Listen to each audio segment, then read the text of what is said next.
Chapter 56, Glimmer Chestplate. The current garrison armor before Shifeng was largely different than the previous ones. Its design had largely changed, and even the color had become a pale gold. This was absolutely not the garrison armor. Crap, Shifeng understood he had failed. Before, he was too absorbed into his own excitement while he was forging the equipment. He smashed the hammer in whichever way he wanted, giving the garrison armor a completely different appearance. He even felt good about it. Still, the appearance of this new plate armor looked extremely cool. It would definitely look majestic while worn. Following which, Shifeng chose to identify the equipment's information. The system took a whole 10 seconds before giving a conclusion this time. Unnamed, bronze rank plate armor. Level 3. Equipment requirement, strength 12. Defense plus 23. Strength plus 3, endurance plus 3. HP plus 120. Durability 35/35. Additional ability. Healing power, healing effects received are increased by 10%. Restricted to shield warriors and guardian knights. System, unnamed equipment has been successfully forged. Forging proficiency increased by 3 points. Obtained 1100 EXP. System, congratulations. You are the first player to forge an entirely new piece of bronze equipment in God's domain. Obtained 3000 EXP. Rewarding 1 runic hammer, mysterious iron rank, that increases forging success rate by 5%. System, please give a name to the equipment you have created. You are also able to leave a personal mark on this piece of equipment. Shifeng was slightly shocked when he saw these notifications. He had unintentionally remodeled the garrison armor, and successfully at that. He even created an entirely new piece of bronze equipment. His luck was truly good. The attributes of this equipment had already reached the level of an average mysterious iron equipment. If only the materials used were not so poor, it would definitely have become a mysterious iron equipment. In God's domain, players were able to create equipment. However, this was an extremely difficult task to accomplish. Not only did the player have to be extremely familiar with forging, but they also had to have a thorough understanding of the various materials available. After undergoing hundreds of trials, only then could completely new and good quality equipment be created. Usually, players who wanted to create new equipment would only start to do so after they had risen to become an advanced forger. After all, to become a master forger, not only did a player require sufficient proficiency, they also needed to create 3 entirely new pieces of mysterious iron equipment and also 1 entirely new piece of secret silver equipment. Only after all those conditions were achieved could a player become a master forger. Due to this condition, the players who became master forgers were extremely rare. Meanwhile, Shifeng unintentionally created an entirely new piece of bronze equipment. Of course, the Book of Forging's effect played a large part in contributing to this success. Since the color has become a pale gold and it's giving off a dull glow, let's call it the Glimmer Chest Piece. Shifeng immediately confirmed the equipment's new name. After which, he left an imprint of a black flame at a corner of the equipment. This imprint was the equivalent of a forger's name. In the future, when others see this symbol, they would know that this equipment was created by Master so-and-so. At the same time, the symbol also served to prevent others from falsifying the equipment's original creator. In the blink of an eye, the equipment's information also had a change to it. Glimmer Chest Piece, bronze rank plate armor. Level 3.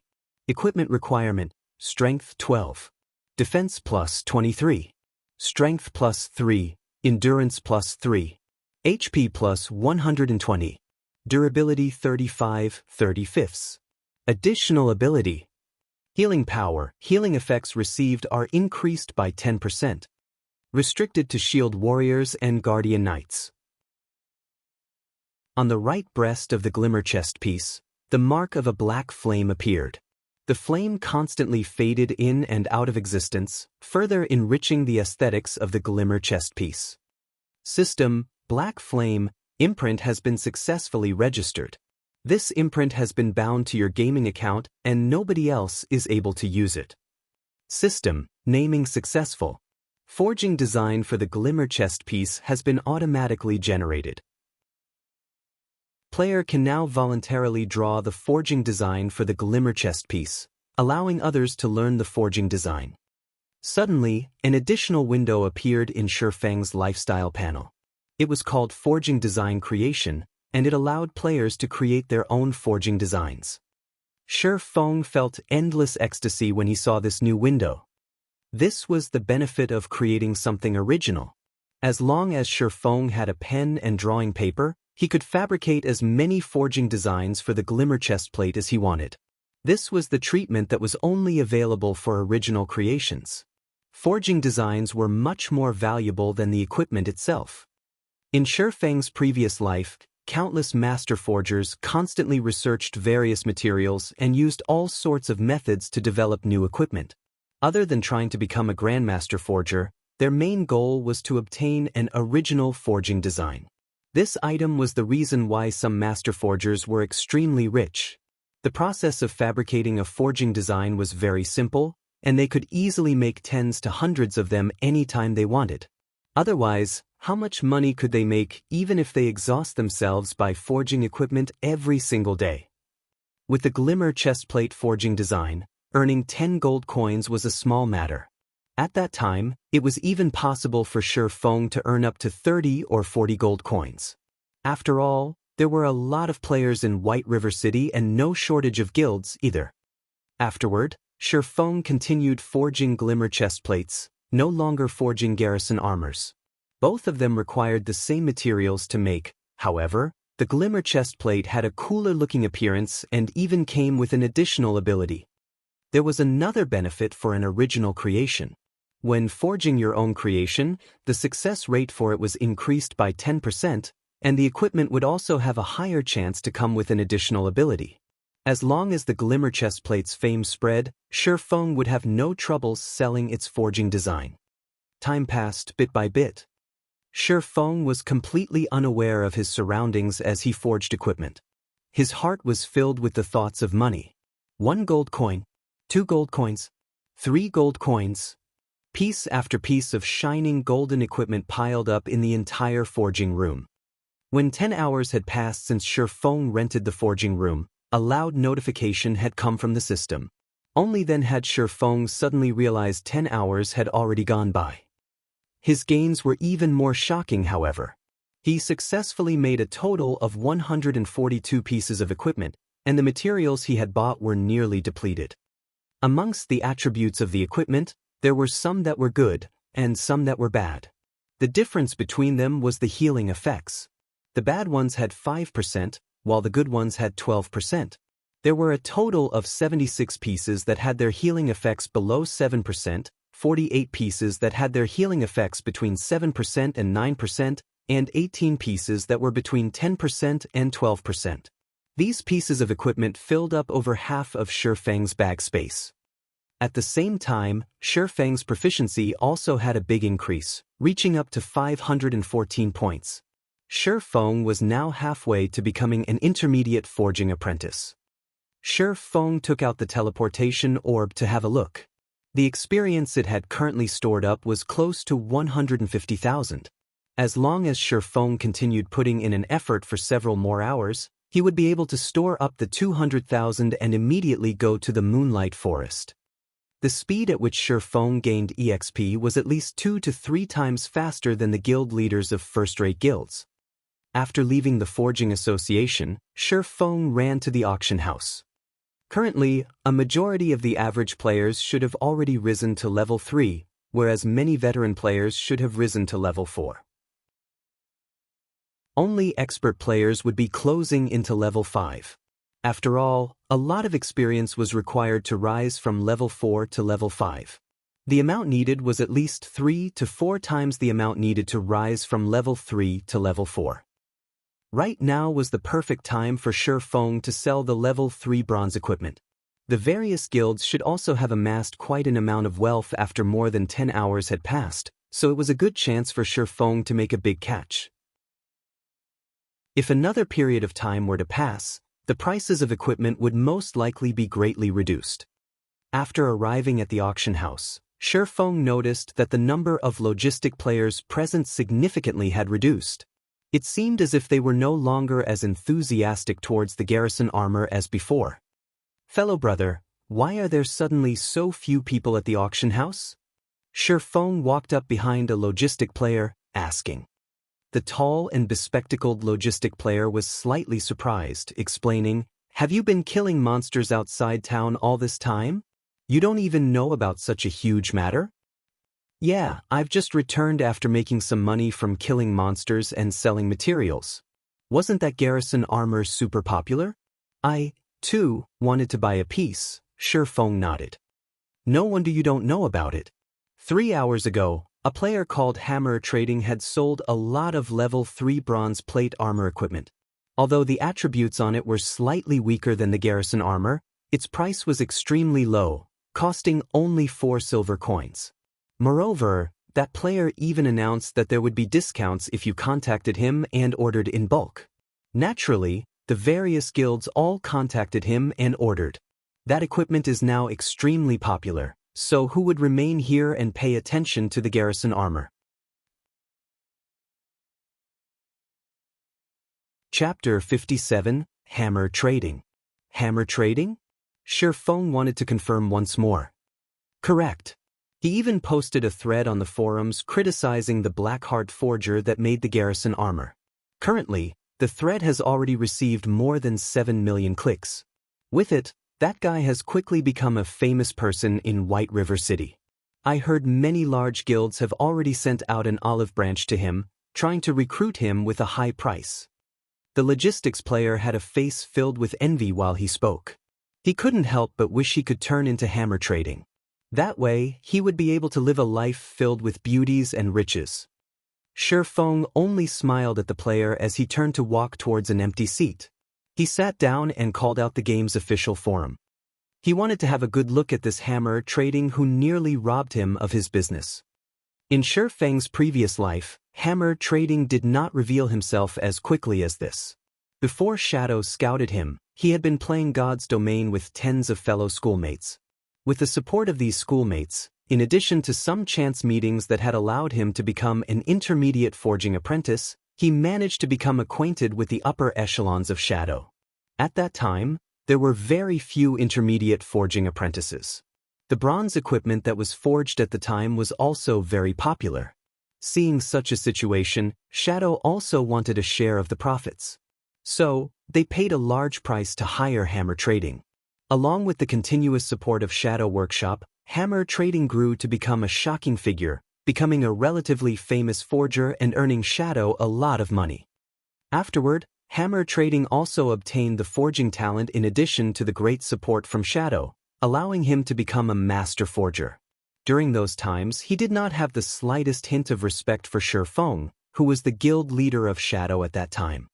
In the end, with the strong support of Hammer Trading, along with several master forgers and master potion makers, Lanhua Financial Groups gladly agreed to World Dominator's acquisition of Shadow.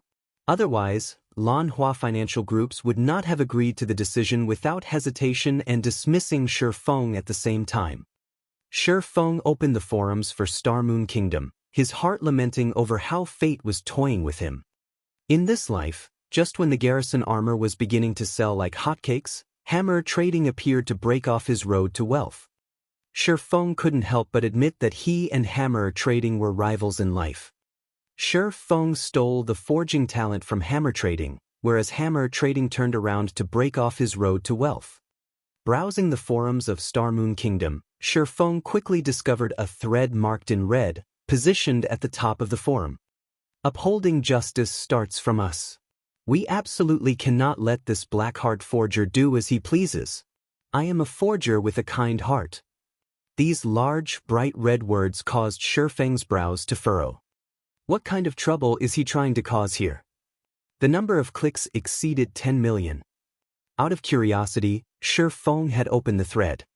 Feng looked at the eloquently written condemnation that had over 10,000 words.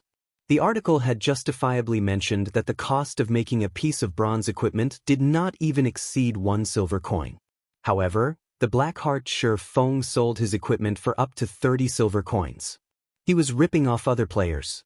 Hence, Hammer Trading wanted to oppose Shifeng.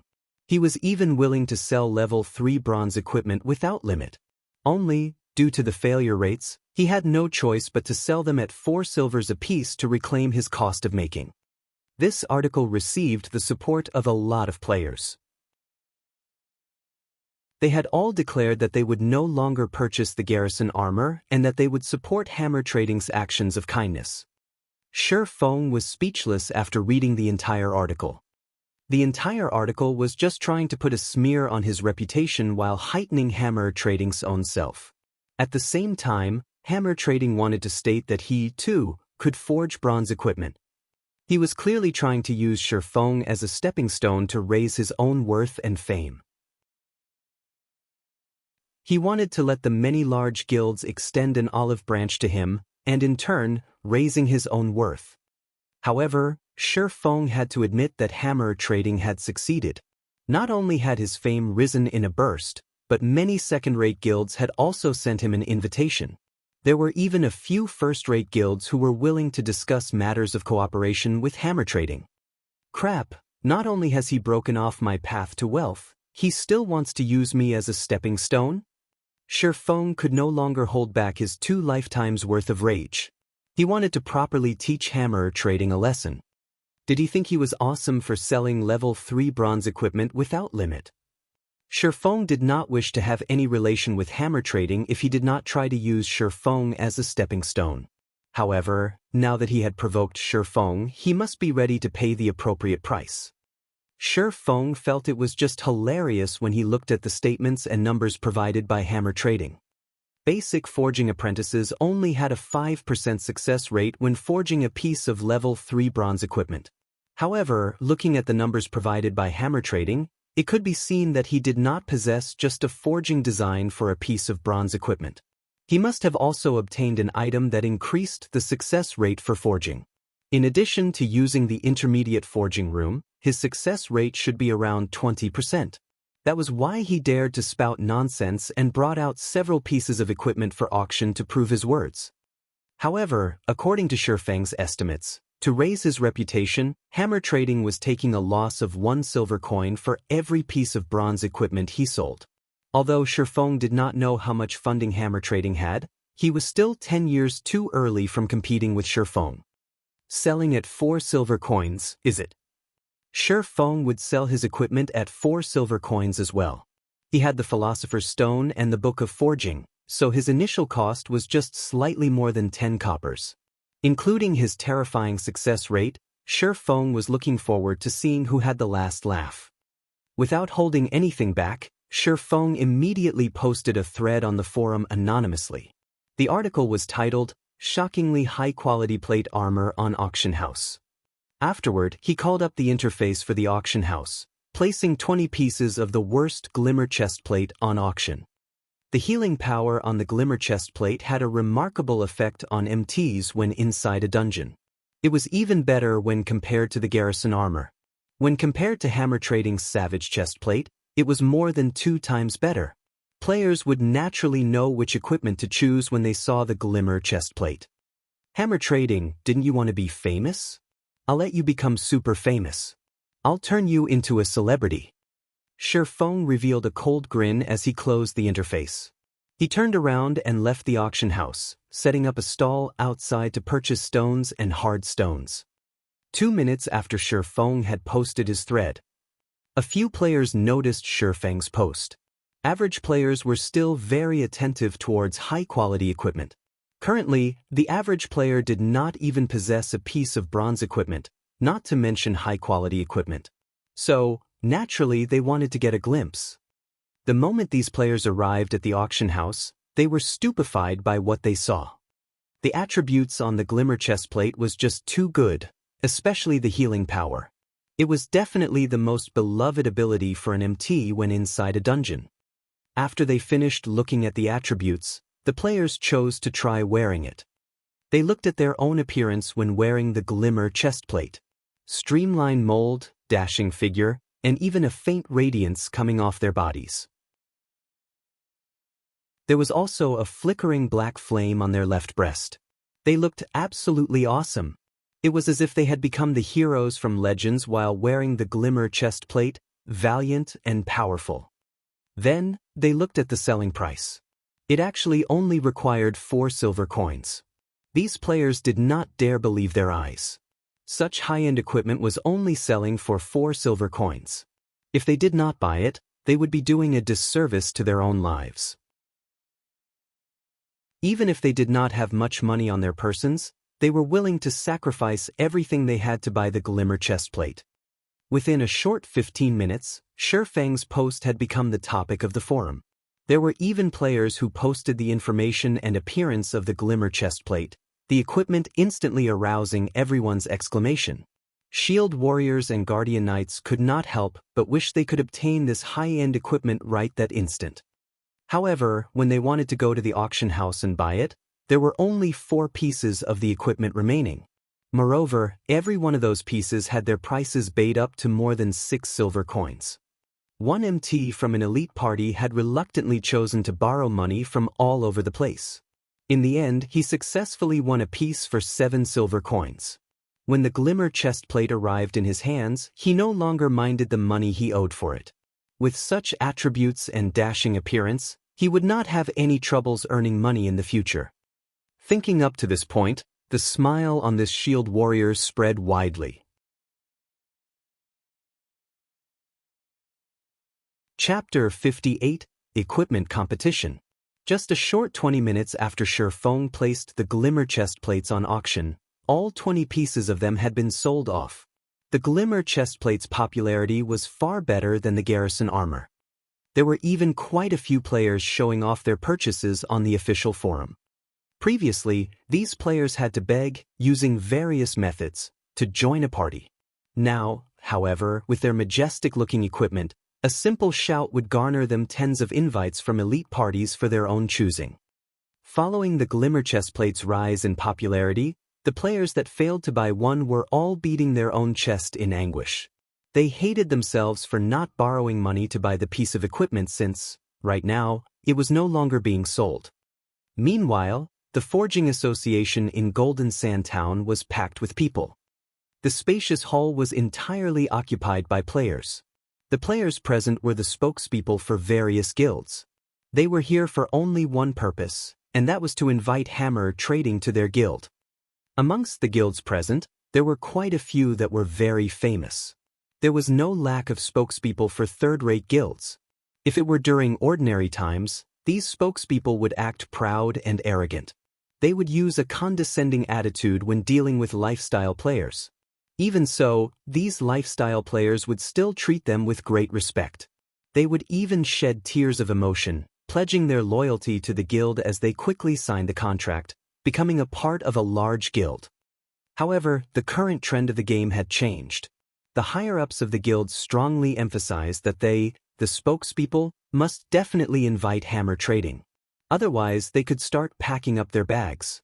Hence why these guild spokespeople were like obedient grandchildren, standing and waiting in the hall for hammer trading summons.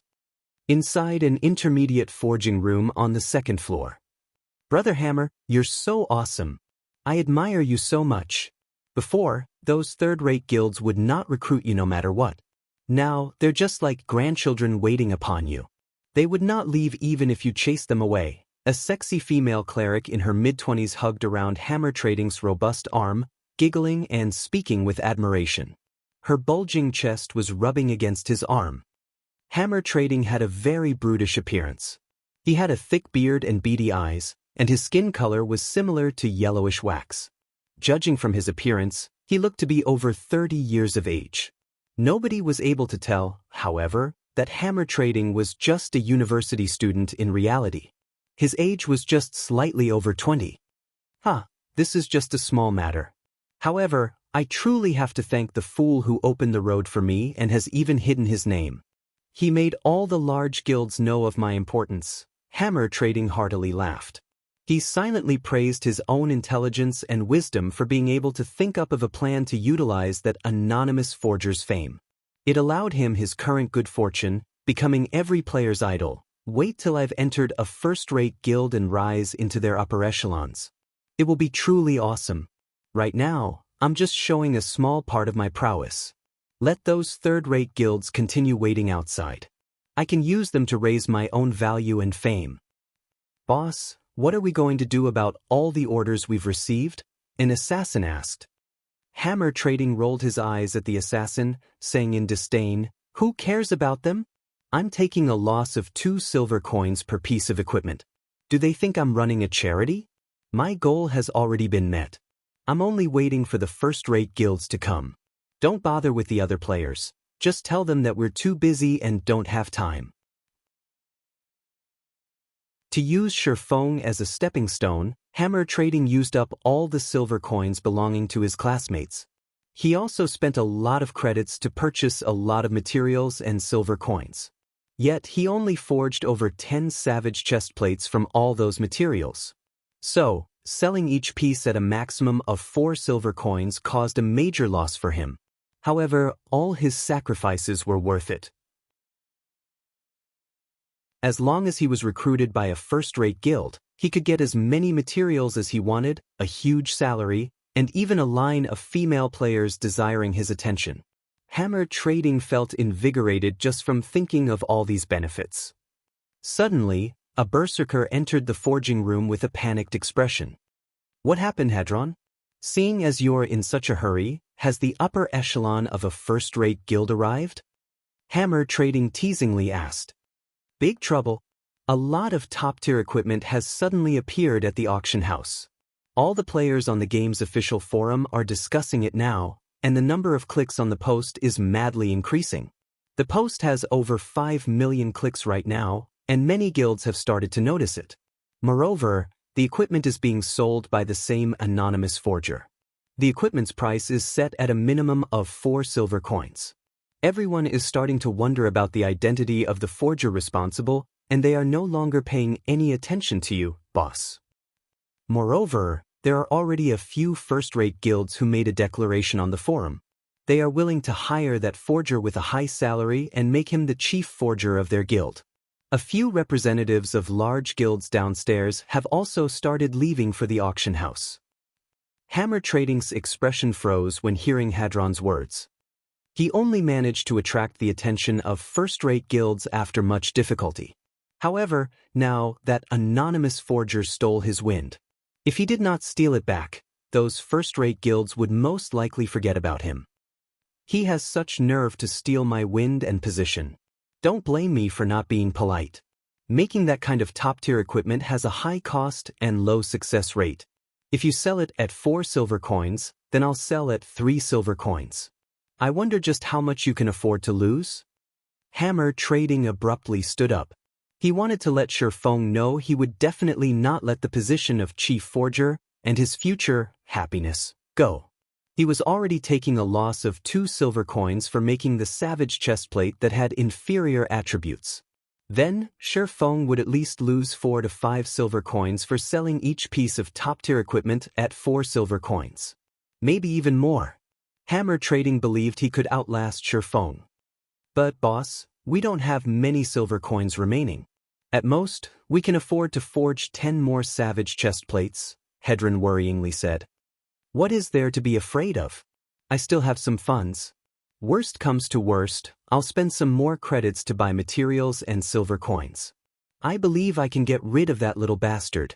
For every piece of equipment that little bastard sells, he's taking a loss of at least double or triple of ours. Why should we be afraid?" Hammer Trading confidently asked. He assured himself that Shifeng, too, was trying to attract the attention of first-rate guilds by doing such lossful business. However, he would definitely be the final champion. An hour later, a few additional savage chest plates appeared on White River City's auction house. Their minimum selling price was 3 silver coins each. At the same time, a new post appeared on the game's official forum. "For the benefit of the masses, I, Hammer Trading, have decided to sell the savage chestplate at 3 silver coins each. I will make a stand against this Blackheart forger to the end. Requesting support. Requesting encouragement." Suddenly, a wave of players followed the post, sending it to the top of the forum. Every one of them supported Hammer Trading's kind actions. As a result of this incident, all of White River City became lively. Everyone understood this was a competition between two forgers that were capable of forging bronze equipment. Every player in White River City watched on with anticipation. The ones who would profit from this exchange, in the end, would definitely be them, the players. It would not be long before they would be able to purchase bronze equipment at a low price. The various guilds also started watching by the sidelines, no longer expressing any of their intentions. They were all waiting for the final victor, while at the same time buying all of the equipment and developing their guild strength. However, Shifeng himself did not know of this matter. He just finished purchasing stones and hard stones. Just after entering the auction house, he discovered that the number of players there had once more increased. Only then did he find out about this incident. "You wish for a fight?" Shifeng faintly smiled. "Then come." He called out the auction house's control interface, placing all of his glimmer chest plates on auction. He assigned 20 pieces to be sold every hour, selling a total of 120 pieces of glimmer chest plates. Such a number was definitely enough to torment hammer trading. Afterward, Shifeng used the money earned from selling glimmer chest plates to buy hard stones and card sets. After purchasing all these items, Shifeng suddenly discovered that he still possessed a little more than 1 gold coin. From time to time, Shifeng would receive a notification from the system. It would state that another glimmer chest plate had been sold, and some amount of silver coins have been deposited into his bag. Shifeng felt, the more silver coins he spent, the more silver coins he had. The amount he did not seem to be decreasing in the slightest. Shifeng considered selling some of his silver coins at the trade center, exchanging it for some spending money in real life. It was much better than just holding on to these silver coins.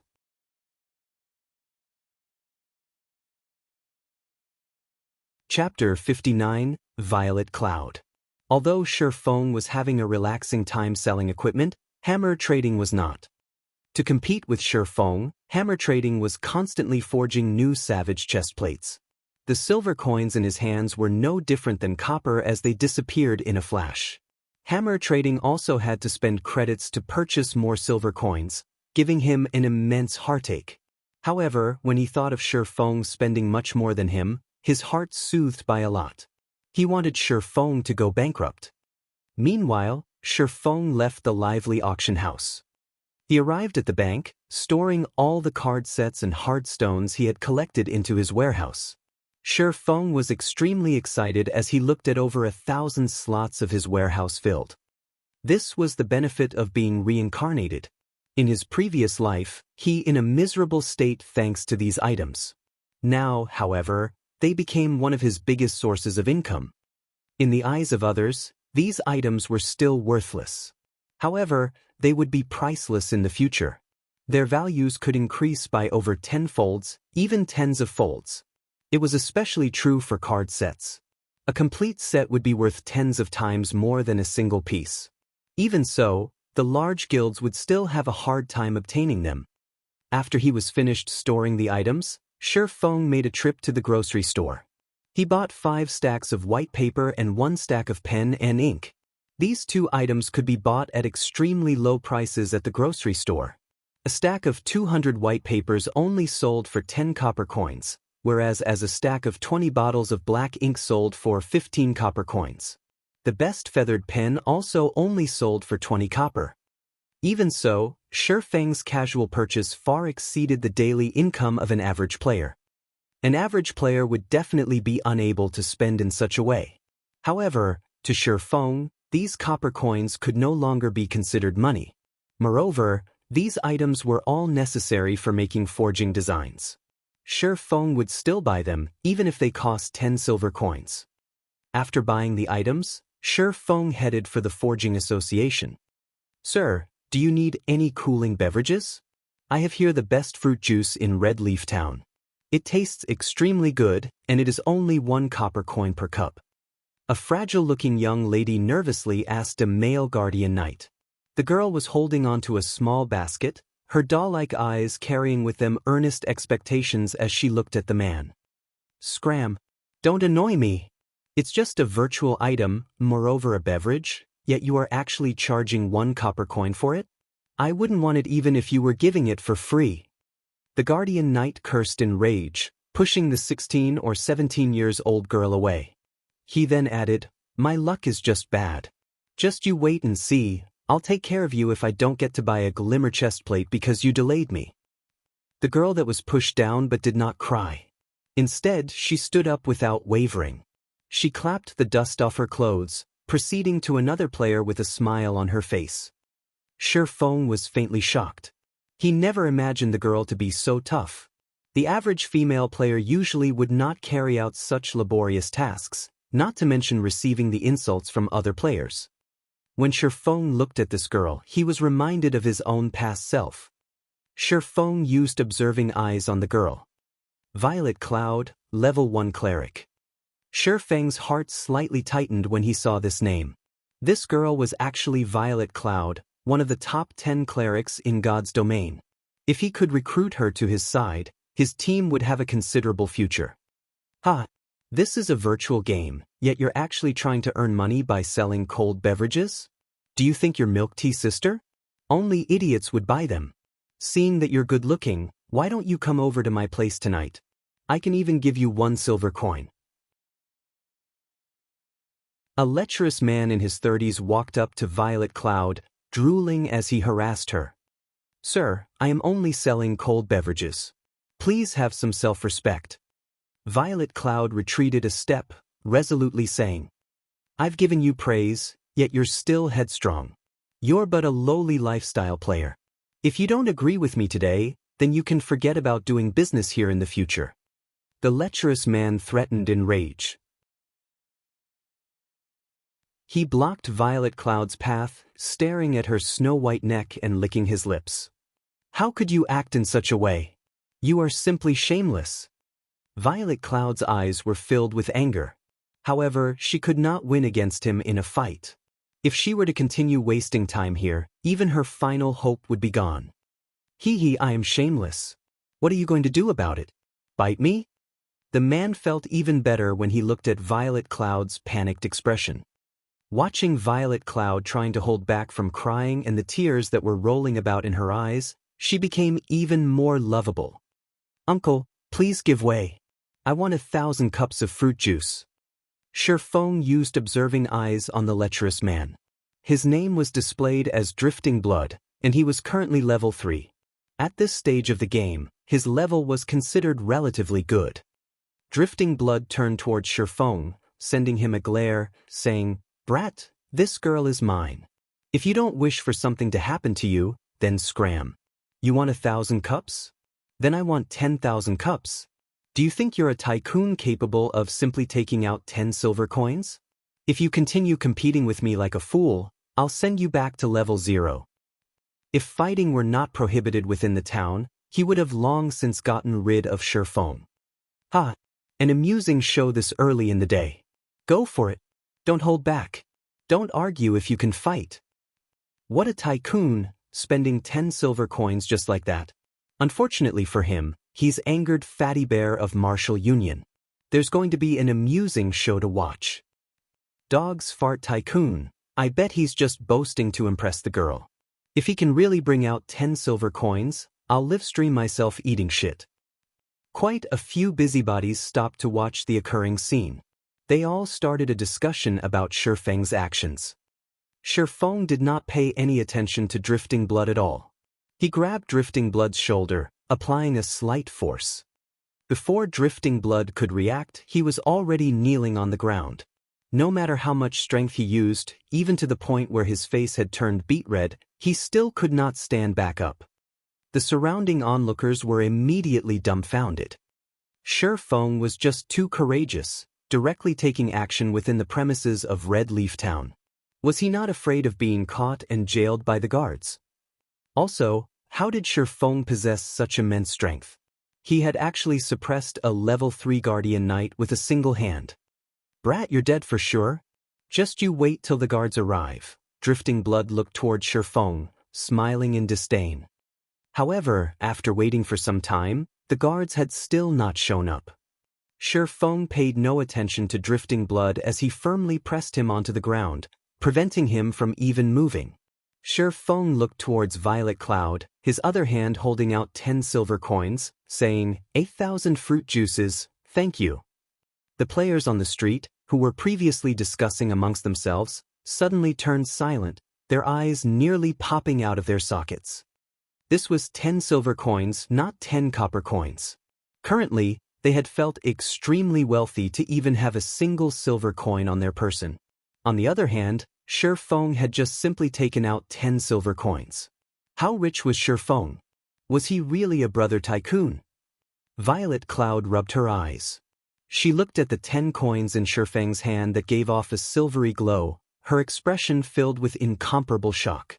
Originally, she thought Shi Feng was just trying to help her by saying so. Never would she have imagined that he would truly take out 10 silver coins to buy 1,000 cups of cold beverages that nobody wanted. Drifting Blood was similarly shocked. However, that shock quickly turned into greed. He thought about snatching the 10 silver coins and using them to buy a glimmer chestplate. There would even be leftovers remaining. Brat, I'm a member of Martial Union.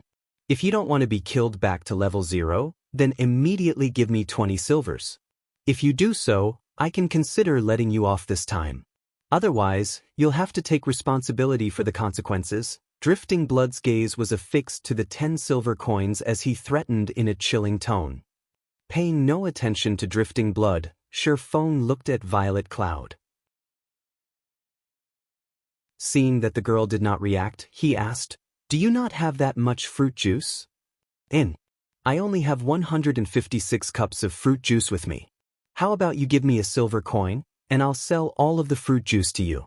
Is that all right? Violet Cloud worried that she would anger Shi Feng. What would she do if he suddenly decided not to buy?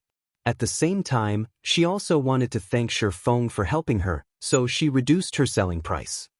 All right. I wonder how long it would take for you to make 900 cups of fruit juice? I want all of them, Shi Feng nodded after some thought, asking. The surrounding players were all dumbfounded. What was he planning to do? Did this brat know the value of 10 silver coins? Did this brat truly fancy this young lady?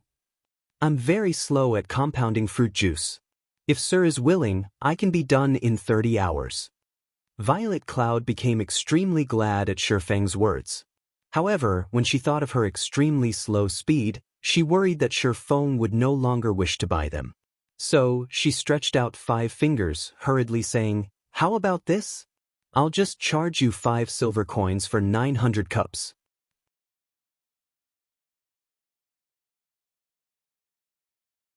Chapter 60 NPC. Looking at Violet Cloud's panicked expression, Shi Feng could not help but break into a laugh. No need. I can still afford to pay such an amount of money. If you really sold them to me for 5 silvers only, then you wouldn't be able to earn much. Shi Feng waved his hand. Shi Feng was not in a hurry to turn Violet Cloud into one of his subordinates. However, he was absolutely not going to let her go. If Shi Feng acted too impatiently, he might cause her to grow suspicious of him. So, it was better to deepen their relationship first. Nobody could have imagined that Violet Cloud, one of the top 10 clerics in God's domain, would have such an appearance. A cleric god. That was a genuine tier 6 job. After 10 years passed, there were only a few who reached that standard. Even Fantasy Extinguisher was just a spirit saint, at the pinnacle of tier 5 10 years later. However, as a future cleric god, Violet Cloud was actually a lifestyle player during the initial periods of the game. It was such a waste of talent. Normally in God's domain, only players without any skills would earn money through methods other than killing monsters. However, the popular auxiliary jobs usually had very high requirements, such as a lot of funds, coupled with extremely low success rates. It was extremely hard for a player to survive in such a way without the support of a guild. Meanwhile, auxiliary jobs such as chef was much easier. The cost to support it was also extremely low and players alone could be supported by it by themselves. If their talents were high, and they were capable of creating delicious cuisines, they could still earn quite a lot of money in God's domain. However, delicious cuisines usually required advanced cooking recipes and materials. These items were hard to obtain, so trying to earn a lot of money would not be easy. It was truly hard to imagine that a future cleric god would be such a clumsy young lady. He recalled that Violet Cloud was one of the members of Ouroboros during her first 3 years in God's domain. When the snow goddess left Ouroboros, Violet Cloud similarly left the guild. From then on, she was just a solo player. When she had become a Tier 4 great cleric, countless first-rate guilds tried recruiting her with shockingly high prices. Ouroboros also tried countless times to invite her back. Unfortunately, Violet Cloud did not pay attention to any of them. Her actions greatly angered those first-rate guilds. Since they could not obtain her, they would destroy her. Hence, they sent many experts to assassinate Violet Cloud. Unfortunately, not only did Violet Cloud not get destroyed, instead, she became even stronger. She massacred the players sent by these guilds, giving them a crushing defeat. Not long after, she advanced her job to Tier 5, becoming a brilliant cleric saint. This caused those first-rate guilds to become even more helpless. In the end, Violet Cloud became a Tier 6 cleric god. At that time, she searched for all those first-rate guilds to have her revenge. These guilds could only pay the price of blood to quell this matter. From then on, Violet Cloud became one of the top 10 cleric gods in the entire world. This incident caused the upper echelons of Ouroboros to greatly regret not asking her to stay all those years ago. As a result of this incident, everyone made fun of the inability of the upper echelons of Ouroboros. Instead of utilizing those with potential, they were only using those bootlickers whom they were fond of. In the end, they had missed the chance to become a super guild. However, Shifeng could not find a guild insignia on Violet Cloud's person right now. In addition to Violet Cloud's current appearance, Shifeng could guess Violet Cloud must have been discovered by the snow goddess later on, which in turn resulted in Violet Cloud feeling indebted to the snow goddess. Hence, Violet Cloud left Ouroboros when the snow goddess stopped playing God's domain. Meanwhile, Violet Cloud currently had yet to meet the snow goddess. It was the perfect chance for Shifeng to recruit her. Even if Violet Cloud was unskilled now, she had the potential to become a cleric god. As long as she was properly nurtured, she would definitely be able to become a cleric god in the future. Violet Cloud was no idiot.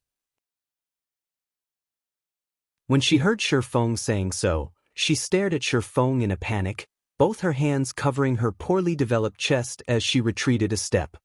"Sir, aside from selling fruit juice, I won't be selling anything else. If you are regretting it now, you can take back your money." Violet Cloud handed over the silver coins she had just received. However, her eyes still carried with them a hint of unwillingness as she did. At her time of despair, a person suddenly emerged, saying that he wanted to purchase 1,000 cups of fruit juice. Moreover, he was even willing to wait for 30 hours without reducing her pay. She would not believe Shifeng had no ulterior motives, even if she were beaten to death. Forget Violet Cloud, even the surrounding players would not believe it. If Shifeng did not have any ulterior motives, why would he save her? He even spent 10 silver coins to buy those unwanted beverages. Shifeng looked at Violet Cloud's vigilant expression and actions. He then looked towards her smooth flat chest, suddenly laughing, "You're overthinking things. I really have no interest towards your flatlands. I'm only buying this many because I just happen to have a use for fruit juice. If you don't wish to sell them to me, then so be it. I'll just find someone else to buy them from." Saying so, Shifeng released Drifting Blood as he turned away and left. However, Drifting Blood was not willing to let Shifeng go. Shifeng publicly humiliated him by forcing him to kneel with just a single hand.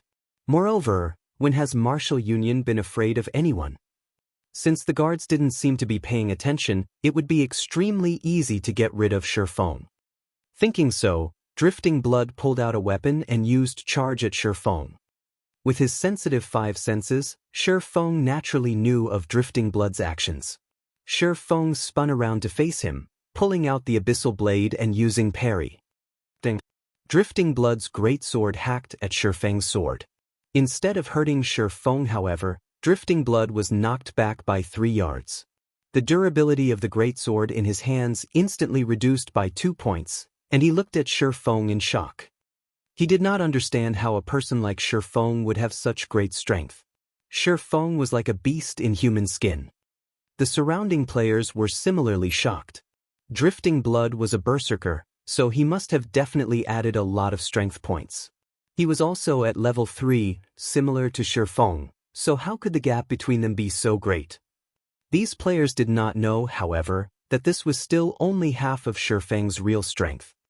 After all, Shi Feng could obtain 6 free attribute points for every increase to his level. It was 1.5 times that of an average player. Not to mention Shi Feng's body was protected by bronze and mysterious iron equipment. There was even the powerful magic weapon. Even with just half of these aspects, Shi Feng's strength far exceeded the average player. If Shi Feng's strength had not been reduced by half, just by activating the strength-hidden basic skill and the strength provided by the magic weapon, Shi Feng could destroy that basic greatsword without a problem. "Brat, you're courting death. See how I'll take care of you."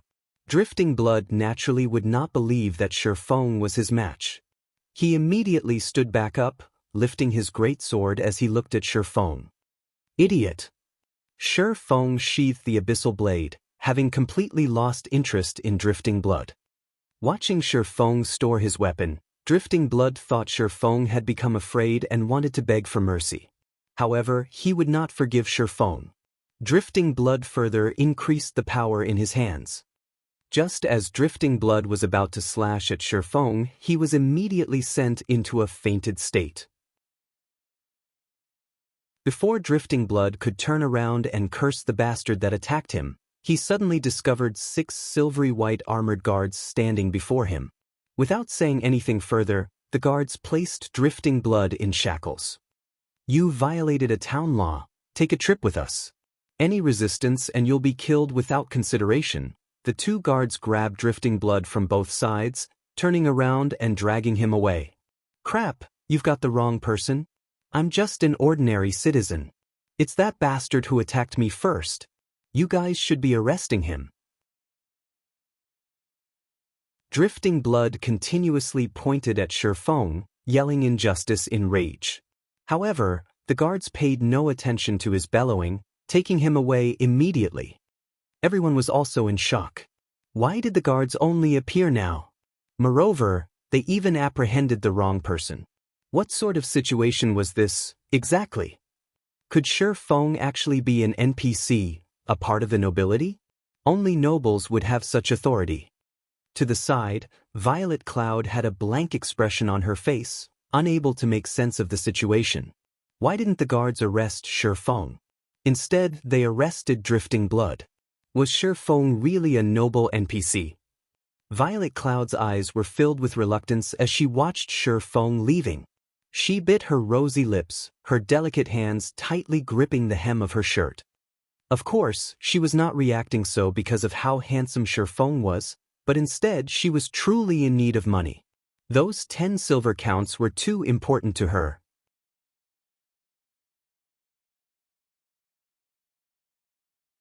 Chapter 61, Poaching. Just as everyone was guessing whether or not Shi Feng was a noble NPC. As Drifting Blood was being dragged away, he glared at Shi Feng with eyes of a poisonous snake, bellowing, "Brat, just you wait. I'll remember you now. Our martial union will not let you off. I'll still be a good guy when I come out 12 hours later. When that time comes, there would be no place in Red Leaf Town for you." Everyone felt chills down their backs as they heard Drifting Blood's malicious threat. Was he planning to fight to the death? However, no one dared to belittle Shi Feng any longer. Just by judging from his single action just now, they knew Shi Feng was not as simple as he looked. Martial Union was a relatively famous guild in Red Leaf Town. They were very well known in other wuxia virtual reality games. They were not a guild managed by a workshop, but instead, they were a guild that was managed by casual gamers. Including investments from a few wealthy personages, Martial Union also started establishing a foothold in God's domain. Although they did not reach the standards of a third-rate guild, they were not a guild to be taken lightly.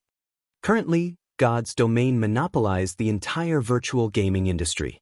Under the support of the recently developed main God system, God's domain did not require humans for operation. The main God system assured fairness in the game, and it would also constantly evolve the game, continuously pumping out various quests, dungeons, hidden locations, and so on. God's domain was a living game, and it was something that no other virtual reality game could compare to. The maps in God's domain were also immensely vast, sufficient for the entire population of Earth. Moreover, a majority of the things available in real life could also be experienced within the game, in addition to things that could not be found in real life. God's domain was slowly trending towards becoming a second world, and other virtual reality games had no chance of competing with it. After Drifting Blood was dragged away by the guards, everyone's gaze turned towards Shifeng. They all held curiosity on their faces, and their eyes tried to see through Shifeng. They wanted to know whether or not Shifeng was an NPC. Unfortunately, no matter what kind of observation skills they used, the results told them that Shifeng was 100% a player and not an NPC. This only further increased everyone's confusion. Yet, nobody dared to go over and ask Shifeng, as Shifeng might not even answer them. If by chance they were to cause Shifeng displeasure, who knew, they might be the next Drifting Blood. Shifeng looked at the puzzled faces of the people around him. He merely revealed a faint smile at the sight as he turned to leave. After living in God's domain for 10 years, he long since clearly understood the rules of God's domain. A player would be captured and jailed if he were to attack another player inside a safe zone. However, as long as an action did not cause any damage, even if it were an intense bodily contact, the guards would not pay heed to it. Pressing onto Drifting Blood and clapping his shoulders were both actions that did not cause damage. It was just that the strength behind it was different than what one would normally use for such actions. Naturally, the guards would not care about such actions. However, Drifting Blood used Charge, a skill that would cause the target to enter into a fainted state in addition to damage. Moreover, there were also his aggressive actions. The guards naturally would not let him off freely. Meanwhile, female players only had to activate the anti-harassment system to prevent harassing players from doing anything to them. However, Violet Cloud just recently entered God's domain, so it was natural for her not to know about it. Regarding Drifting Blood's threat, Shifeng paid no heed to it. Martial Union was a guild that did not even reach the standard of third rate. Shifeng previously used to lead the Weak Shadow to stand off against many first-rate guilds, and these first-rate guilds were helpless dealing with them. Martial Union, a leisure guild that only had several thousand players, was not worth even mentioning. If they wished to find trouble with him, he would just deal with them. As a reincarnated person with a magic weapon in hand, what was he afraid of? As for deepening his relationship with Violet Cloud, Shifeng could only leave it aside for now as he searched for another way. The girl's vigilance was just too heavy for him to get through. However, Shifeng understood her reasons. If it were the snow goddess standing in his place, Violet Cloud might have a different reaction. Shifeng bitterly laughed, shaking his head as he left. "Sir, please hold on a moment," Violet Cloud finally said, no longer able to endure it. The enticement of 10 silver coins was just too great. This was her biggest chance. If she were to miss it, what would happen to her sick mother? "Oh, did you change your mind?" Shifeng turned around to look at Violet Cloud's troubled expression, smiling as he spoke. Violet Cloud stayed on guard as she looked at Shifeng's eyes, trying to discern any bad intentions within them. However, no matter how she looked at them, she could not discover any special emotions within them. Instead, she could feel a vast ocean hidden within the depths of Shifeng's eyes. However, she still asked in caution, "You truly want only the fruit juice and absolutely won't have other requests?" Shifeng was sweating profusely in his heart. For her to seek confirmation over and over, just how unreliable was he? He would have left long ago, were it not for her potential to become a cleric god, as even he was unable to endure being thought of as a lecherous bastard by others. "In any case, I'm in need of a chef to make some things for me. How about this? We'll set up a contract, and I'll hire you to be my chef." I'll give you the same treatment as a lifestyle player in a third-rate guild. You should be able to relax with the main god system's guarantee. If you don't have any problems, then follow me. If you still can't feel reassured, then just stay here. Shifeng let out a sigh, speaking unhurriedly. Violet Cloud was dumbfounded. The man before her was actually hiring her, and he was even giving her an ordinary job. It should be known that chef was a lifestyle job that nobody thought highly of. No one ever hired chef players. She had heard before from her best friend the treatment of a lifestyle player in a third-rate guild. At that time, her friend even showed off that her boyfriend was a lifestyle player in a third-rate guild and how great the monthly treatment he received was. If he performed well, there would even be various kinds of benefits. The treatment was much better than many jobs that were available in real life, and this caused Violet Cloud to be extremely envious. I'll follow you. However, I work very slowly. Is there really no problem? Violet Cloud ground her teeth, deciding to agree with Shifeng. If she were to let go of this chance, what sort of future awaited her? Judging from his various performances, Shifeng did not seem like a bad person. Moreover, she was just a very ordinary female player. There was absolutely no need for him to conspire and trick her. This was a virtual world. If she did not reveal her address in real life, Shifeng would not be able to track her at all. Moreover, Shifeng would have to bear a great risk in doing so. Follow me then. I still have some things I need to buy. Shifeng nodded his head, appearing to be very calm. However, inwardly he was in ecstasy. He had swindled a cleric god into his hands, just like that. As for the snow goddess, Shifeng could only apologize and say, "First come, first served." Subsequently, Violet Cloud left with Shifeng. Shifeng brought along Violet Cloud, returning to the grocery shop once more. He bought an assortment of equipment used by chefs such as pots, spatulas, knives, and so on, spending less than 2 silver coins in total. Afterward, he went to the Chefs' Association, spending 1 silver coin to purchase 2 sheets of basic cooking recipes. One was a recipe for cooking wolf meat, the other for making an energizing drink. At the same time, he spent an additional 5 silver coins purchasing plenty of materials that were required by these recipes, as well as the materials for the fruit juice. Violet Cloud was shocked by Shifeng's actions. He actually spent so much money, buying so many things. He was just too rich. Her previous notion of Shifeng being unreliable completely changed now. The materials and recipes Shifeng had spent so much money buying were sufficient to allow her to promote herself to an advanced apprentice chef. This was a treatment not even the lifestyle players of first-rate guilds would receive. However, what Violet Cloud did not know of was that Shifeng felt that these items were very cheap.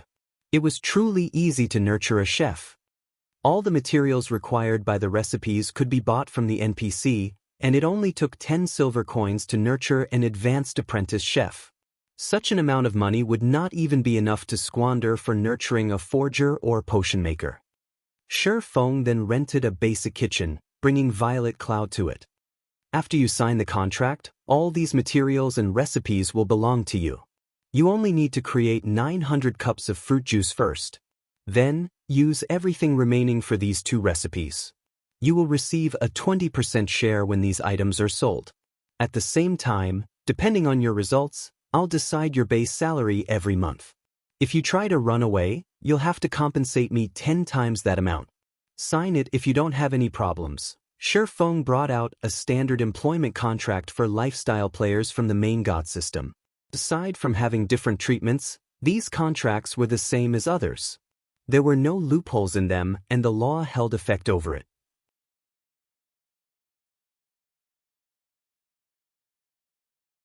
Chapter 62, Moonlight Forest.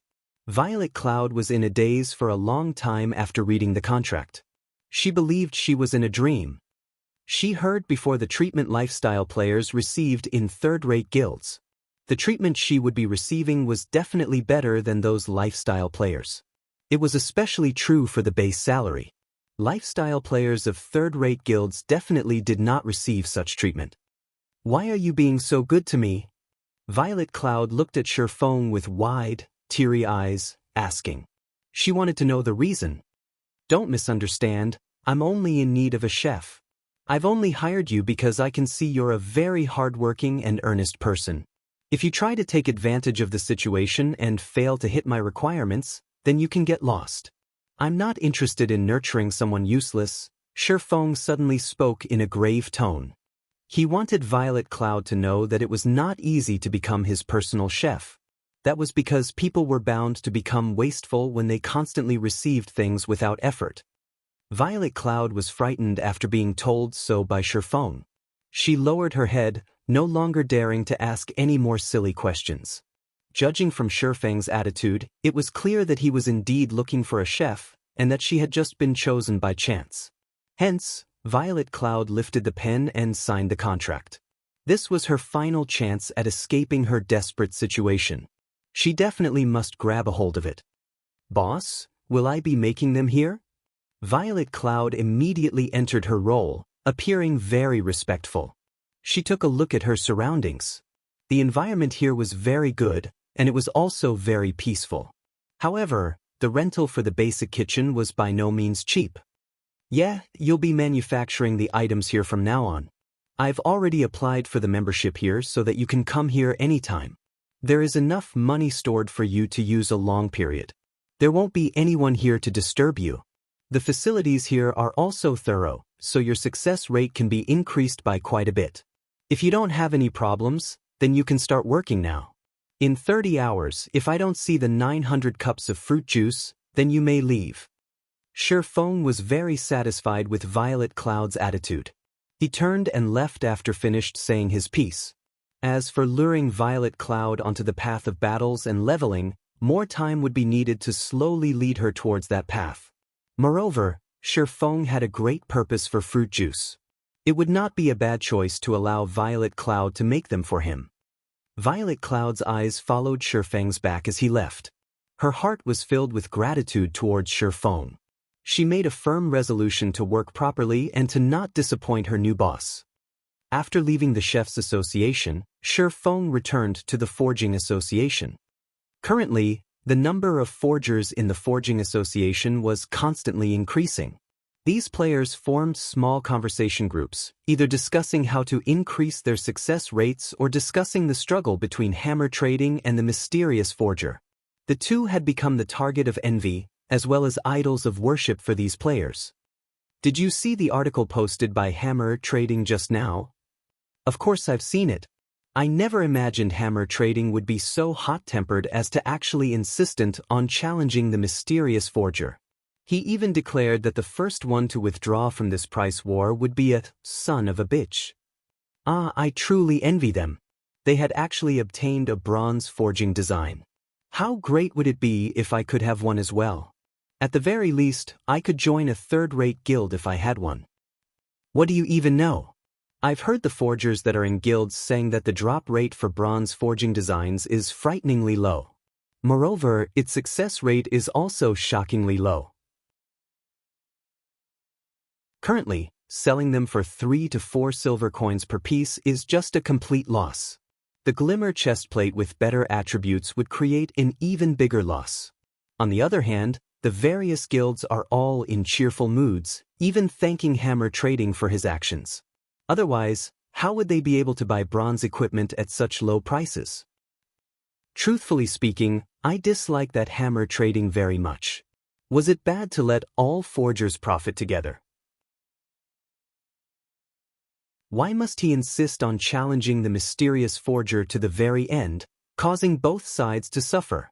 Hearing the discussions of these players, Shi Feng entered deep thought. After a moment, he revealed a faint smile. Judging from Hammer Trading's actions, it was clear that he was currently having a hard time. The silver coins in his possession were definitely insufficient, and he must be wantonly purchasing silver coins from the market right now. This would lead to a great increase in prices for silver coins, so it was the perfect chance for Shi Feng to sell them. Shi Feng wanted to thank Hammer Trading. If it were not for him, the market for equipment would not be as lively as it is now. Currently, there would be a large amount of silver coins entering his pockets every so often. Meanwhile, Although Shifeng had spent quite a lot of it, the amount of money he possessed was still madly increasing. The money he possessed had already reached 3 gold coins. At the reception desk, Shifeng once more rented an intermediate forging room for 5 hours, starting a new round of forging and manufacturing. However, before he started forging, Shifeng entered the virtual center. He wanted to check the prices for God's Domain's game currency and sell some of the game currency he possessed. Just leaving it in his pockets was truly a waste. Shifeng was in the dark when he did not check, but the moment he did, he was shocked. Although there was a large number of players in God's Domain, the number of players who were selling the game's currency did not exceed 100. More importantly, the selling prices were astonishing. A single silver coin was selling for 60 credits. The price was at least double of that during Shifeng's previous life. However, the number of silver coins sold by these players were very small, mostly around 2 to 3 silver coins per player. Aside from the sellers, there were also players who were buying God's Domain currency in bulk. The lowest buying price was at 55 credits per silver coin, while the highest was at 58 credits per silver coin. That meant that a single silver coin in God's Domain was enough for Shifeng to eat in luxury for 2 days. It was because of this competition that caused the prices of silver coins to be so expensive. At the current stage of the game, so long as a person had a brain, they would know not to sell any of their game currency. On the other hand, there were many guilds who were purchasing game currencies in bulk, at a reasonable price. There were only a scant few money farming groups and workshops who would sell some of their currency. However, the amount they sold was extremely low. Moreover, their prices were extremely high. Only as a last resort would the various guilds buy currency from these groups. However, these guilds knew the price competition for equipment was a great chance for them to reap some benefits. So, they would definitely purchase game currency in bulk. However, there was not that much game currency available for sale. They could only purchase the game currency sold at the virtual center. Moreover, where did the large amount of game currency flow to? A majority of it was definitely in Shifeng's pockets, while a minority was at the material merchant's side. That meant Shifeng was currently a big shot at selling game currency. Even a 100-man money farming group was far from being able to compare with Shifeng. Without hesitation, Shifeng immediately placed 3 gold coins up for sale, selling each silver coin at 60 credits. Shifeng still needed to collect the money to buy 2 virtual gaming helmets, so how could he be polite with these tycoons? Although the price was slightly high, to obtain equipment, the many guilds in White River City will definitely buy them. When that time came, all these game currencies would eventually return to his hands. After settling this matter, Shifeng started focusing on forging equipment and manufacturing forging designs. 5 hours went by quickly. Shifeng once more forged more than 80 glimmer chest plates and 50 forging designs for the glimmer chest plate. The 200,000 EXP required by the teleportation orb had been filled, and his own experience had also increased by quite a lot. He was just 22% away from level 4 now, and he was just short of slightly more than 200 proficiency points before becoming an intermediate forging apprentice. In this forging session, the forging designs made were the most valuable when compared to the equipment made. Looking at the current popularity of the glimmer chestplate, the various guilds were definitely in a rush to obtain their own bronze equipment forging design. They wanted to nurture their own forgers and create their own bronze equipment. After all, the drop rate of bronze equipment was extremely low. There were also not that many elite monsters available to hunt. In regards to the millions of players in White River City, the amount of equipment sold by Shifeng and hammer trading was insignificant. There were still swarms of players requiring the equipment. After leaving the forging room, the amount of money in Shifeng's pockets once more increased by a lot. Hence, Shifeng made a trip to the trade area, once more purchasing stones and hard stones. He then cleared out the card sets and hard stones that were sold at the auction house, and in turn, placing the over 80 glimmer chest plates on auction. However, the selling price for the equipment this time was slightly different. The minimum price was no longer at 4 silver coins but 3 silver coins. Hammer trading was quickly nearing insanity from the competition. When hammer trading saw Shi Feng had once again lowered his selling price, hammer trading even spat out blood. Now that Shi Feng reduced his selling price, naturally, hammer trading had to reduce his as well. Did Shi Feng want him to sell a kidney? Must he be so merciless? The person himself, however, did not put much consideration into such matters. Shi Feng only wanted to advertise the glimmer chestplate. After leaving the auction house, Shi Feng stored the philosopher's stone and materials in the bank. Afterward, Shi Feng went to the pharmacy to purchase 2 stacks of basic regeneration potions. He then went to the magic shop, purchasing over 10 types of magic scrolls. He bought 5 pieces of each kind, and each piece cost around 20 to 40 coppers. Now that the experience required by the teleportation magic orb has been fully collected, Shi Feng could go to the Moonlight Forest. However, the Moonlight Forest was not an easy and relaxing place to stay. On the contrary, crises came one after another there, making the place extremely dangerous. Players dubbed the map as the Land of Eternal Rest. Without proper preparations, players would definitely die 10 out of 10 times there. The scrolls Shi Feng bought were all necessary tools for him to survive in the wilderness. Before, he did not have that much money, so he did not bother with purchasing the magic scrolls. Now that he did, he naturally would not be courteous. At the very least, these scrolls could improve his survival chances there, rather dying 9 out of 10 times. Following which, Shi Feng searched for a deserted location and activated the teleportation magic orb. Shi Feng then transformed into a streak of white light, vanishing from Red Leaf Town.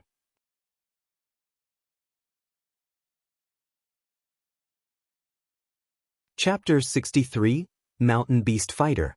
The sky was a dull gray. A full moon shone, scattering faint silvery rays throughout the tranquil forest.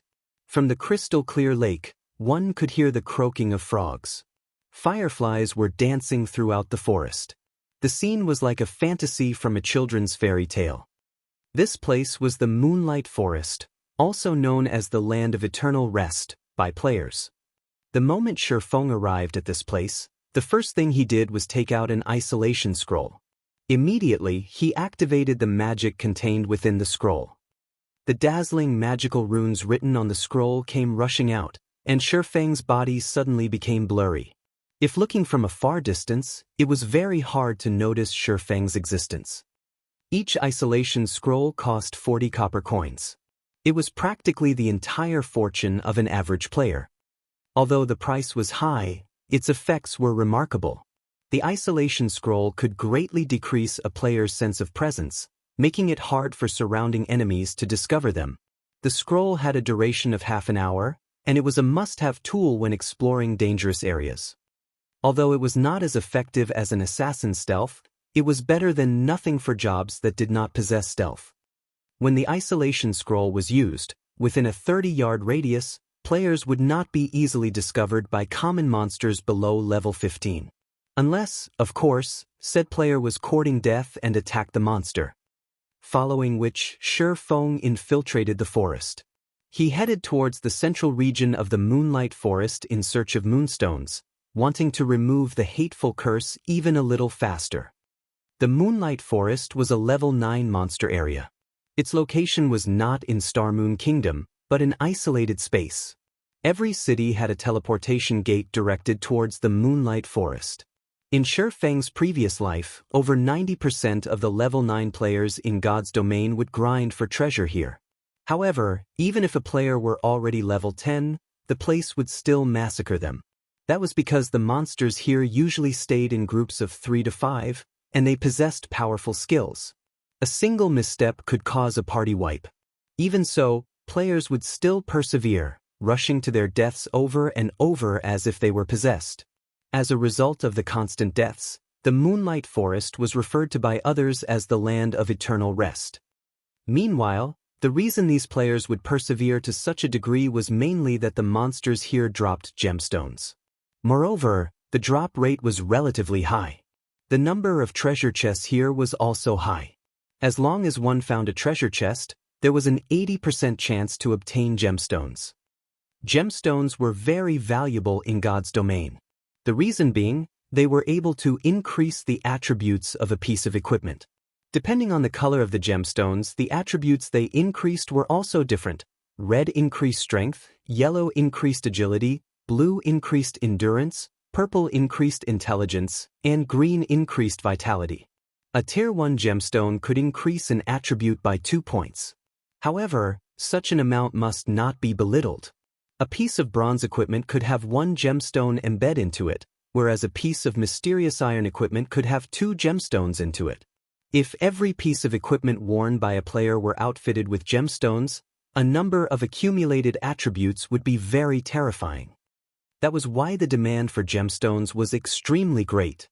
The prices of gemstones would always remain high, causing many players to take the great risk of farming gemstones at the Moonlight Forest. Moreover, there were various resources such as ore, herbs, rare food materials, and so on in the Moonlight Forest. However, the most well-known part about the Moonlight Forest was still the 50-man dungeon, the sleeping fortress, that resided there. The dungeon was also the location to exchange card sets. However, only after the dungeon had been cleared by a team would players of the same area be allowed to enter the dungeon to exchange their card sets. However, Shifeng's current goal was not the card sets, but the moonstones. The moonstones could only be found in the core area of the Moonlight Forest. Only, Shifeng could not help but be careful when taking action. Not mentioning the extreme dangers found in the Moonlight Forest, Shifeng was just level 3 right now, and he was entering a level 9 monster area. If he were to die an accidental death, then the 200,000 EXP he collected would be for naught, and he would have to start collecting it all over again. He had yet to reach level 10, so he could not activate the teleportation gate found in cities. If he were to die, his only choice was to return to Red Leaf Town. If he wished to return to this place, his only choice was to collect the required experience. Currently, Shifeng was far behind the leading experts regarding level. It would be an absolute nightmare if Shifeng were to die once and have to collect another 200,000 EXP. Just after entering the forest, Shifeng could see level 9 shadow leopards hiding either up in the trees or in the bushes, each of them prepared to ambush their foe. If it were not for the isolation scroll, Shifeng would have long since been discovered. Shifeng naturally wasn't an opponent for a level 9 monster, so he could only avoid them. Besides, his goal here was not to kill monsters, and even more so, there was no need for him to pick a fight with the shadow leopards. Shifeng carefully circled the shadow leopards, one after another. After spending more than an hour doing so, he arrived at a wide and towering forest made of stone. In this stone forest existed a group of battle maniacs called mountain beast fighters. They were a group of tenacious warriors that did not fear suffering. The thing they loved most was battling, and the fiercer, the better. At the same time, they were also guarding a large pile of treasure, and amongst the treasure was the rarely seen moonstone. However, the entire stone forest was filled with these armored, gigantic creatures.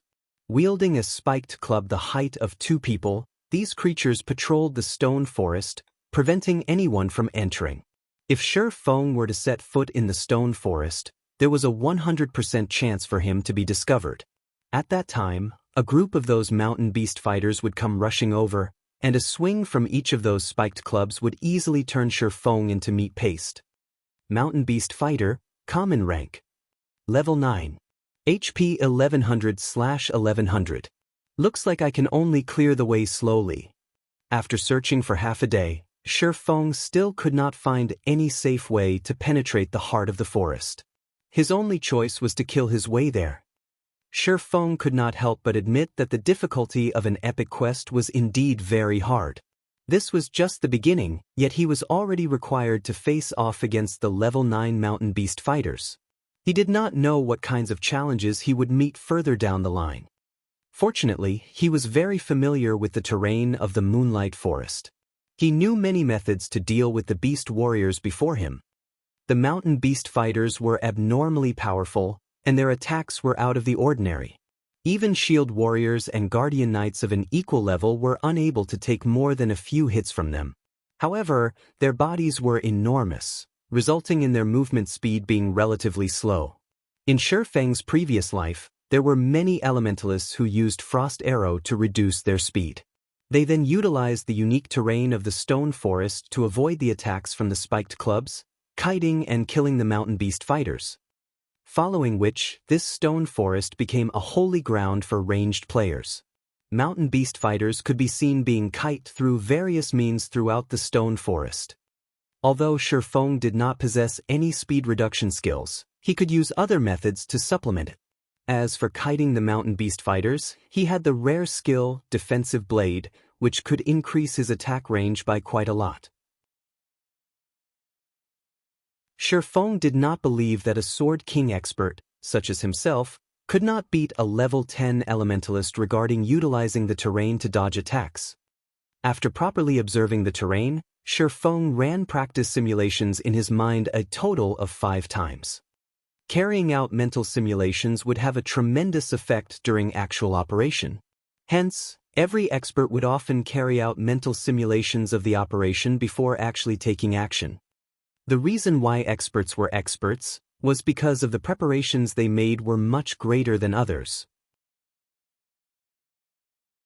There would often be many average players who would admire the experts in God's domain.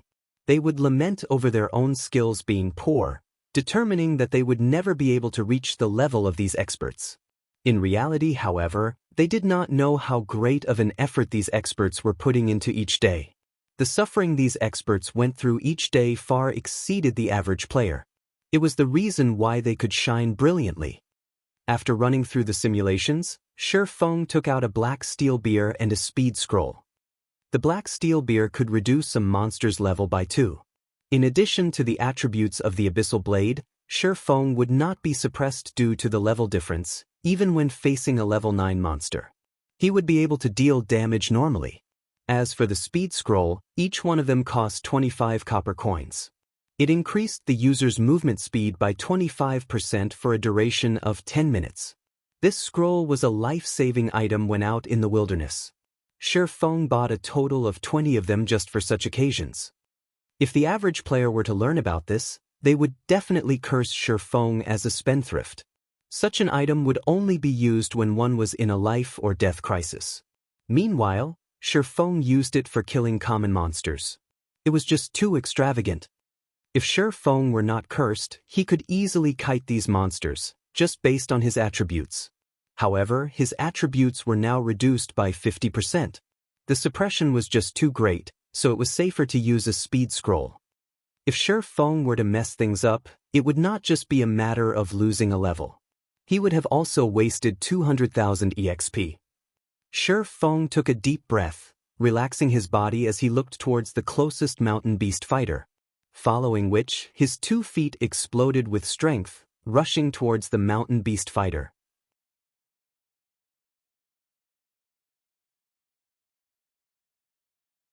Chapter 64, Silver Moon Set Equipment. When the distance between Shifeng and the mountain beast fighter was less than 30 yards, the monster discovered Shifeng speeding towards it.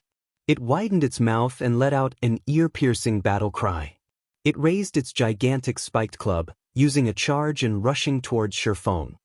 Shifeng immediately pulled out the Abyssal Blade. The blade slashed horizontally as Shifeng used parry. Shifeng was knocked back by 5 yards, pulling some distance away from the mountain beast fighter without taking any damage. After he landed, he immediately spun around and ran towards the stone forest. If players were hit by the mountain beast fighter's charge, the monster would immediately follow up with a break to reduce the player's speed, preventing them from escaping. In Shifeng's previous life, the elementalists who were struck by the beast fighter's charge would immediately use Frozen Nova to freeze the monster for 8 seconds. They would take the chance to gain some distance, then continue by kiting the monster. The mountain beast fighters would only use charge on the first meeting, using suppressing skills afterward. As long as the elementalists did not let the monsters catch up to them, there would be no danger whatsoever. Also, nearby there were numerous large rocks that could be used to toy with the mountain beast fighters, making the process of killing them a lot easier. After using the speed scroll, Shifeng's speed was faster than the mountain beast fighter just by a thread. It was not very obvious, but it was this small difference that prevented the mountain beast fighter from catching up to him. After entering the densely packed stone forest, Shifeng turned around and used Thundering Flash. From a distance of 15 yards, 3 sword rays immediately pierced through the beast fighter's armor, causing 3 damages of -15, -19, -13. Without the level suppression, even if Shifeng's attributes were reduced by 50%, his attack power and skill damage were still very powerful. After using the skill, Shifeng's speed slightly reduced, and the mountain beast fighter caught up to him within an instant. The beast fighter was clearly furious after being struck. It roared as it brandished its spiked club, smashing it at Shifeng. Shifeng hurriedly turned his body, hiding by a nearby rock. The spiked club did not land on Shifeng. It only hit the stone and created a splash of broken rocks. During this attack, Shifeng, once again, pulled a distance of over 8 yards away from the monster. After using Thundering Flash, Shifeng activated Defensive Blade. His attack range suddenly increased to 15 yards. As long as he maintained a 5-yard distance between the mountain beast fighter, the monster would not be able to land a hit on him. Shifeng brandished his sword as he paid attention to the distance between him and the monster, pulling back to avoid the club whenever he was too close. In such a way, streak after streak of sword light landed on the mountain beast fighter's body.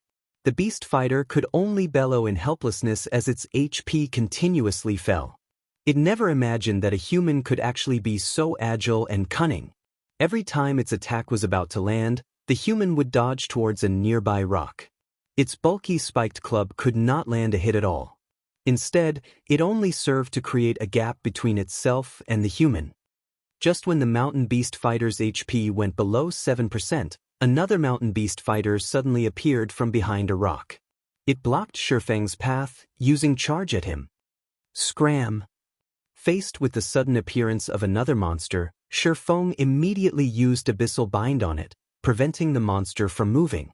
At the same time, the Abyssal Bind also cancelled the life-threatening charge. Since the mountain beast fighter had been locked up, Shifeng naturally would not let the skill go to waste. He immediately used Wind Blade, instantly shaking off the low HP mountain beast fighter, and his blade landed on the bound mountain beast fighter's neck. Shifeng continued by using Double Chop, causing a bleeding effect on the monster. He then used another chop on the monster. Just within 3 seconds, Shifeng had taken away 16% of this mountain beast fighter's HP. Seeing as the low HP mountain beast fighter was about to catch up, Shifeng dodged and arrived at behind the restricted beast fighter. He raised the pitch-black abyssal blade high, abruptly slashing down.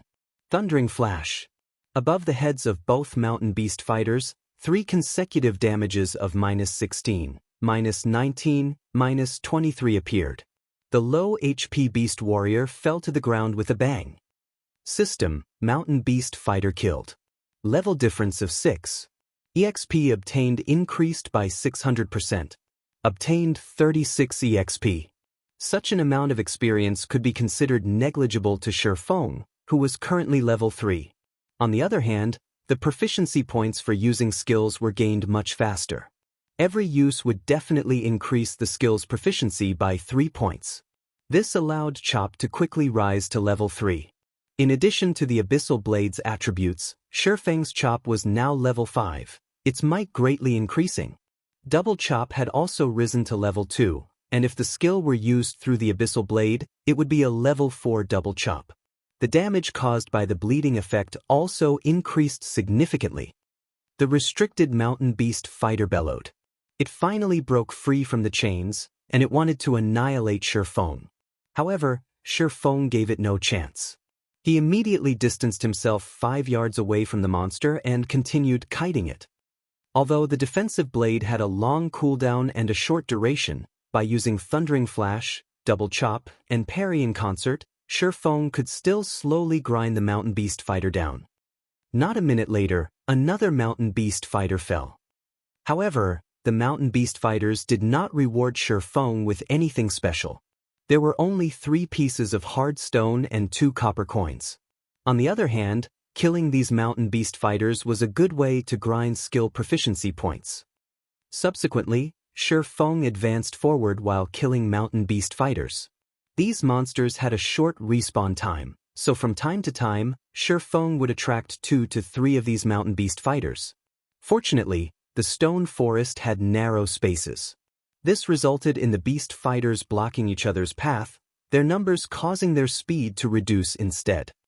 Seeing this, Shi Feng had sudden inspiration. He started luring more and more mountain beast fighters, and within a short moment he had lured over 20 of these monsters. The monsters chased after Shi Feng as a group, but the narrow pathways of the stone forest prevented them from even stretching their bodies.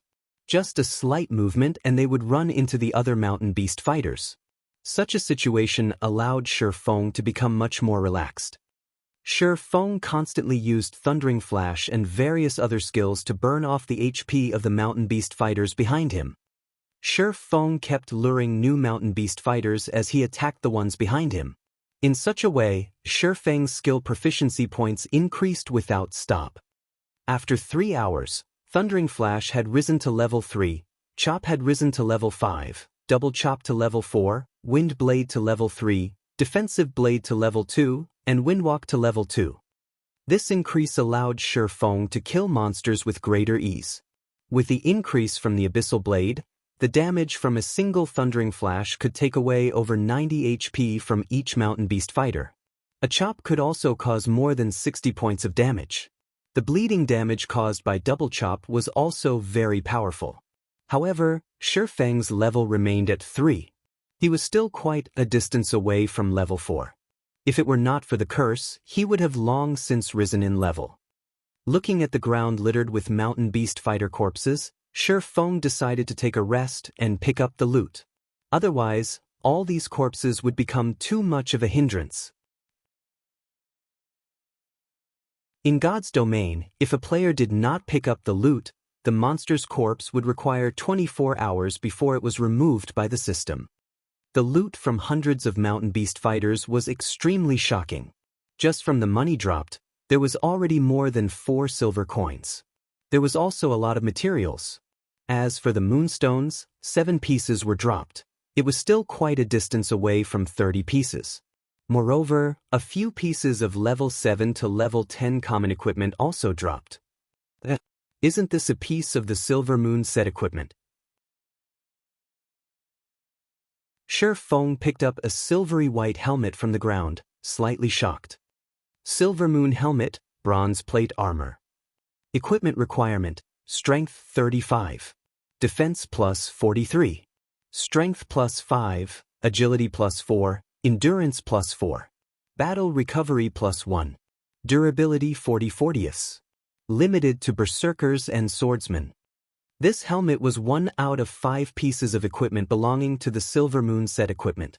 As long as 2 pieces of the set were collected, the first set effect could be activated.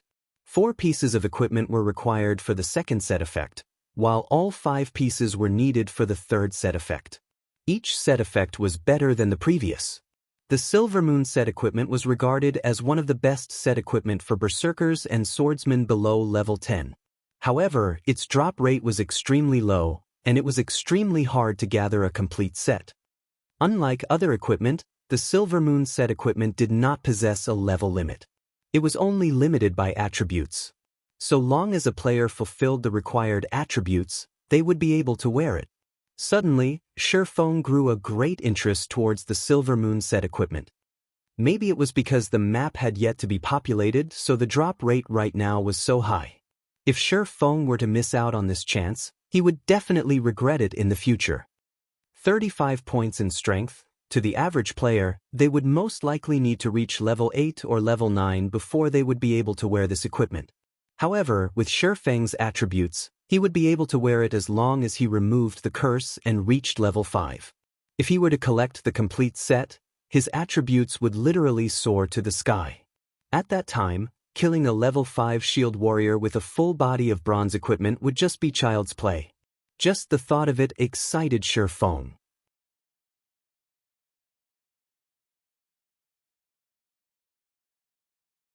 Chapter 65, Mysterious Iron Treasure Chest. Shi Feng stored the silver moon helmet and continued moving deeper into the stone forest, searching for even more mountain beast fighters. Before, Shi Feng's attention was solely focused on moonstones and the horror of the Moonlight Forest. He had completely forgotten that the Moonlight Forest was an unexplored map. The treasures here were bountiful beyond comparison. It was just that, in Shi Feng's previous life, when he arrived at the Moonlight Forest, the place had long since been ransacked by those experts of first-rate and second-rate guilds, leaving only scraps behind. Even then, Shi Feng still had to compete with the other guilds for them. As for the average players, they didn't even have the chance to obtain those second-hand goods. By the time the average players arrived, who knew how many times the Moonlight Forest had been ransacked? However, these players still treated this place as a treasured land. One could imagine just how attractive the untouched Moonlight Forest was. Now that he was here, a step ahead, those first-rate and second-rate guilds would not have their turn. He would personally explore every corner of the Moonlight Forest and plunder everything, letting those guilds have a taste of getting second-hand goods. 2 hours later, Shi Feng finally arrived at the core of the stone forest. On his way here, Shi Feng continuously killed mountain beast fighters, obtaining 3 more pieces of moonstone and a lot of money and materials. By chance, Shi Feng had discovered a camp made by the mountain beast fighters. The camp was guarded by mountain beast fighters on all sides, and just a rough calculation told Shi Feng that there were over 40 of these monsters. Moreover, there were several squads of mountain beast fighters patrolling near the camp. All in all, their numbers totaled past 100. The mountain beast fighters' camp was where they stored their treasures. Many guilds would often send teams consisting of 20 elite players to do a sweep on the various monster camps in the Moonlight Forest. Their harvests every time they did so were relatively good. Meanwhile, the mountain beast fighter camp in front of Shi Feng had never been raided before. There was definitely a great treasure in there. Shi Feng might even be able to finish collecting the required moonstone and obtain many Tier 1 gemstones and equipment. However, every monster camp was not easy to deal with. If there were not a lot of rocks here, Shi Feng would not have paid any attention to the camp and would have most likely turned around and left already. But the rocks here were much more concentrated. The pathways surrounding the camp could, at most, fit 2 beast fighters, while the narrower places could only fit 1. It was definitely a good location to grind mountain beast fighters. It would be a great pity if Shi Feng were to give up here. Hence, Shi Feng picked a few small pieces of stone from the ground and stealthily closed in on the monster camp. To prevent unexpected elements, Shi Feng decided to lure all the mountain beast fighters in one go. Otherwise, if he were to meet up with another group of mountain beast fighters during his kiting, he would definitely drop dead. The important factor when luring these mountain beast fighters was finding a way to deal with their charge. If that were not properly handled, Shi Feng would end up dead from the unlimited charges. He had personally been met with such a scenario before. His strength at that time had clearly exceeded the monsters by a large leap, yet, the monsters charged at him one after another, placing him in a fainted state until he died. Although each mountain beast fighter only used charge once, hundreds of those monsters still meant hundreds of charges. Trying to get them to charge all at the same time was extremely difficult. With his current HP, Shi Feng would not last 2 hits under the mountain beast fighter's assault. Hence, he absolutely cannot make a mistake. He needed to let all the mountain beast fighters simultaneously use charge at him, then avoid the follow-up damage. Only then would he have a chance to get rid of all these mountain beast fighters. He needed to get a good grasp on the timing when all the mountain beast fighters rushed over. Otherwise, instead of grinding monsters, he would be the one beaten to a pulp. However, Shi Feng still held confidence in himself. After all, he was once a sword king and a first-rate expert. The mountain beast fighter on guard used its furry hand to caress its beloved Nuedo. It stood up high on the wall. Its blood-red eyes were constantly surveying its surroundings.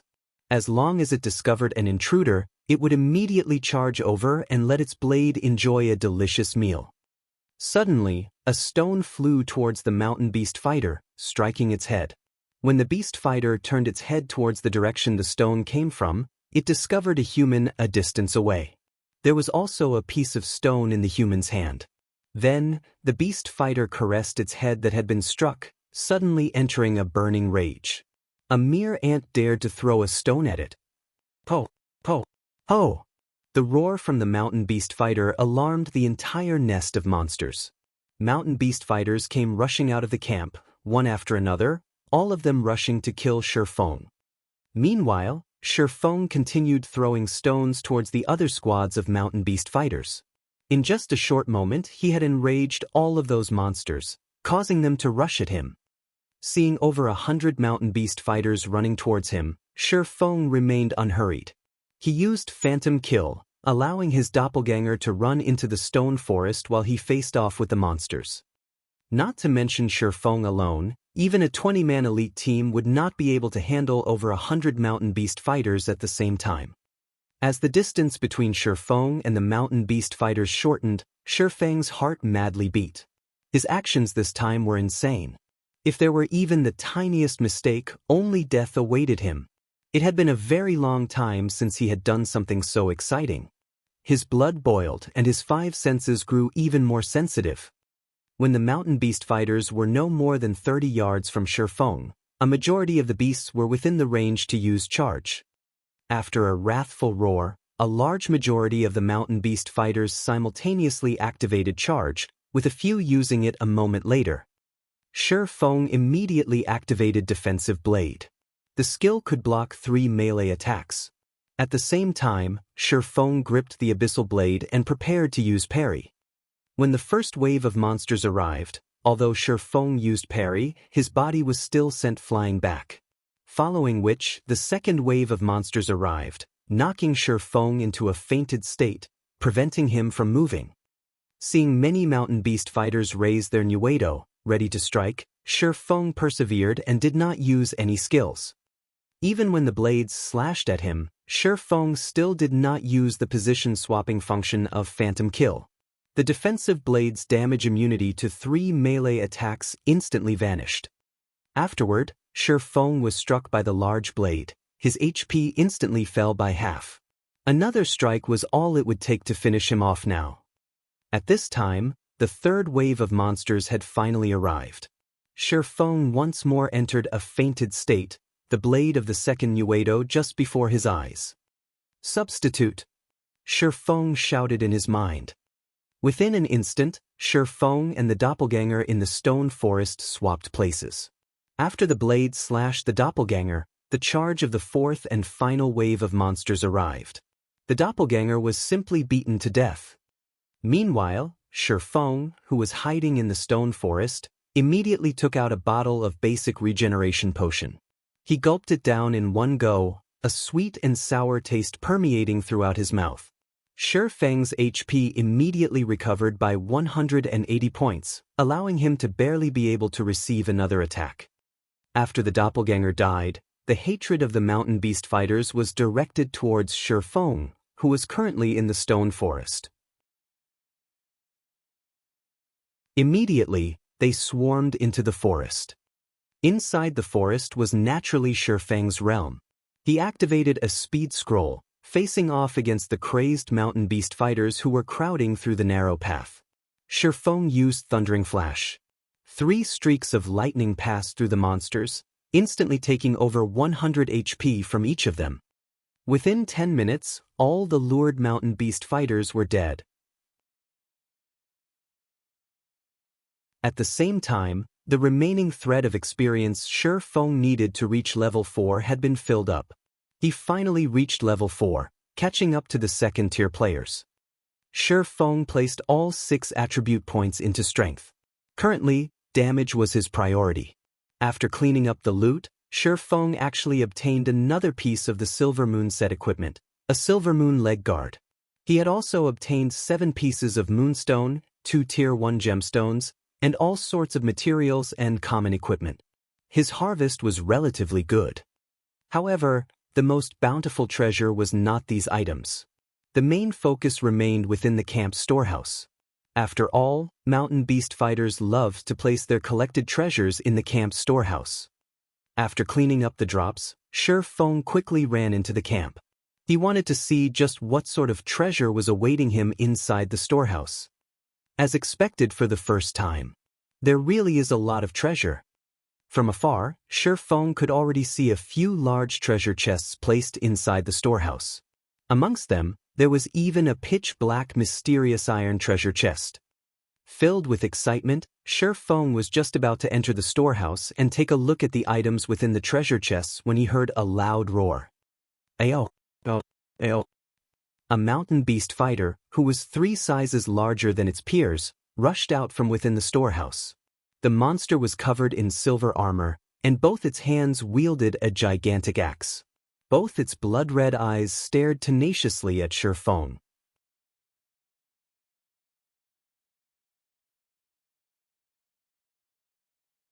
Chapter 66, Phantom Kill. After this silver-armored mountain beast fighter rushed out, before Shi Feng could observe it, it had already thrown its incomparably heavy mountain-splitting axe. The axe flew like a rocket, reaching Shi Feng in an instant. Everything happened too quickly, too suddenly. If it were an average player in this situation, their head would have parted with their body before they could even react. However, Shi Feng was not an average player. He pulled out the abyssal blade with great speed, and the moment before the axe could hack at his neck, he parried this flying death axe.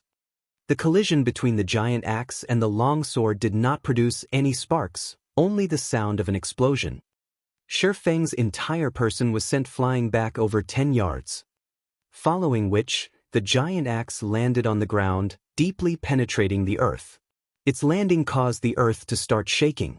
It could be seen just how heavy this giant axe was. Moreover, the silver-armored mountain beast fighter who could simply throw this giant axe was even more terrifying. Such strength did not exceed the normal mountain beast fighters by just a level. After landing, Shi Feng immediately used observing eyes on the new monster.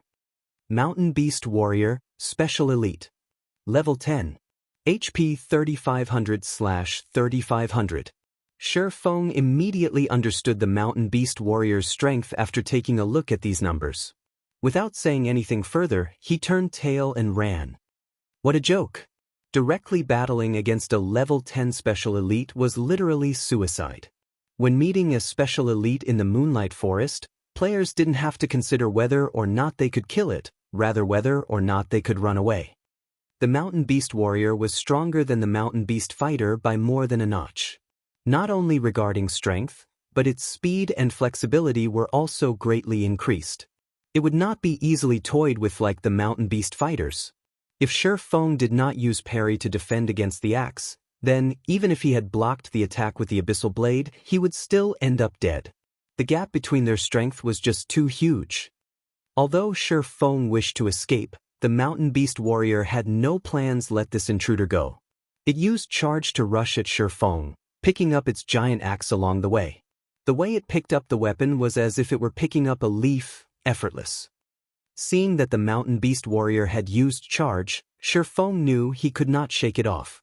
He turned his body around in mid-air, pointing his sword at the Mountain Beast Warrior.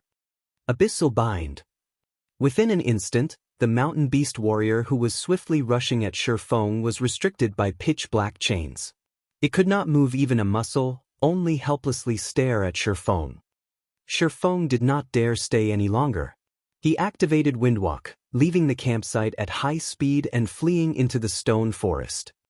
With the added speed from Windwalk, the Mountain Beast Warrior had no chance of catching up to him. About 20 seconds later, finally broke away from it.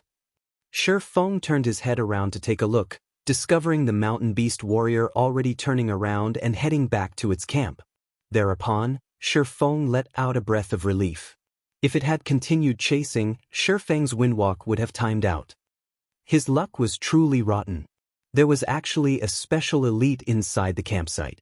In his previous life, there were no monster camps that were guarded by a Special Elite. There would only be the occasional normal elite monster. Shi Feng felt unfortunate for losing the mysterious iron treasure chest. Currently, Blackie's communication arrived. Brother Feng, all of our members have reached level 4. Moreover, we obtained a lot of equipment and skill books. Everyone has learned quite a few skills, and our strength has greatly increased. Unfortunately, our leveling speed from grinding gnomes has greatly decreased. When will you be coming over to carry us through the hell mode of the deathly forest? Our fighting spirits are all sky high right now, and we're just waiting for your command, Blackie laughingly said. All of you are level 4? Shi Feng entered a deep thought, trying to think of the next task for Blackie and the others to do. After some thought, Shi Feng thought of a good location. Blackie, you guys should stop grinding gnomes and return to town to tidy up your bags. Go to the level 5 area, the Red Leaf Forest. Follow this marker and grind forest wolves. The wolf meat and wolf skins are good stuff. The more you grind, the better, as all the drops can be sold, fattening your wallets. With Blackie and the others' current potential, it would be very easy to grind forest wolves. This was especially true with Blackie's equipment. The monster's 400 HP would be gone with just 3 dark arrows. Moreover, the location Shi Feng gave to Blackie was a large wolf denver. The respawn rate there was very quick, and there was also higher ground for Blackie and the others to occupy. As long as Cola and lonely snow firmly block the pathway up the slope, preventing even a single wolf from moving past them, the ranged members could easily deal damage. Moreover, beasts were afraid of fire, taking additional damage from it. A single hell flame could wipe out the entire pack of wolves. Their leveling speed would increase by at least 60% to 70%. Great! We're bored out of our minds from constantly grinding gnomes. We'll go immediately after we tidy up our bags, Blackie excitedly confirmed. More and more players started going to their location to grind gnomes now. In addition to them being level 4, their leveling efficiency was constantly decreasing. They were naturally excited to have a new location to grind. Brothers, pack up. We won't have to compete with them anymore. Let's go play in a new location, Blackie said to the others after cutting off the call. Everyone stopped fighting over monsters with the other players when they heard Blackie say so. They cheerfully left this place with Blackie. When the elite parties saw Blackie and the others leaving, their faces revealed expressions of joy. There would be fewer people competing over this precious leveling ground now. They inwardly sneered at the foolishness of Blackie's party. Currently, players filled the entirety of Dark Moon Valley. How could the leveling speed at the other locations be faster than here? Elsewhere, just when Shi Feng was ready to look for other mountain beast fighters, he noticed a problem from the conversation with Blackie. It was definitely not possible for him to kill the mountain beast warrior by himself, but he could still escape. However, it was not necessary for him to kill the mountain beast warrior to obtain the mysterious iron treasure chest. As long as one person lured the mountain beast warrior, another person could go and open the treasure chest. Thinking up to this point, Shi Feng looked at the abyssal blade with a faint smile. As expected, Phantom Kill was a very powerful skill. Following which, Shi Feng once more returned to the mountain beast camp. He activated Phantom Kill, his doppelganger appearing before him. The doppelganger possessed all of Shi Feng's skills. It was sufficient to hold off the mountain beast warrior for more than 20 seconds. With these 20 seconds, Shi Feng could activate the treasure chest and take away all the items. Shi Feng took out a speed scroll and polymorph scroll, giving them to the doppelganger. The polymorph scroll could polymorph monsters below level 15 into a sheep for 4 seconds.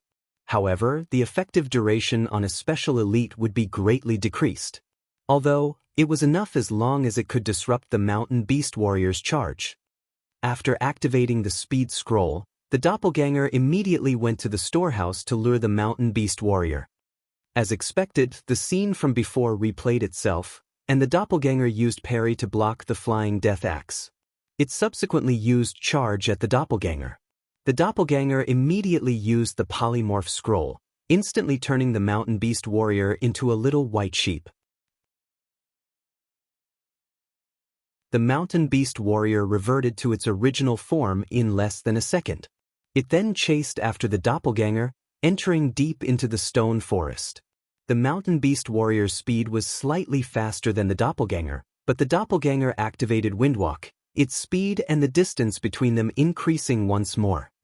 A short distance away, Shifeng watched as the mountain beast warrior departed from the campsite. He let out a small chuckle, similarly activating windwalk as he rushed into the storehouse. This time, there were no monsters present to interrupt him when he entered the storehouse. Shifeng first went up to the mysterious iron treasure chest, opening it. The treasure chest needed time to be opened. 2 seconds. The loading bar for the treasure chest was still going, causing Shifeng to become slightly nervous. The time his doppelganger could delay was limited. Aside from the mysterious iron treasure chest, there was still one more bronze treasure chest and 3 common treasure chests. Time was of the essence. As long as he opened a treasure chest now, it would not be possible to lure the tiger out of the mountain the next time around. After all, special elites possess their own intelligence. Hurry, hurry! Shifeng impatiently looked at the loading bar. 10 seconds later, the mysterious iron treasure chest opened. At the same time, a wrathful roar came from the stone forest. It would seem that Shifeng's actions had been discovered. Looking through the doppelganger's vision, Shifeng could see that the mountain beast warrior no longer paid the doppelganger any attention. Instead, it ran back towards the camp storehouse. Without pause, Shifeng immediately stored all the items in the treasure chest into his bag. He then continued to open the bronze chest. The bronze treasure chest's loading bar started to move slowly. To Shifeng, every second right now was crawling by. Meanwhile, the sound of the mountain beast warrior's bellow was getting closer and closer.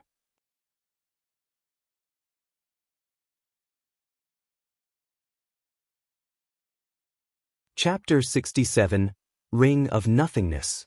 The loading bar for the treasure chest was currently only halfway done. Hearing the roar getting closer and closer, Shifeng became extremely anxious. Hurry! Hurry! The mountain beast warrior had already entered the camp, yet the loading bar was still a hair's breadth away from full. When the mountain beast warrior saw Shifeng opening the treasure chest, its large pair of eyes turned crimson red. It aimed its giant axe at Shifeng, throwing it at him. It could not help but wish for Shifeng to go to hell immediately. At this moment, the bronze treasure chest opened. Without giving the flying axe even a single glance, Shifeng immediately activated Defensive Blade, blocking the attack from the flying death axe.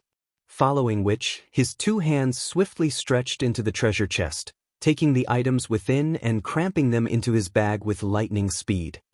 When Shifeng finished storing all of the items from the treasure chest, the mountain beast warrior also arrived before him. It picked up the fallen axe with both of its hands, raising it up high as it prepared to murder. Having no plans to stay, Shifeng turned and ran. Boom! The earth split when the axe landed, leaving behind a scar and causing crushed stones to go flying. However, Shifeng was already 5 yards away by the time the axe landed. He was running directly to the outside of the camp. Seeing that its attack missed, the mountain beast warrior turned to face Shifeng and used charge. It did not intend to give Shifeng any chance to escape. On the other hand, Shifeng did not have any skills to deal with the mountain beast warrior who was charging at him. He allowed the mountain beast warrior to send him into a fainted state, his body then receiving a slash from its axe. In an instant, the attack sent him flying over 10 yards away. The attack from the mountain beast warrior could cause even a level 5 shield warrior to harbor a grudge, yet Shifeng acted as if it was nobody's business as he stood and started running out of the camp once more. Now, Defensive Blade could only prevent Shifeng from receiving damage from a melee attack one more time. Although only one chance remained, there was more than a 10-yard distance between Shifeng and the mountain beast warrior. As long as Shifeng ran into the stone forest, he would be a lot safer. However, an unexpected situation occurred. The mountain beast warrior that should have used charge only once used it a second time, sending Shifeng into a fainted state once more. It raised its giant axe, slashing it again at Shifeng's body. Shifeng was sent flying for over 10 yards again. This time it immediately threw him out of the camp. He was just a short distance away from the stone forest now. However, Shifeng's expression became much more serious. The current mountain beast warrior was completely different from before. Previously, it only used charge once. Now it used charge twice. That meant that there was a possibility for a third or fourth charge, maybe even more.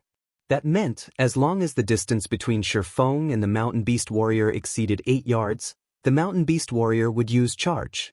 This was definitely not good news. Just as expected, the moment Shifeng stepped out of the 8-yard range, the mountain beast warrior used charge once again. If Shifeng were to be hit once more, he would definitely die. He was not willing to die just yet. Shifeng took out a polymorph scroll, immediately turning the mountain beast warrior that was charging at him into a sheep. Although it was polymorphed only for a second, just 1 second was enough for Shifeng to run a long distance away. As long as Shifeng could run out of the 30-yard range, it would be too far for the mountain beast warrior to use charge. Just after running 15 yards away, the mountain beast warrior recovered. Shifeng immediately spun around and cast Abyssal Bind. He then activated Gravity Liberation, his speed soaring greatly. The 3 seconds binding this time allowed Shifeng to easily run past the 30-yard range, entering the stone forest. Currently, some of the mountain beast fighters in the stone forest had already respawned, and by coincidence, one of them was blocking the path ahead of Shifeng. Being struck by inspiration, Shifeng quickly took the initiative. Windblade. Before the mountain beast fighter could react, Shifeng rushed to its front and brushed past it. Shifeng then took out another polymorph scroll, turning the mountain beast fighter into a sheep. With the speed increase from Windblade, Shifeng easily shook off the mountain beast warrior that was stubbornly chasing after him, escaping it quickly. After finding a safe location, Shifeng sat down to rest as he slowly looked through the items in his bag. Shifeng went from clueless to shocked. He had to admit that ransacking the camp was extremely profitable. Just this one time was enough to make up for his hours of hard work. He instantly collected all of the moonstone he needed, completing his quest. The next thing he needed to do was to leave the Moonlight Forest and dispel the curse. Amongst these treasures, aside from the large amount of moonstone, there were also 7 Tier 1 gemstones, 3 pieces of bronze equipment, and a single bronze-colored mysterious iron ring. Amongst the 3 pieces of bronze equipment, there was a silver moon arm guard.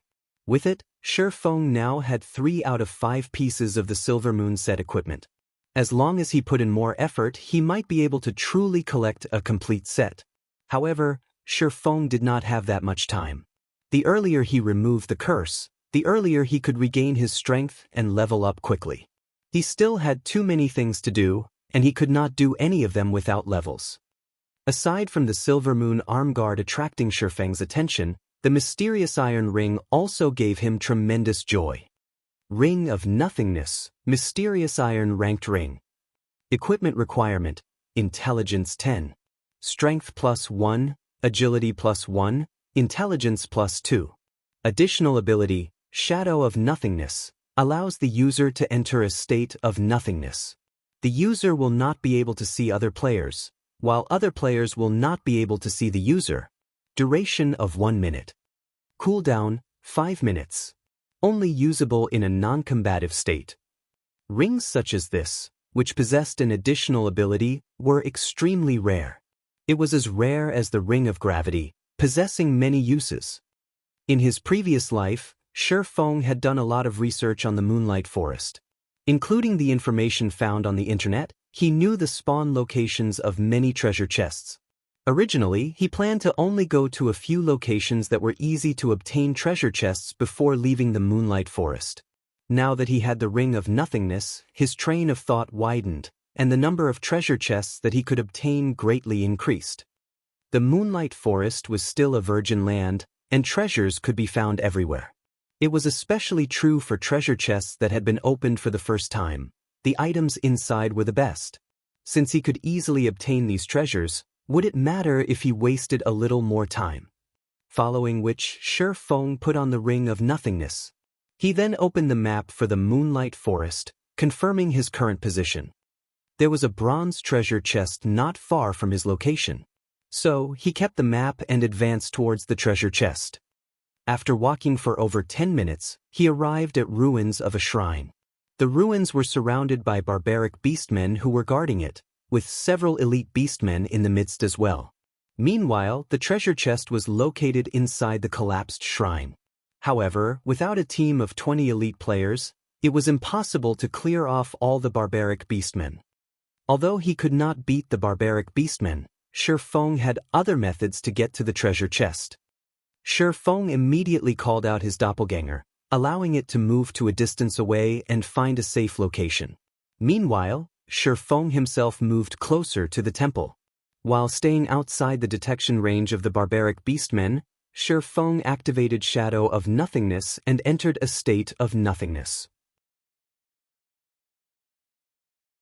He then ran towards the inside of the shrine with high speed.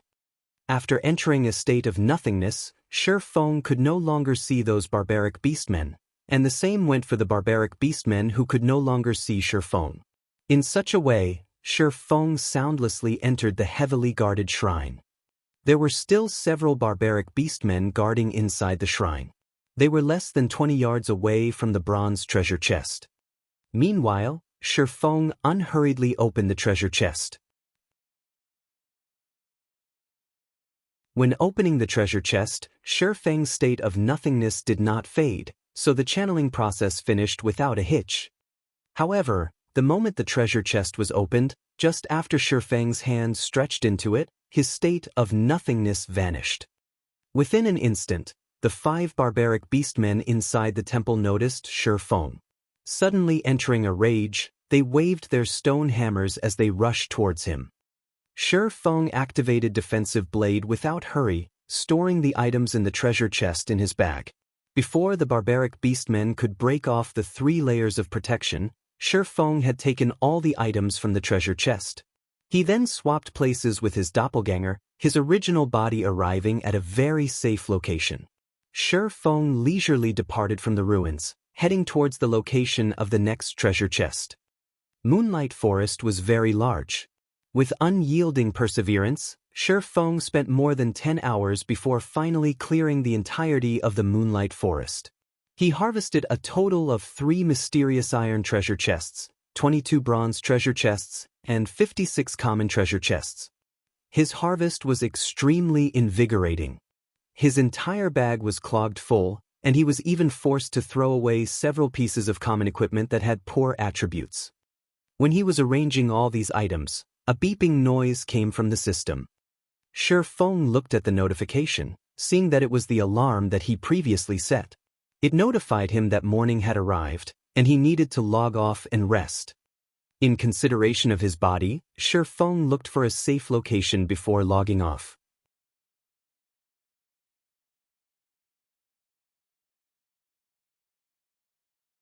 Chapter 68, Big Harvest. Early morning, a layer of fog still covered the outer layer of the window. Dark clouds densely covered the sky outside, and there were signs of rain falling soon. The air quality here is getting worse by the day. After I earn enough money, I definitely have to move out of this broken district and move to a better house in the city. After sitting up, Shi Feng took a look out his window. Following which, he flexed his body and got down from his bed. He then went through 20 sets of workout motions before going to his cramped bathroom to wash up. Shi Feng grabbed his phone from the table once he finished tidying himself up. He started by checking the remaining money in his bank account. Constantly eating instant noodles was bad for his body. Moreover, the nutrients provided were definitely not enough to supplement his method of training. He had obtained the membership card and coupons for Big Dipper after much difficulty, yet, he discovered that he still needed to wait for 5 days before he could use them. This caused him to be slightly depressed. Now, his only hope was on the sales of the God's Domain game currency. Previously, Shi Feng had registered 3 gold coins at the virtual trade center. If there were someone who bought them, then the credits earned would automatically be sent to his bank account. However, the trade center had a 3-hour transaction delay.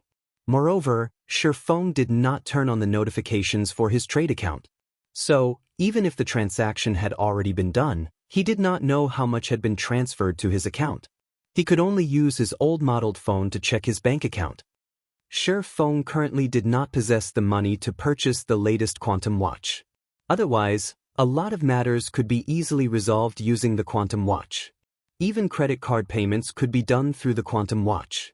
Moreover, all shops that sold items supported payment using the quantum watch, as it was both safe and fast. In a short moment, Shi Feng logged into his bank account using his handphone, checking the amount of money he had remaining. If there were enough credits, he would go and have a good meal. The last time he remembered having meat was when he was still in his 3rd year of university. Now, he was in his 4th year and would be graduating soon. Previously, he had retrieved all of his money from his bank account to buy instant noodles. His current balance should not be more than 1 credit. After selling for an entire night, there should be some people who would purchase some of his game currency. It was especially true for the guilds in White River City. Shi Feng did not believe those guilds could amass funds that quickly. Even if they were to sign a contract with money farming teams or have their money farming teams, it was absolutely impossible for them to purchase that much equipment in such a short period. More or less, they should have purchased some game currency. They actually bought quite a lot. I guess I won't have to fuss over food for a few days. Shi Feng smiled slightly when he saw that there were over 1,700 credits in his bank account. However, the trade tax was truly high. He sold a total of 30 silver coins which were worth 1,800 credits, but 100 of those credits went to taxes. The amount was truly sinister. In any case, Shi Feng now had some money, and it was double the amount of living expenses he would have each month. It was enough for him to eat properly for quite some time. If all 3 gold coins sold, then that would amount to 18,000 credits. Shi Feng would then have the money to buy 2 virtual gaming helmets. The only worry he had right now was whether or not all 3 gold coins would sell. After some consideration, Shi Feng decided that he definitely must make these guilds and players spend more money during this period. Otherwise, if they were to make business deals in the game, they would easily be able to solve their problem with money. At that time, they would not have to purchase game currency from the virtual trade center. Subsequently, Shi Feng left his rented apartment. He made a trip to the bank, withdrawing all of his money. Now that he had some money, Shi Feng went to the nutrition center and bought 3 bottles of C-rank nutrient fluids. They were enough to last him for up to 9 days. When the beautiful saleswoman saw that Shi Feng had bought 3 bottles without even blinking, she could not help but have delightful thoughts. Taking the initiative, she asked, "Are you free this afternoon, handsome? How about we go to Yulan Square to have a drink? My treat."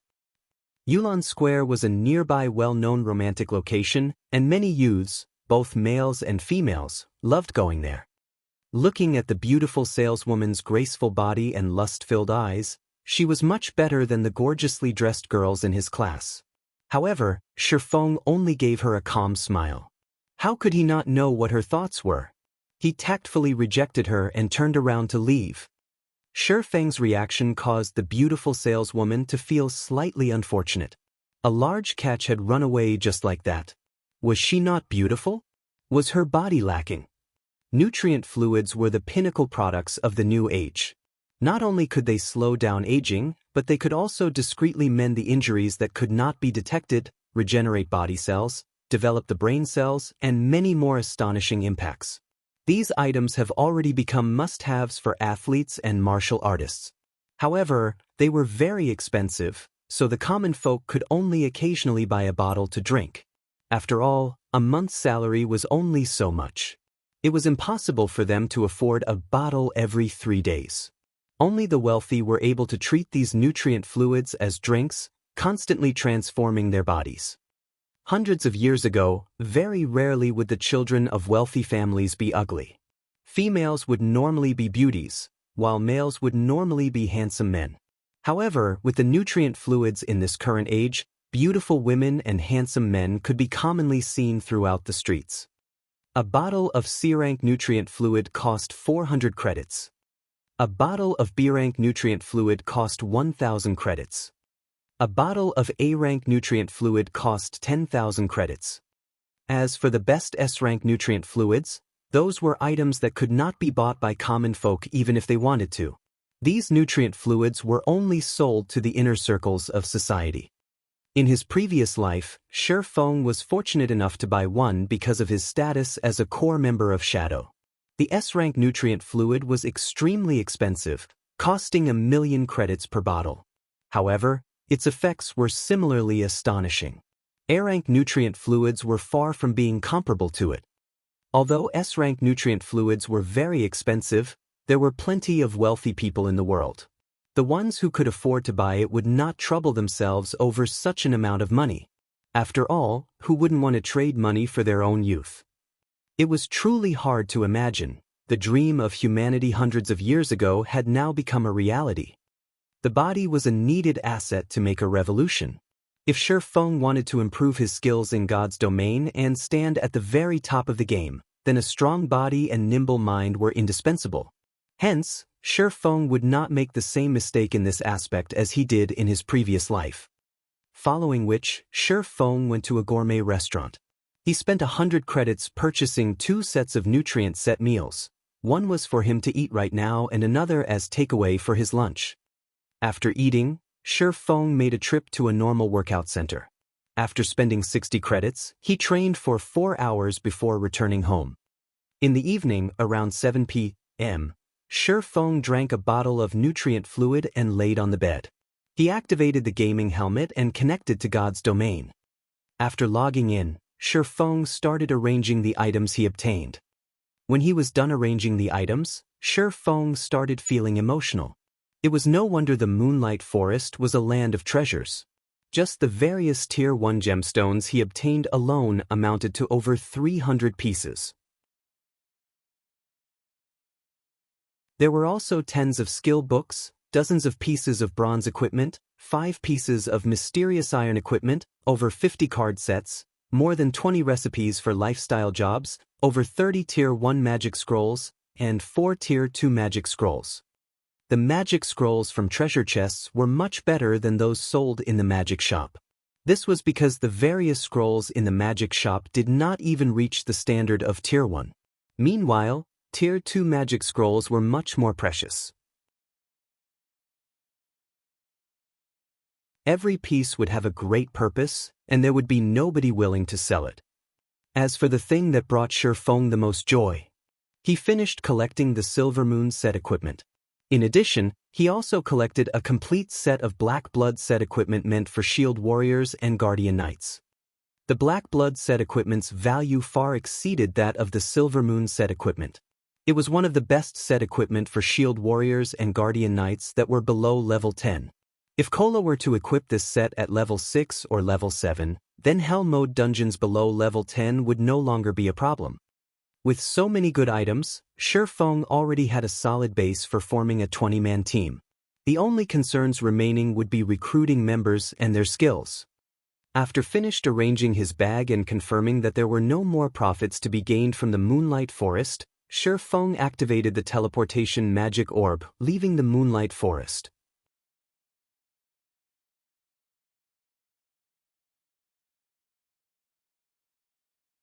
Chapter 69, Lunatic. In the real world, the sky slowly darkened as the sun went under the mountain. On the other hand, players in God's domain were welcoming the rise of the morning sun. Red Leaf Town was currently brightly lit as if it were daytime. In the trade area, players could be found everywhere as they pushed their way through the streets. Compared to yesterday, there were a lot more players currently in Red Leaf Town, and a lot of them were new players who were level 0. After being officially active for 2 days, many people started to notice the difference between God's domain and other virtual reality games. The battling alone was extremely attractive, not to mention other sources of entertainment. The monsters in God's domain improved with the increase in levels, making the battles seem increasingly real. It was no longer the usual simple bouts where players and monsters would take turns fighting each other. The battles in God's domain were more similar to the fighting competitions in real life. This was the age where the world's entire population would exercise. In the real world, People had already reached a level of obsession in regards to fighting competitions, making such competitions extremely popular. Everyone wished for a battle in which they could fight to their heart's content, and even more so when exchanging blows with an expert. They wanted to chase after the intense feeling of excitement that made one's blood boil. It was an addicting feeling that was impossible to give up. Meanwhile, God's domain had all of this, and there were no dangers to a person's life. Moreover, God's domain contained great adventures that were both fascinating and thrilling. There were also countless unknowns waiting to be discovered and explored. Time in the game was also double that of real life. Many players wished they could stay inside God's domain for the rest of their lives, living their second life within the game. It was also because of this reason that many players were attracted to God's domain. Many virtual gaming companies, after seeing this irreversible situation, declared bankruptcy, one after another, as they prepared to invest in God's domain. Such a situation also caused some unwilling veteran gamers to enter God's domain, greatly increasing the number of players.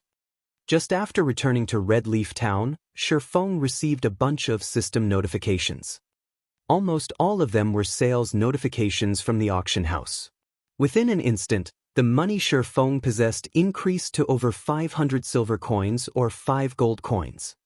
Shifeng still remembered having recently registering 3 gold coins at the virtual trade center. After less than a day's worth of effort, he now possessed an additional 5 gold coins. Those guilds obtained all this money after much difficulty, yet they all contributed to him in the end. Currently, there might not be another player in White River City who was wealthier than he was. The guild leaders of first-rate guilds were no exception. However, this was only the tip of the iceberg. The real money-making moment was just starting. Shifeng first stored all the items that were in his bag into his warehouse. He was not planning on selling them but instead kept them for future use. After all, items such as gemstones and skill books were hard currencies. Their prices would never depreciate. On the contrary, it was equipment that would depreciate along with the increase in player levels. Soon afterward, Shifeng started doing his old business again. Nighttime was the best period for doing business. Seeing that the sun was soon to rise, Shifeng set aside his quest for now and set up a street stall, purchasing stones, magic essences, hard stones, and card sets. Due to previous similar occurrences, many players would deliberately stay here and await Shifeng's arrival. Now, just a casual shout from Shifeng was enough to cause a crowd of players to come running towards him. In such a way, Shifeng bought materials while listening to the conversations of players nearby. The Assassin's Alliance has obtained great glory this time. They completed the insurrection of the Little Fishmen quest and earned a lot of guild reputation. It won't be long before the Assassin's Alliance will become a level 2 guild. What's the big deal? I've heard that a major event occurred in the capital city. The guild leader of a first-rate guild, Star River Federation, completed a major quest and has already become a first-class citizen. Just a little more and he will become part of the nobility. When he obtains the status of a noble, what would a little guild reputation matter? After becoming a noble, he could go to the army camp and city hall to ask for guild quests. Star River Federation could catch up and surpass the Assassin's Alliance at any time. Including the various privileges available to nobles, their accumulated advantage is huge. Just the current Star River Federation was enough to suppress Ouroboros. When the fight for the capital city begins, the city would most likely fall into the hands of the Star River Federation. Those are just small matters. Now, the most popular matter would have to be the showdown between that Black Flame Forger and Hammer Trading. Who doesn't know about that? Right now, there is most likely not a single person in the White River City area that doesn't know of it. However, I never truly imagined that the victor would be so quickly determined. Even further, I never thought that the final winner would be Hammer Trading. Thankfully I was quick-witted and borrowed some money to buy a glimmer chestplate. Many people are currently buying them at high prices. I could easily earn 3 silver coins as long as I resell the one I have. Exactly. Regardless of attributes or design, The glimmer chestplate is way better, so its cost must be extremely high. It only sold for such a low price because of the competition with hammer trading. Black Flame must have lost that battle after constantly losing money. Unfortunately, he is not selling even a single piece of the equipment right now. Otherwise, I would definitely borrow money to buy one. Right now, hammer trading's fame has exploded. On the forums, he had even started proudly scolding the mysterious forger as incompetent, calling the mysterious forger a son of a bitch for not daring to compete with him. To increase their fame and influence, those first-rate guilds will certainly invite him. Hammer trading must already be discussing contract terms with them right now. The chief forger of a first-rate guild, people would drool just thinking about such a position. However, we can only look on in envy because we don't have a forging design for bronze equipment. If I had such an item, even if I were to go bankrupt, I would definitely compete with hammer trading to the end. When I get the chief position of a first-rate guild, my future will be filled with fame and fortune. When Shifeng heard their conversation, his brows slightly wrinkled. He then called up the official forum. Sure enough, hammer trading was ridiculing him with all sorts of insults. Son of a bitch, weren't you so awesome? Why have you turned into a coward? Let's continue competing if you have the ability. See how I'll flatten a black-heart forger like you. Looking at hammer trading's inferior shenanigans, Shifeng smiled calmly. He could not help but admire hammer trading. To become famous, he turned into a lunatic that was willing to use any means. Just like in Shifeng's previous life, to join world dominators and become their chief forger, hammer trading was willing to sell out their entire guild. After he finished purchasing the materials, Shifeng headed towards the auction house. After all the clamor hammer trading made, the glimmer chestplate had thoroughly become famous. Shifeng could now start his next money-making operation. In the current stage of the game, a majority of the average players were already level 3, while many veterans were level 4 and experts were level 5. The average player could not afford a glimmer chestplate, whereas veterans would have to borrow some money to purchase a piece for themselves. As for experts, the usage of the glimmer chestplate was not that great.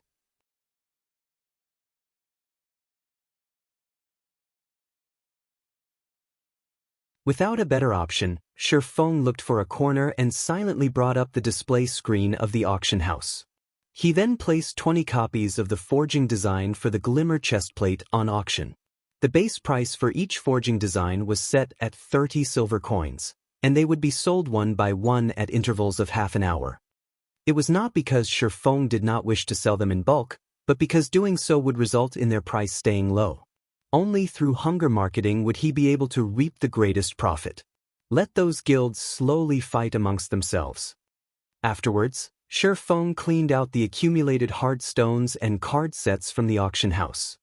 He then left the auction house and headed towards the library.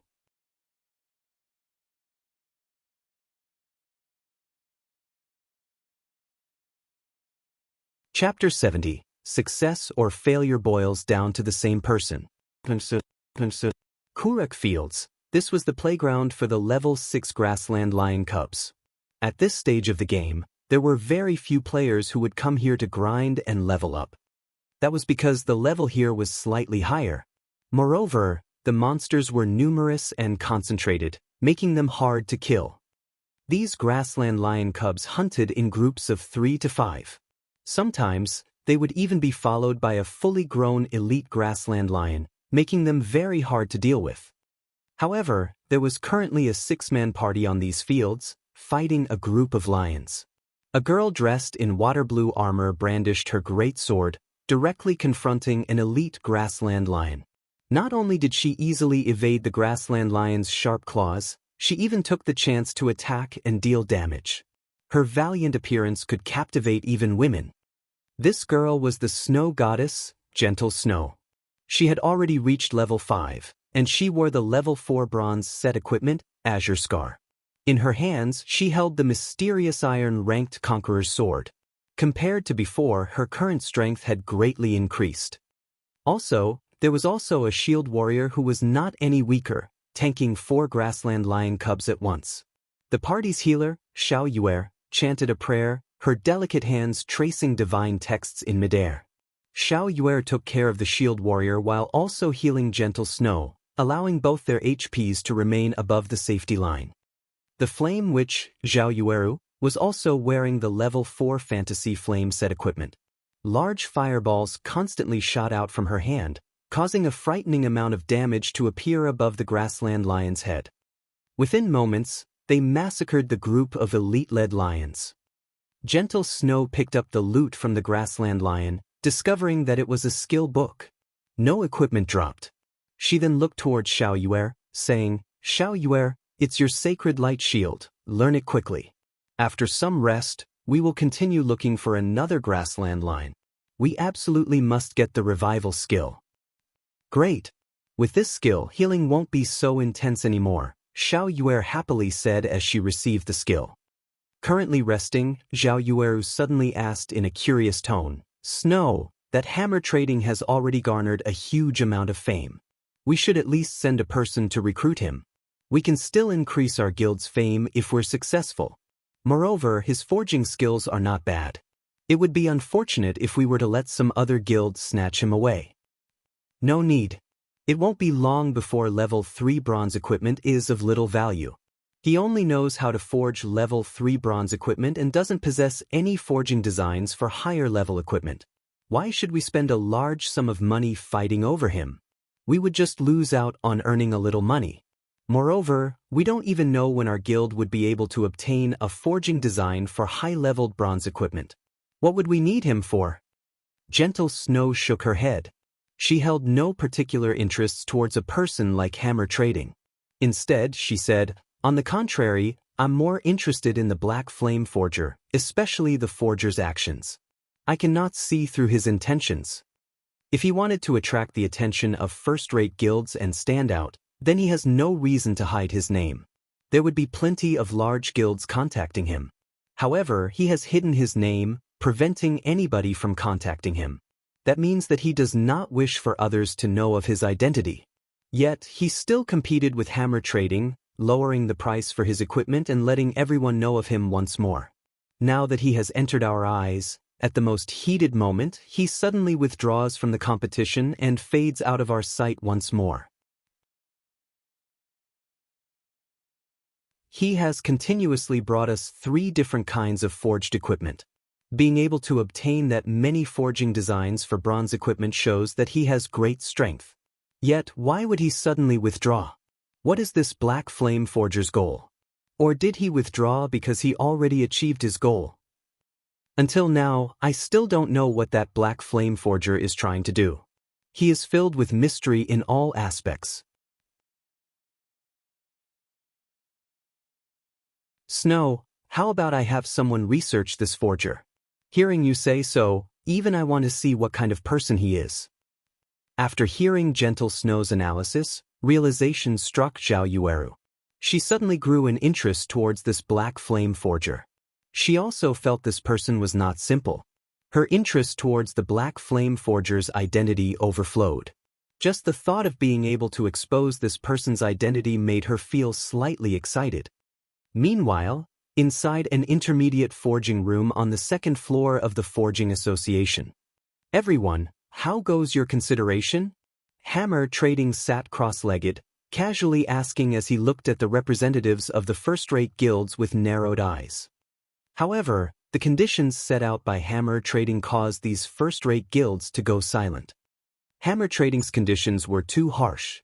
Just the villa he wanted in the city he lived in and the annual salary of 5 million credits would cause these guilds to take a step back, not to mention that he wanted all resources to be prioritized to him. Such treatment was most likely only enjoyed by the guild leader and the vice leader. Meanwhile, Hammer Trading wanted the same treatment as them. Then, didn't that mean he would be on equal footings with the guild leader and vice leader? You guys have to think through this clearly. It isn't easy for me to earn such a great reputation. As long as I join your guild, your popularity will immediately soar and surpass the other guilds. You won't have a shortage of bronze equipment and will be able to earn a large sum of money because of my forging techniques. The price I've given shouldn't be considered much, Hammer Trading said with a smile. His face held an expression that said, "If you don't recruit me, there will be others who will. Don't regret it when that time comes. Hammer Trading had these first-rate guilds eating out of the palm of his hand. Right now, each of these first-rate guilds wanted to be a step ahead of the others. If so, they would be able to have a larger advantage in taking hold of a city. The wealth that came with possessing control over a virtual city was not something a mere 5 million credits and a villa could compare to. Hammer Trading's asking price could be considered low. Looking at the representatives of these first-rate guilds, although their expressions held hesitation, their eyes flashed with the conviction of recruiting him. Hammer Trading suddenly felt his action of investing all of his possessions into the competition this time was truly wise. If he hadn't steeled his heart to borrow money from loan sharks at the last second, he might have actually lost to the Black Flame Forger. Fortunately, the Black Flame Forger bit the dust a step earlier than he did, allowing him to taste the final fruit of victory.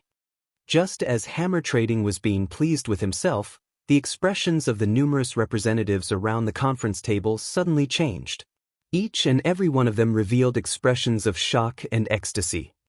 Brother Hammer Trading, I am truly sorry, but our guild has decided to withdraw from this competition and yield to the other guilds.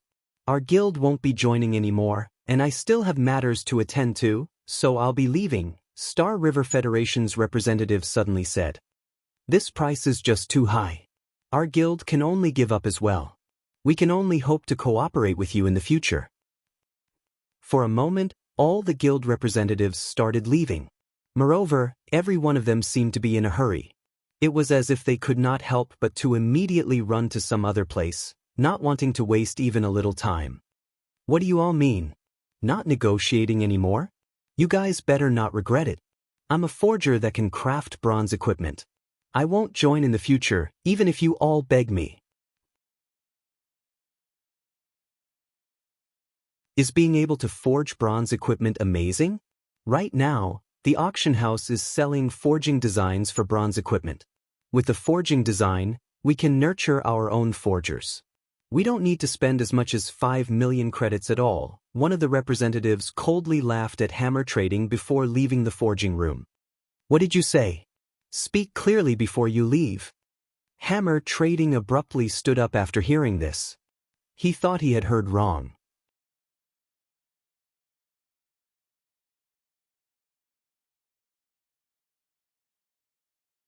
Chapter 71.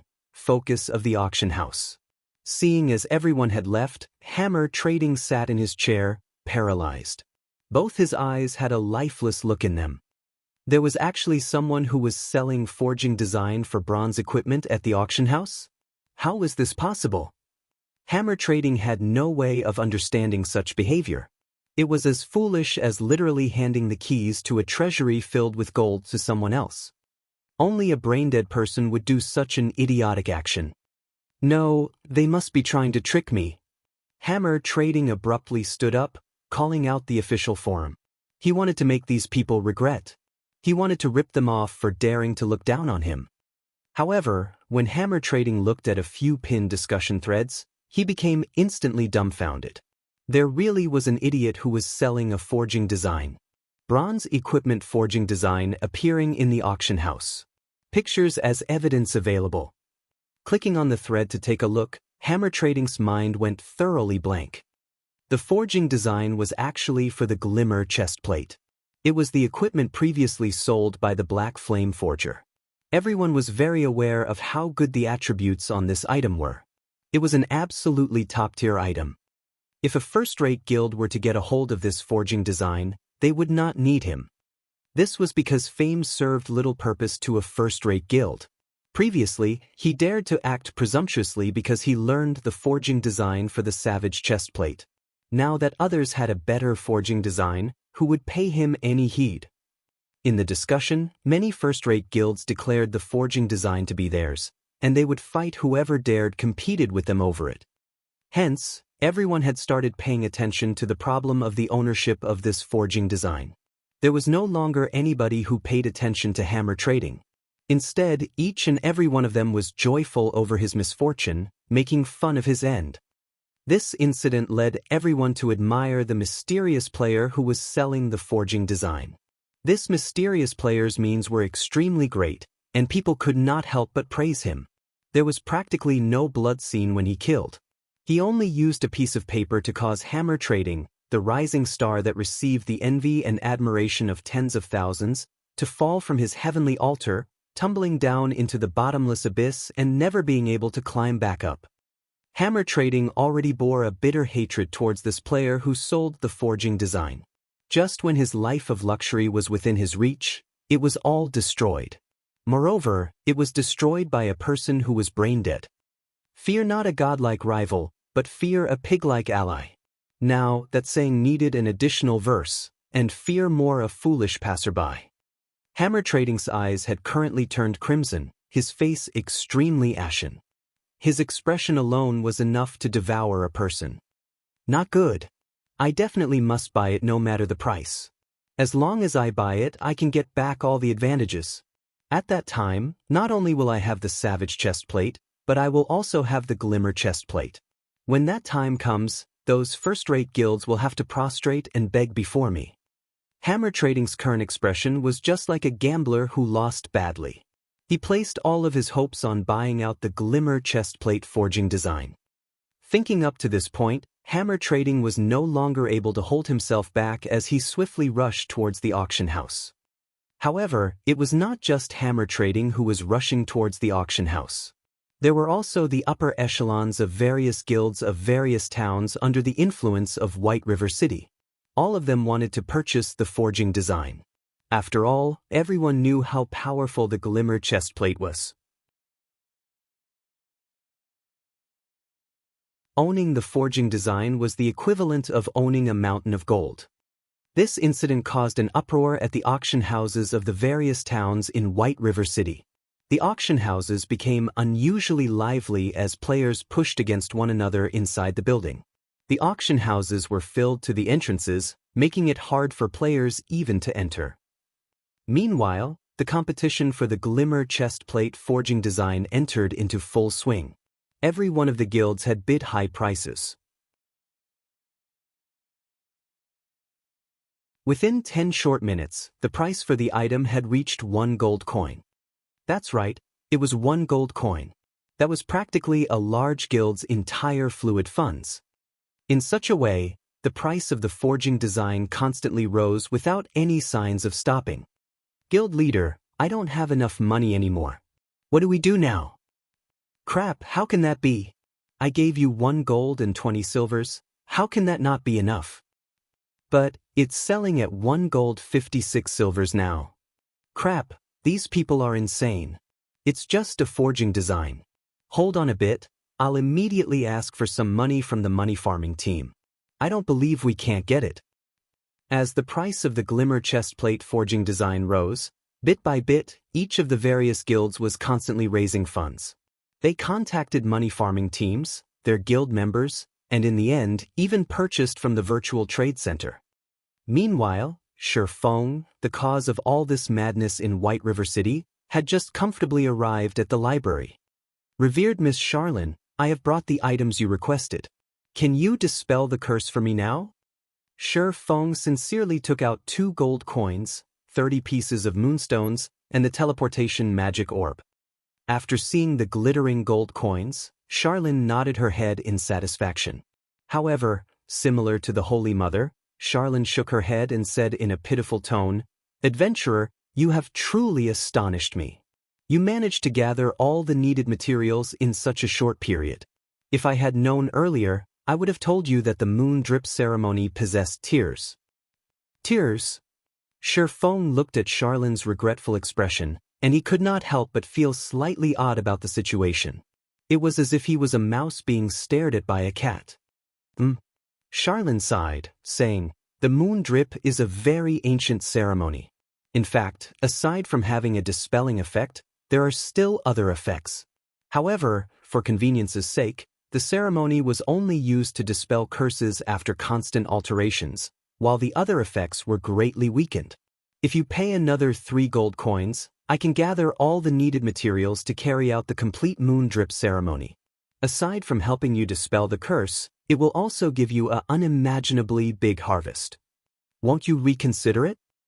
Big harvest. When Charlene uttered these 2 words, Her voice sounded exceptionally loud, making it sound as if this big harvest was something amazing. However, Shifeng knew that the Charlene before him had some kind of see-through skill. Otherwise, how could she have guessed that there were still 3 gold coins inside his bag? He already wasted 3 gold coins to dispel the curse, and he did not wish to become a sucker. As if having seen through Shifeng's thoughts, Charlene added, "Adventurer, do you know of the legend about the demon-slaying sword saint, Celsius?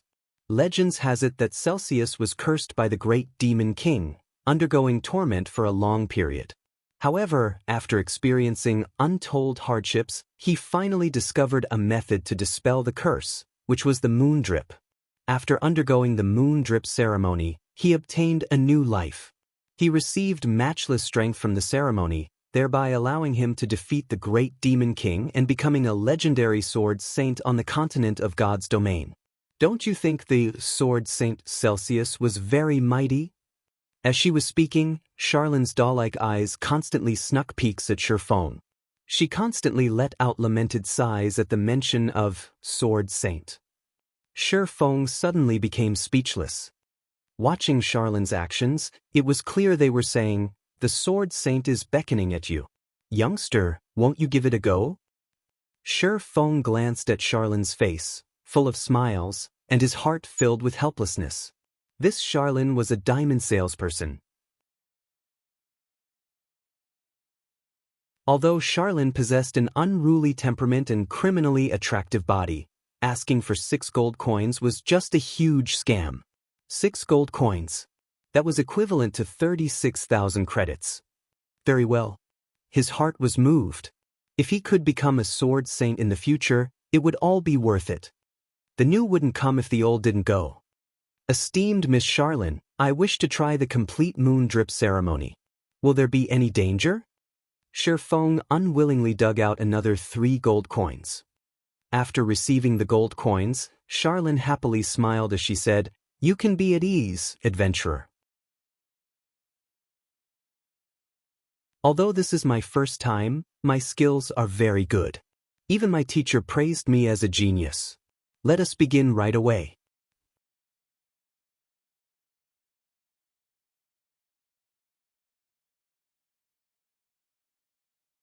Chapter 72, Demon Hunter. The sky was still dark as the moon lay unhidden, high up in the air. Inside the library located in the slums of Red Leaf Town. "Adventurer, if you do not have any problems, then walk to the center of the magic circle. There will be a slight pain after the ceremony starts, so just endure it, and it will be over." Charlene pointed towards the center of the altar made of black stone. Her eyes carried a hint of excitement as she could finally start this experiment. Shifeng was completely unaware of Charlene's thoughts. He nodded his head as he walked into the magic circle. No matter how he put it, Charlene was a major character who possessed a Tier 3 job, so there shouldn't be any complications. As for the pain he would have to suffer, he thought nothing of it. During battles inside God's domain, a player could similarly feel pain when attacked by monsters. However, a majority of the players still chose to accept this kind of setting. Their goal was to increase the sense of realism, so they did not adjust the pain transmission to 0%. More importantly, they wanted to increase their skills in battle.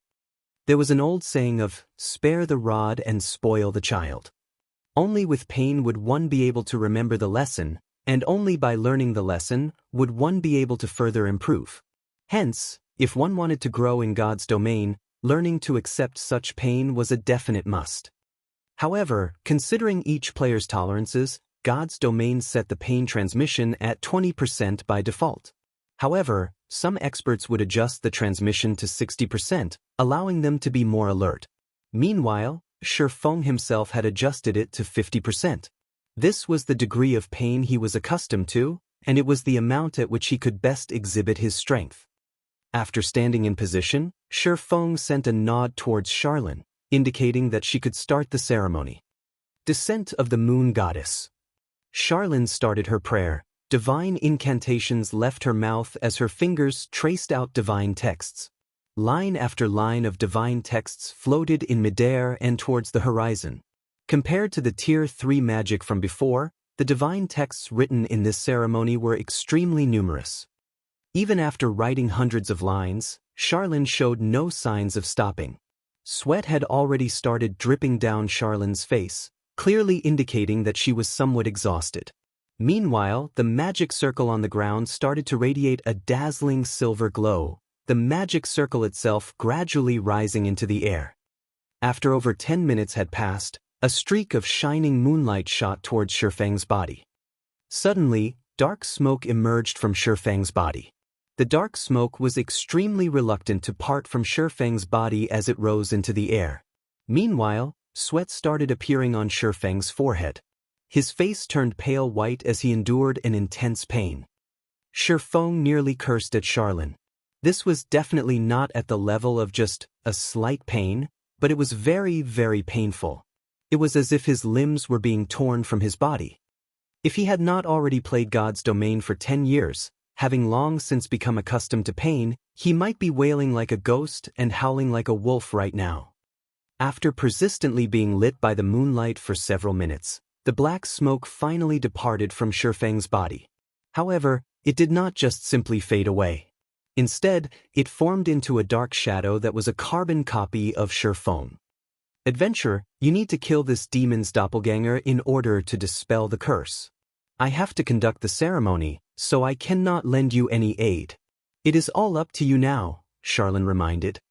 Somewhat exhausted, Shifeng used observing eyes on this dark shadow. Yifeng, demon's doppelganger, elite rank. Level 4. HP 2,000/2000. An elite. Shifeng's complexion turned serious. The demon's doppelganger did not have a lot of HP, and its level was similar to his. If this doppelganger did not possess any powerful skills, then dealing with it would not be a huge problem. However, that probability was slim. Wretched moon drip. Despicable human. Did you think that by using the complete moon drip to weaken my strength, you would be able to defeat me? I'll let you know the reason why lowly humans like you will never win against us powerful demons. The demon's doppelganger had an enraged expression as it pulled out a black longsword, slashing it at Shifeng. In the blink of an eye, the doppelganger arrived before Shifeng. A faint black ray followed as it waved its longsword. Within an instant, that single black ray turned into 4 streaks, all of them threatening to dice Shifeng into blocks of meat. Extraordinary condition. Shifeng was greatly shocked when seeing such an action. This speed far exceeded that of a normal elite. Immediately, Shifeng used parry. Dang, dang, dang. Shifeng retreated several steps before he stabilized his body. If not for the complete moon drip, this demon's doppelganger might not have been just an elite, but a special elite. Die. Despite having the upper hand, the demon's doppelganger did not give Shifeng any chances. It used Shifeng's chop. Its sword pierced toward Shifeng's heart. Shifeng immediately activated Windwalk, his body abruptly dodging to a side as he distanced himself from the demon's doppelganger. After missing its attack, the doppelganger turned its head, using Windwalk as well to chase after Shifeng.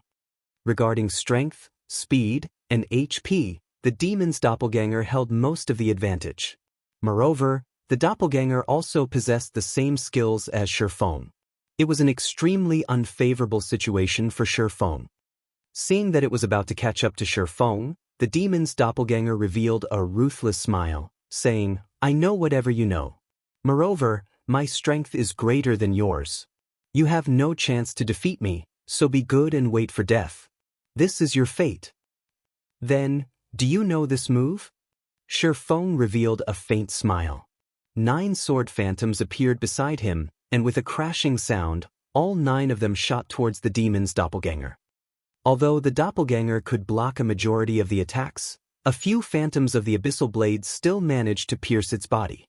Every attack from the phantoms dealt over -30 damage to the doppelganger. Despicable human, you are just relying on your weapon's strength. I'll let you know that all your efforts will be in vain. Saying so, the doppelganger rushed to Shifeng's front and used Thundering Flash. The moment the sword lights came, Shifeng calmly smiled as he took out 2 scrolls from his bag. One of them was a speed scroll, while the other was a polymorph scroll. Within an instant, Shifeng's speed abruptly increased, dodging to a side and avoiding the strikes from Thundering Flash. At the same time, he turned the demon's doppelganger into a sheep. After turning it into a sheep, Shifeng immediately slashed at it with his sword. Thundering Flash. Unable to dodge, the demon's doppelganger received all 3 sword lights. As a result, Shifeng's level 5 Thundering Strike caused 3 terrifying damages of -112, -135, -163. The demon's doppelganger was greatly enraged as it activated Defensive Blade. With its attack range greatly increased, it immediately slashed its sword down at Shifeng. This human was just too despicable.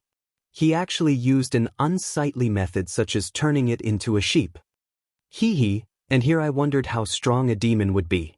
You clearly have a body that's stronger than mine, yet you are still using the same skills as I do. I guess your standards are just at this level, Shifeng mocked as he dodged the incoming attack. You are courting death. A single sentence from Shifeng nearly caused the demon's doppelganger to faint from anger. It sent a double chop at Shifeng's neck. Shifeng pointed the abyssal blade at the demon's doppelganger, and within an instant, 9 pitch-black chains appeared and bound it, restricting it for 3 seconds. Phantom kill.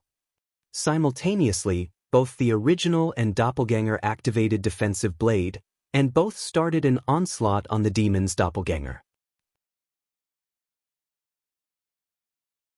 Thundering Flash, Chop, Earth Splitter, Double Chop, and many more skills struck the demon's doppelganger.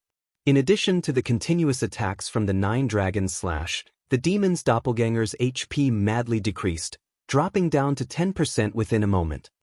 So what if you have a strong physique? So what if you know all of my skills? So what if you are a demon? Shifeng demanded he pierced the chest of the demon's doppelganger. Meanwhile, the demon's doppelganger could only grit its teeth, grimacing in pain. Its fury burned within it. The moment the bindings restricting it were released, it would be able to properly deal with Shifeng. Just as it was about to bring out its special ability, however, the demon's doppelganger saw the scroll within Shifeng's hand. Suddenly, the demon's doppelganger thoroughly despaired. Bye-bye. Shifeng waved his hand at the demon's doppelganger. He knew that the demon's doppelganger was about to show its hand, so he had activated the Tier 1 magic scroll within his hand. Thunder Bombardment. This Tier 1 magic scroll was capable of dealing -500 damage to a single enemy that was below level 20. It was more than enough to deal with the demon's doppelganger that currently had less than 200 HP. Suddenly, a green thunder struck down from the sky above. It caused -500 damage to the demon's doppelganger, instantly transforming it into dark smoke, and it vanished. It also left behind a piece of dark gray-colored equipment. System, Quest, Moon Drip, completed. Rewarding 10,000 EXP, and Demon Hunter, title. Reputation in Star Moon Kingdom +5, Reputation in White River City +20, Reputation in Red Leaf Town +100. System, Reputation in Red Leaf Town has reached 50 points. Upgrading to Red Leaf Town First Class Citizen. System, Reputation in Red Leaf Town has reached 100 points. Upgrading to Red Leaf Town Third Class Noble.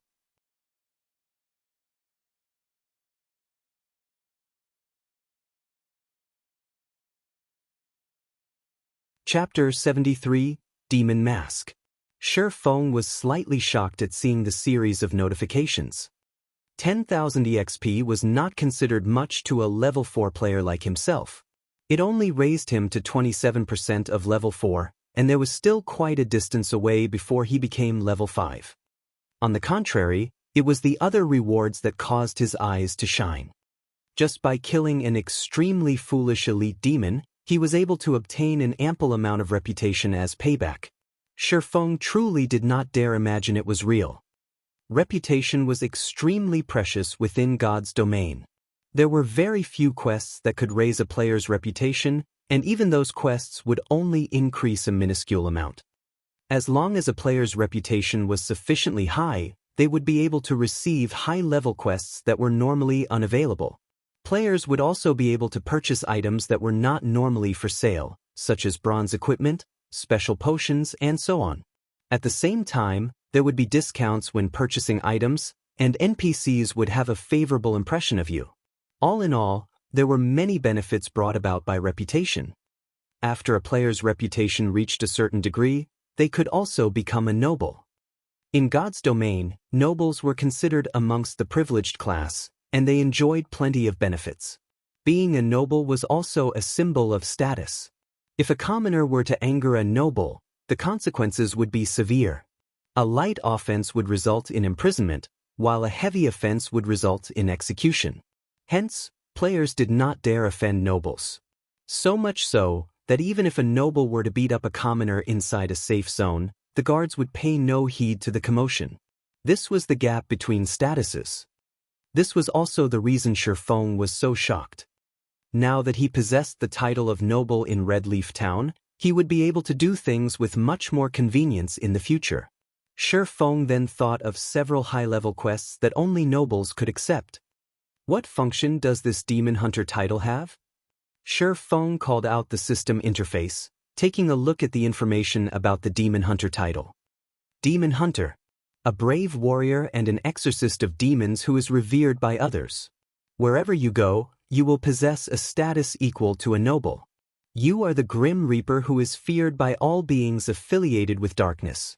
In a 100-yard radius, monsters affiliated with darkness will have their attributes reduced by 10%. At the same time, attacks you deal towards monsters affiliated with darkness will have a 10% increase in damage. Crap, this title is just too awesome. Shifeng became slightly excited after reading the introduction to the Demon Hunter title.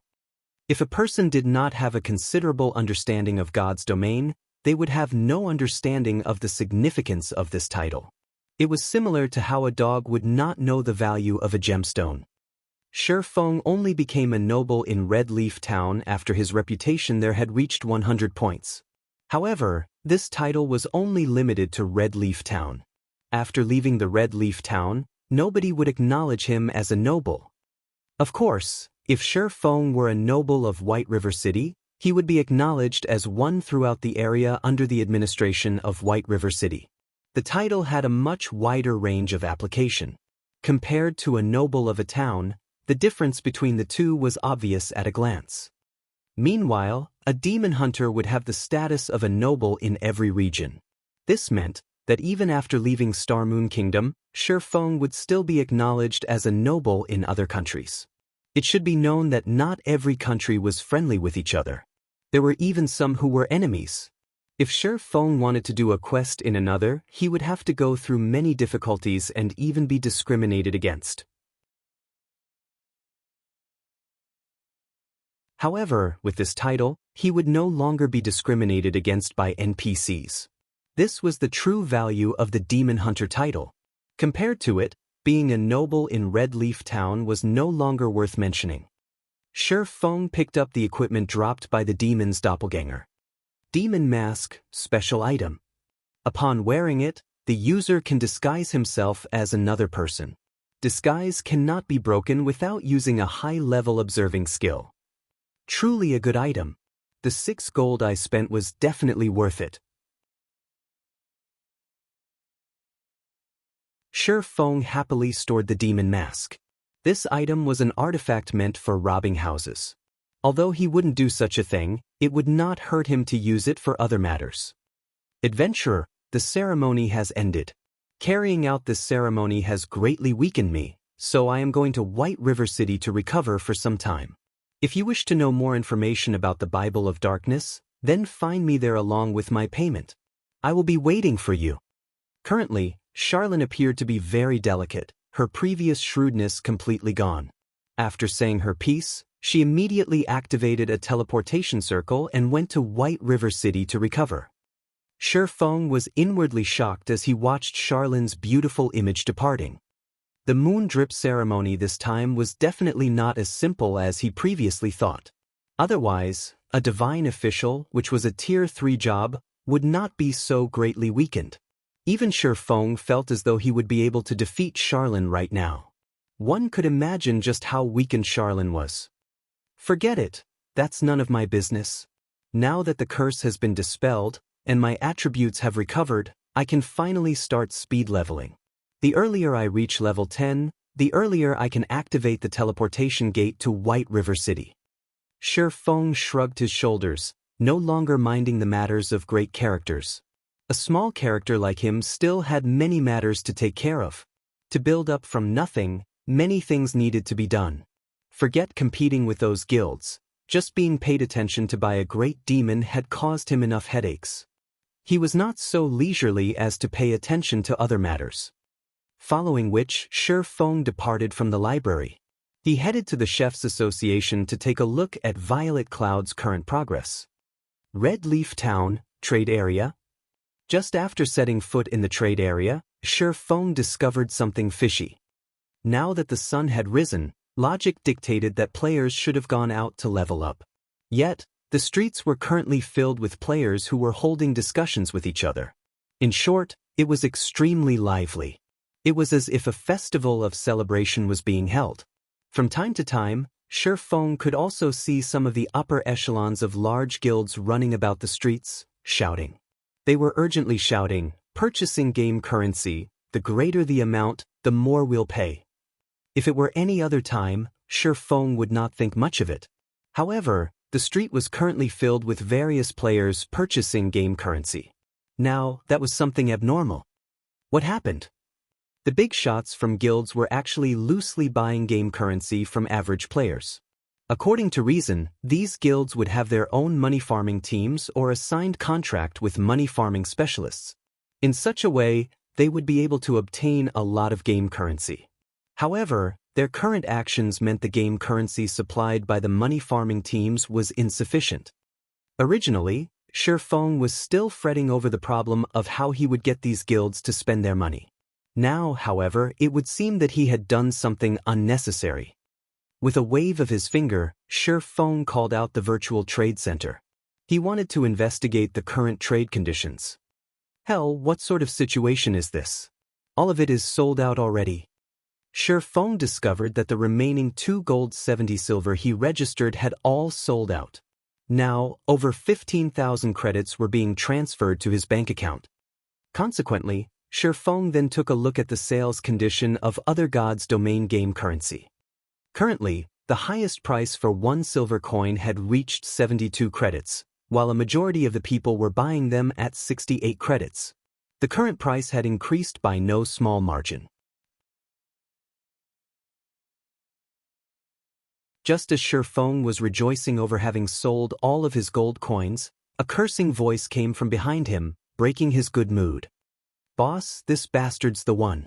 The day before yesterday, I saw him casually taking out 10 silver coins. He must definitely be rich. Now that our guild is in such a need of money, if we don't make this brat bleed a little, there will be no justice for me being locked up for so long," Drifting Blood said with a cold smile as he pointed towards Shi Feng, a group of players following behind him. "Brat, you were the one who had attacked my brother?" Looking towards Shi Feng, the person referred to as boss snorted as he asked. Shi Feng turned around, his brows wrinkling after taking a look. The person referred to as boss was comparable in size to Cola. He had a fierce-looking face, and he seemed to be around 30 years of age. In Shi Feng's previous life, he once crossed paths with this person. Similarly, a swordsman, the person was named Ironsword Lion. He was one of the finest experts in martial union, and his strength was extremely powerful. During those days, their 2 guilds had fought over monsters on several occasions, and Ironsword Lion killed Flaming Tiger twice throughout those confrontations. Ironsword Lion caused Shi Feng's party major losses, and they had no choice but to flee in dejection. Even Stabbing Heart of Assassins Alliance suffered defeat at the hands of Ironsword Lion. From then on, Ironsword Lion's name was widely spread, allowing martial union to rise to a third-rate guild. Shi Feng intended to say something, but he was interrupted by Ironsword Lion. Ironsword Lion looked at Shifeng's scrawny body. Although the equipment on Shifeng was of good quality, Shifeng himself did not possess the air of an expert, and furthermore, he did not possess a guild emblem. Ironsword Lion determined that Shifeng was just a leisure player and that he must have bought some equipment just to show off. Immediately, Ironsword Lion proudly said, "Little brother, since you've beat my underling, pay up 20 silver coins, and this matter will be over. Otherwise, don't blame my sword for being merciless."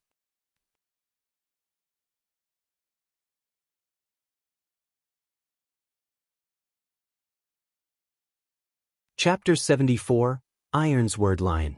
It would be a miracle not to attract attention, getting involved in a robbery in the middle of the bustling trade area. As expected, just after Ironsword Lion finished speaking, a crowd of players surrounded them to get in on the fun. Huh, isn't that Ironsword Lion from Martial Union? Is he awesome or something? You don't say. Why don't you look at his level and equipment? He's one of the rare few level 5 experts, and he is wearing at least 6 pieces of bronze equipment. I've also seen the weapon in his hand before. It's called Knight's Longsword, a very awesome weapon amongst level 4 bronze weapons. Moreover, he previously killed a lot of players outside the town, earning him a lot of glory. Che, they're just relying on numbers to bully others. How can that even be considered being skillful? If they're that good, they should fight those large guilds. At most, they can only bully newbies.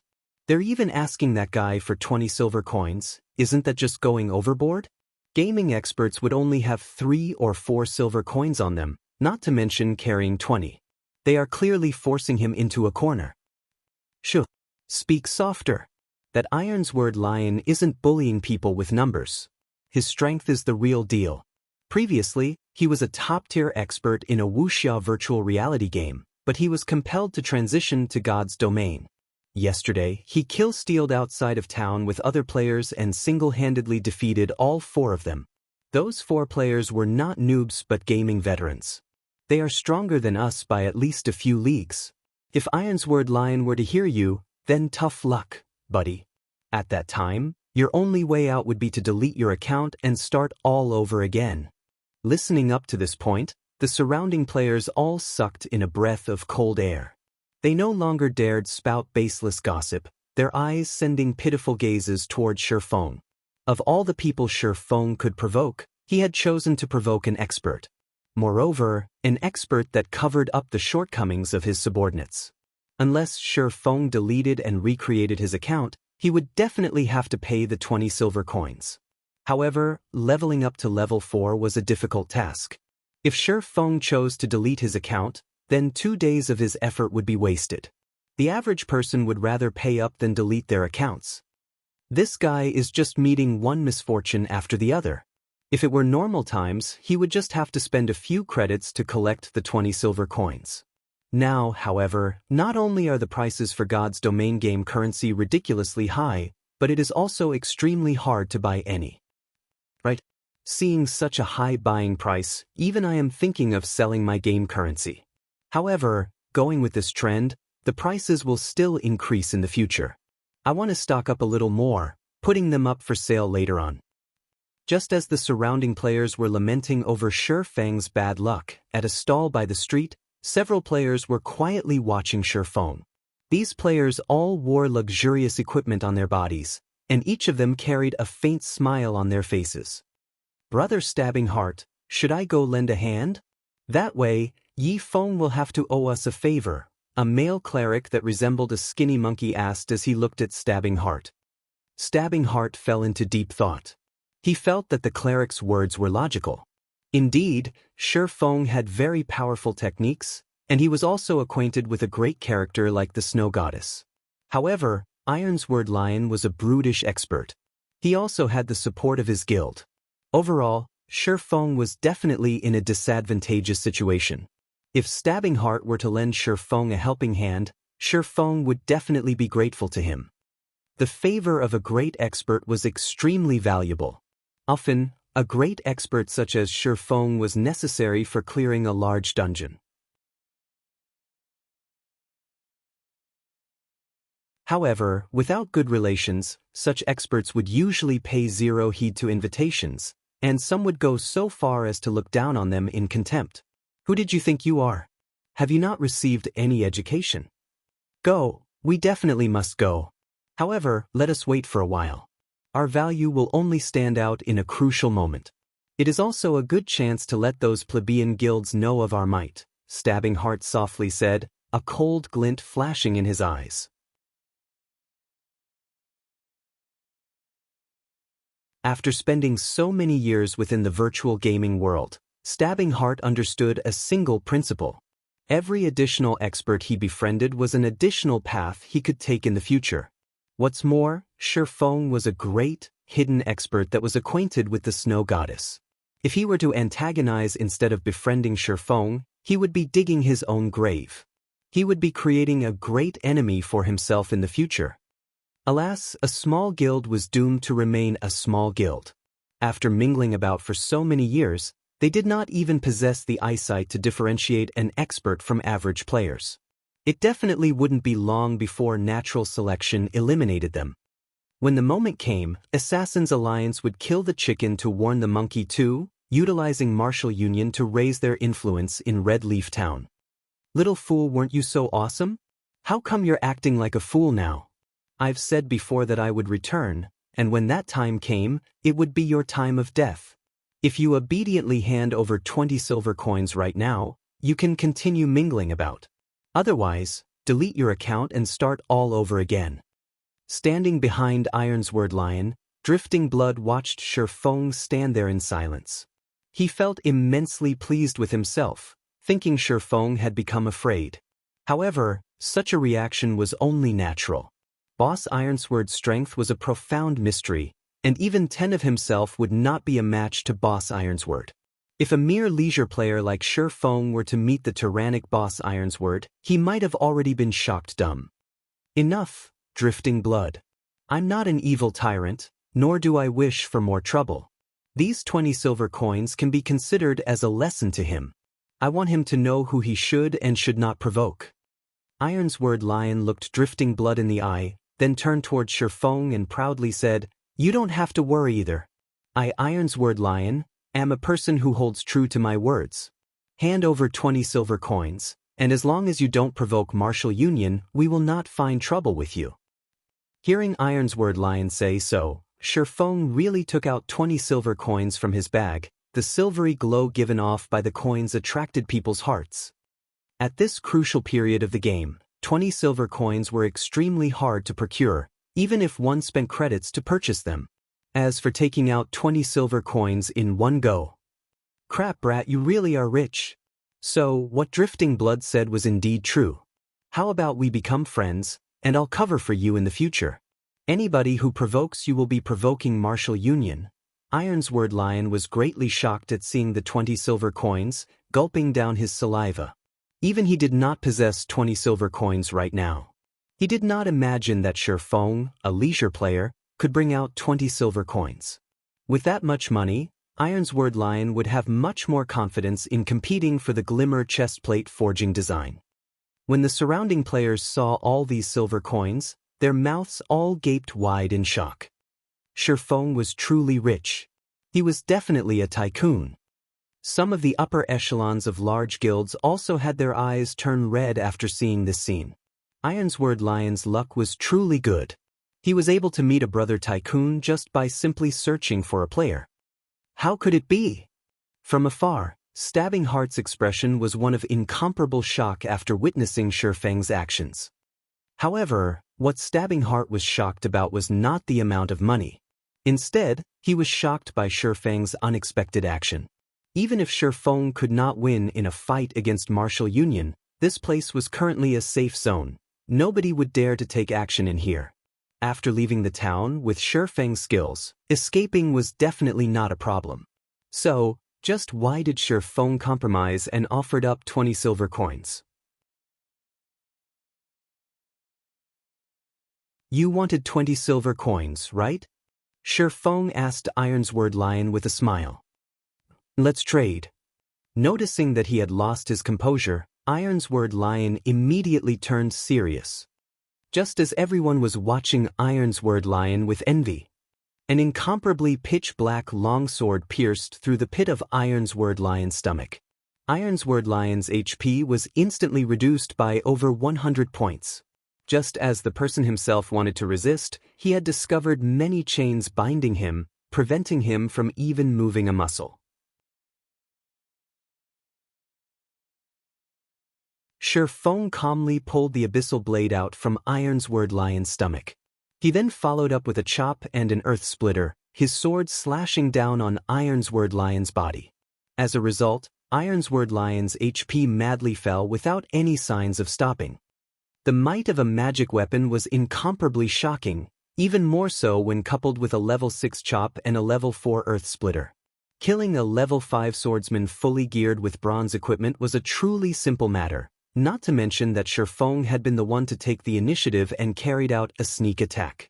Even an expert would fall under such circumstances. These two attacks took all of Ironsword Lion's HP.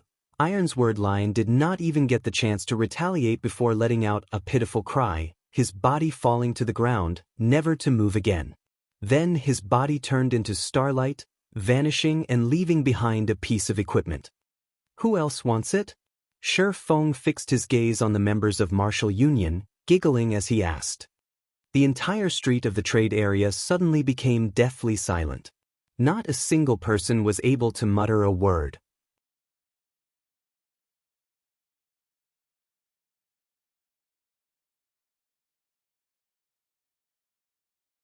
Chapter 75. Money is a burden. Ironsword Lion died, just like that.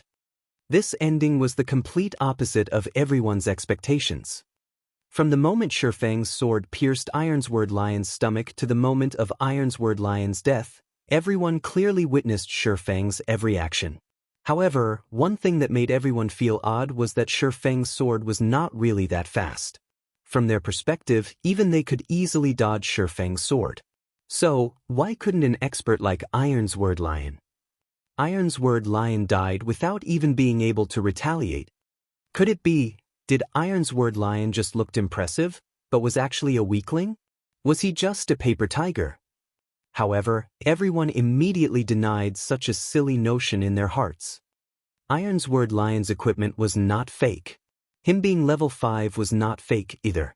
He was a genuine expert. However, how could an expert fully geared in bronze equipment, whose defense and HP far outstripped the average player, be killed so easily? It was truly inconceivable. Even if an average player were to attack Ironsword Lion madly, they would need quite some time before they could kill him off. However, Ironsword Lion was taken care of by Shifeng in only 2 moves. How horrifying of an attack power did Shifeng possess to achieve such a feat? Thinking up to this point, everyone felt utterly defeated. What fat sheep? What tycoon? The Shifeng before them was simply a devil wearing a human mask, giggling at them. Meanwhile, they had been completely oblivious to the truth. A cold chill suddenly flowed through their bodies, causing them to shiver. They no longer dared to look at Shifeng's smiling face. You're despicable. Drifting Blood retreated a few steps, his trembling finger pointing at Shifeng. Currently, Drifting Blood was facing incomparable shock in his heart. Compared to other people, he had a much greater understanding of Ironsword Lion's strength. Regarding Shifeng's strength, he had a deep experience and fear of it. He became even more frightened now that he was targeted by Shifeng once more. However, after having a better understanding of the situation, the place they were currently was a safe zone. What should he be afraid of? Suddenly, he laughingly said, "You're finished. Since you dared kill inside a safe zone, nobody will be able to protect you now. Just wait for the guards to come give you your sentence and lock you up." Everyone came to a sudden realization after hearing Drifting Blood say so. Previously, Shifeng sent all of them into shock. They had actually forgotten that this place was a safe zone and there were powerful guards protecting this place. Even if Shifeng was powerful, was he able to overpower the guards? In a moment, Shifeng would definitely be captured by the guards, falling to a miserable end. Truly a pity. However, he is truly courageous for killing someone inside a safe zone. It would still be worthwhile, even if he were killed by the guards and sent to closed confinement. Whatever the case, he was able to shine for a moment. He will still be a hero when he gets released tomorrow. So cool. Big brother expert, little sister knows how to warm beds. Please add me as a friend. Please help me level. I swear I'll be obedient. Amongst the players present, plenty started admiring Shifeng's courage. Not only did he dare to go against martial union, he even challenged the laws of Red Leaf Town. Shifeng was literally their idol. Quite a number of good-looking female players started looking up information about Shifeng. Some of them had even taken the initiative to send him a friend request, wanting to get to know him. At this moment, a team of heavily armored soldiers walked over. Drifting Blood pointed at Shifeng, laughingly saying, "Weren't you very awesome? I want to see what you're going to do this time. Not only are you going to lose a level, but you will also be confined for 24 hours.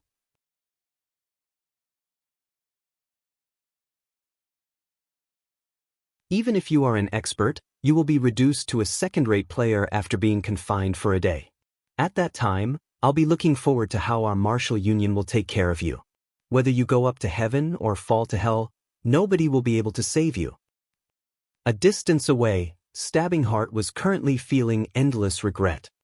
Although Shifeng's series of actions just now looked to be slow, the feeling it gave off was extremely natural. His actions were as natural as breathing, not a hint of awkwardness about them. Stabbing Heart's admiration for Shifeng was even greater now. Shifeng's actions were the assassination techniques that Stabbing Heart pursued after. Average people would not understand what this represented. However, Stabbing Heart had played plenty of virtual reality games before, and he also had experience participating in fighting competitions. Hence, he understood just how powerful Shifeng's skills were. If it were the him of the past, Stabbing Heart would not feel anything special about Shifeng. However, he previously had the fortune of interacting with a martial arts master. That martial arts master previously mentioned such a situation. Battling itself was just the pursuit of the simplest method of slaughter. When such a technique was mastered to the extreme, others would be unable to feel any awkwardness about it. Instead, it would give off a very natural feeling. As for those experts who had reached such a level, all of them were extremely dangerous. That was because, even if they were to stand before you with a smile, slashing a blade across your throat and you clearly witnessed it all, you would still take it as a joke. So much so that you wouldn't even feel the danger that approached you. Your body would not react, and even until death, you would still be unaware of the attack. This was not some sort of profound technique. It was a kind of instinct that could only be learned after experiencing countless battles and training. However, such brutal training was not something the average person could go through. However, Shifeng had taken away Stabbing Heart's rare chance at making Shifeng owe him a favor. Stabbing Heart did not imagine Shifeng would be so decisive, killing Ironsword Lion with zero hesitation. How was he supposed to show off now? How was he supposed to find an opportunity to seek Shifeng's guidance now? Stabbing Heart had no ways to deal with the guards who just arrived.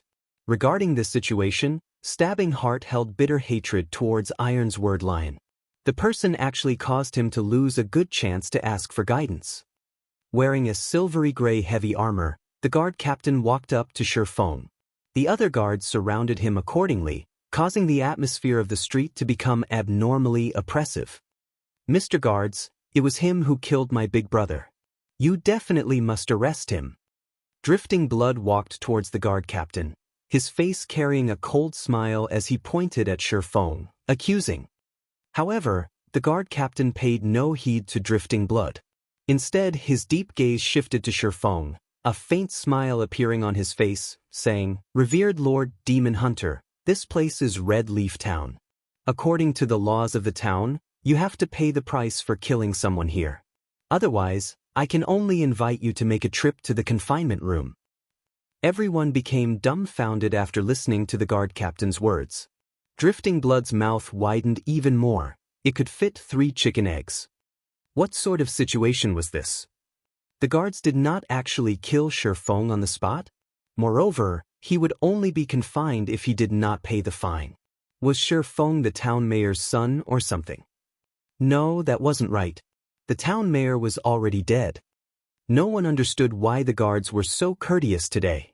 When usually meeting them, not to mention a faint smile, they were gods of slaughter with grim expressions. I only killed him because he threatened me. However, I am not an unreasonable person. Tell me, what price do I have to pay? Shi Feng nodded his head, calmly turning towards Drifting Blood and giving him a calm smile. Shi Feng had his own reasons for daring to kill Ironsword Lion.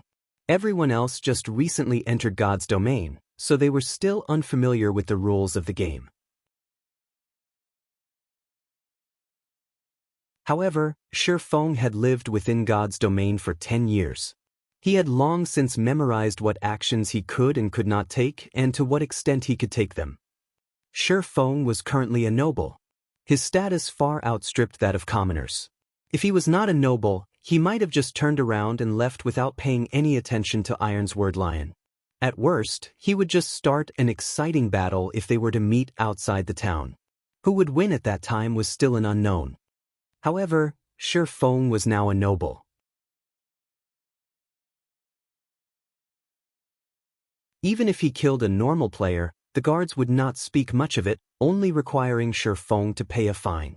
As for how much he would have to pay, that depended on his identity and status. However, according to his own wealth, Shi Feng was still able to accept the fine. 2 silver coins. The guard captain straightforwardly said. Okay, got it. Here are 20 silver coins, keep them. Shi Feng did not imagine that it would be so cheap. Hence, he took out 20 silver coins and passed it to the guard captain. Lord Demon Hunter, what are you trying to do here?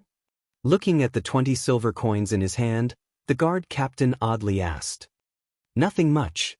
These people before me threatened me previously, so I still wish to kill a few more people. Take it as an advanced payment. The guard captain was stunned. Finished speaking, Shi Feng unsheathed the abyssal blade. He used the level 5 thundering flash, 3 streaks of thunder instantly piercing the bodies of Drifting Blood and the others. All of them were instantly killed, dropping quite a lot of equipment. Even till death, Drifting Blood had not reacted to what happened. At the same time, Shi Feng's green-colored player indicator had turned a devilish red. All of the onlookers were stupefied. Who was this Shi Feng? He was just too awesome. The players from Martial Union were most likely dumbfounded now. Shi Feng had simply spent 20 silver coins to purchase their lives. With money, you could do whatever you wanted. The more unfathomable thing was that the guard captain did not say a word about Shi Feng's actions. He only counted the number of players who died. Discovering that he had received 4 extra silver coins, he returned the additional silver coins to Shi Feng before he turned around and left.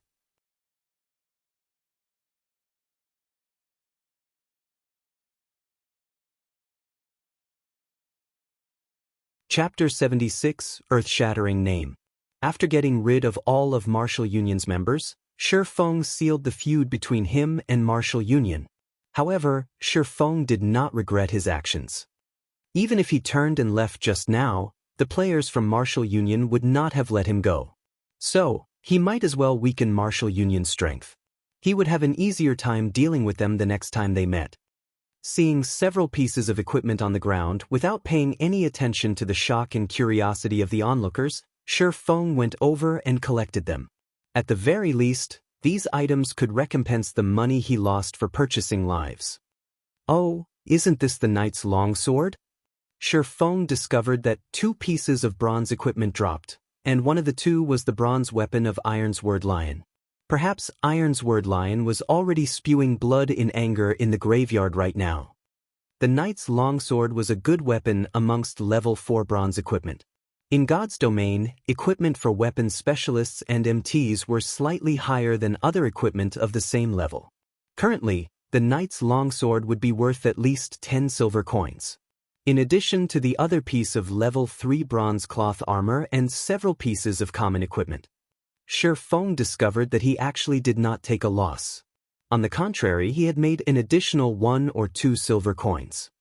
Just when Shi Feng was planning to leave, a change occurred to the gazes of the onlooking players. Greed permeated their faces. Shi Feng had easily taken care of Iron's word lion. He even killed several elite players with a single move. Not even a ghost would believe that Shi Feng did not possess top-tier equipment. Moreover, Shi Feng was currently a red player. If a red player were killed, the penalty they received would increase. Moreover, Shi Feng had killed so many players. If he were to die, he would at least drop 3 or 4 pieces of equipment. So, what if the guards confined them for some time? Could it compare to obtaining top-tier equipment? If a noob wished to grow into an expert, having good equipment was a must. If they were to kill Shi Feng, they would have a chance at becoming an expert. So, why wouldn't they kill him, unless they were willing to remain mediocre? What? You guys are looking for trouble with me, as well? Shi Feng coldly laughed as he looked at his surroundings. It had been a while since he felt the sensation of being deep within enemy grounds. After receiving Shi Feng's cold glare, everyone inadvertently retreated. None of them dared to be the first to attack. They were all waiting for someone to attack first, then take advantage of the situation to reap benefits for themselves. All of you, get out of the way. Yi Feng is a friend of our Assassin's Alliance. Whoever looks for trouble with him will be looking for trouble with our Assassin's Alliance. At this moment, Stabbing Heart, along with a group of over 10 subordinates, created a path through the crowd as they headed towards Shi Feng. When the players who wanted to kill Shi Feng heard Stabbing Heart, every one of them were shocked. Who actually was Shi Feng? Not only did he possess formidable strength, but the Assassin's Alliance even protected him. The Assassin's Alliance was well known throughout Red Leaf Town. It was the sole second-rate guild in Red Leaf Town, and its members could be found throughout the entire Star Moon Kingdom. However, the core strength of the Assassin's Alliance was located around the area of White River City. Other guilds could not compare to its influence. If they were to become enemies with the Assassin's Alliance, they would really have to delete their accounts and start all over again. That was because the Assassin's Alliance was famed for their assassinations. The feeling of being targeted by a group of assassins, just thinking about it could make a person tremble with unease. With the appearance of the Assassin's Alliance, the surrounding players no longer dared to have ideas over Shi Feng. Since they could not fish up any advantages, everyone promptly left the scene. Many thanks, Shi Feng said gratefully, looking towards Stabbing Heart. Nonsense. With Brother Yi Feng's strength, even if I didn't show up, they would still be helpless against you. I was just pushing the boat along the current.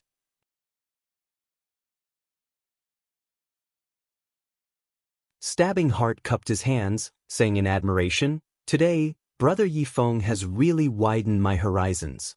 Even I would find it hard to kill Iron's word lion. I did not imagine Brother Yi Feng's skills to be so powerful as to get rid of Iron's word lion in just a few moves." "I was just lucky," Shi Feng calmly said with a smile. Brother Yi Feng really is humble.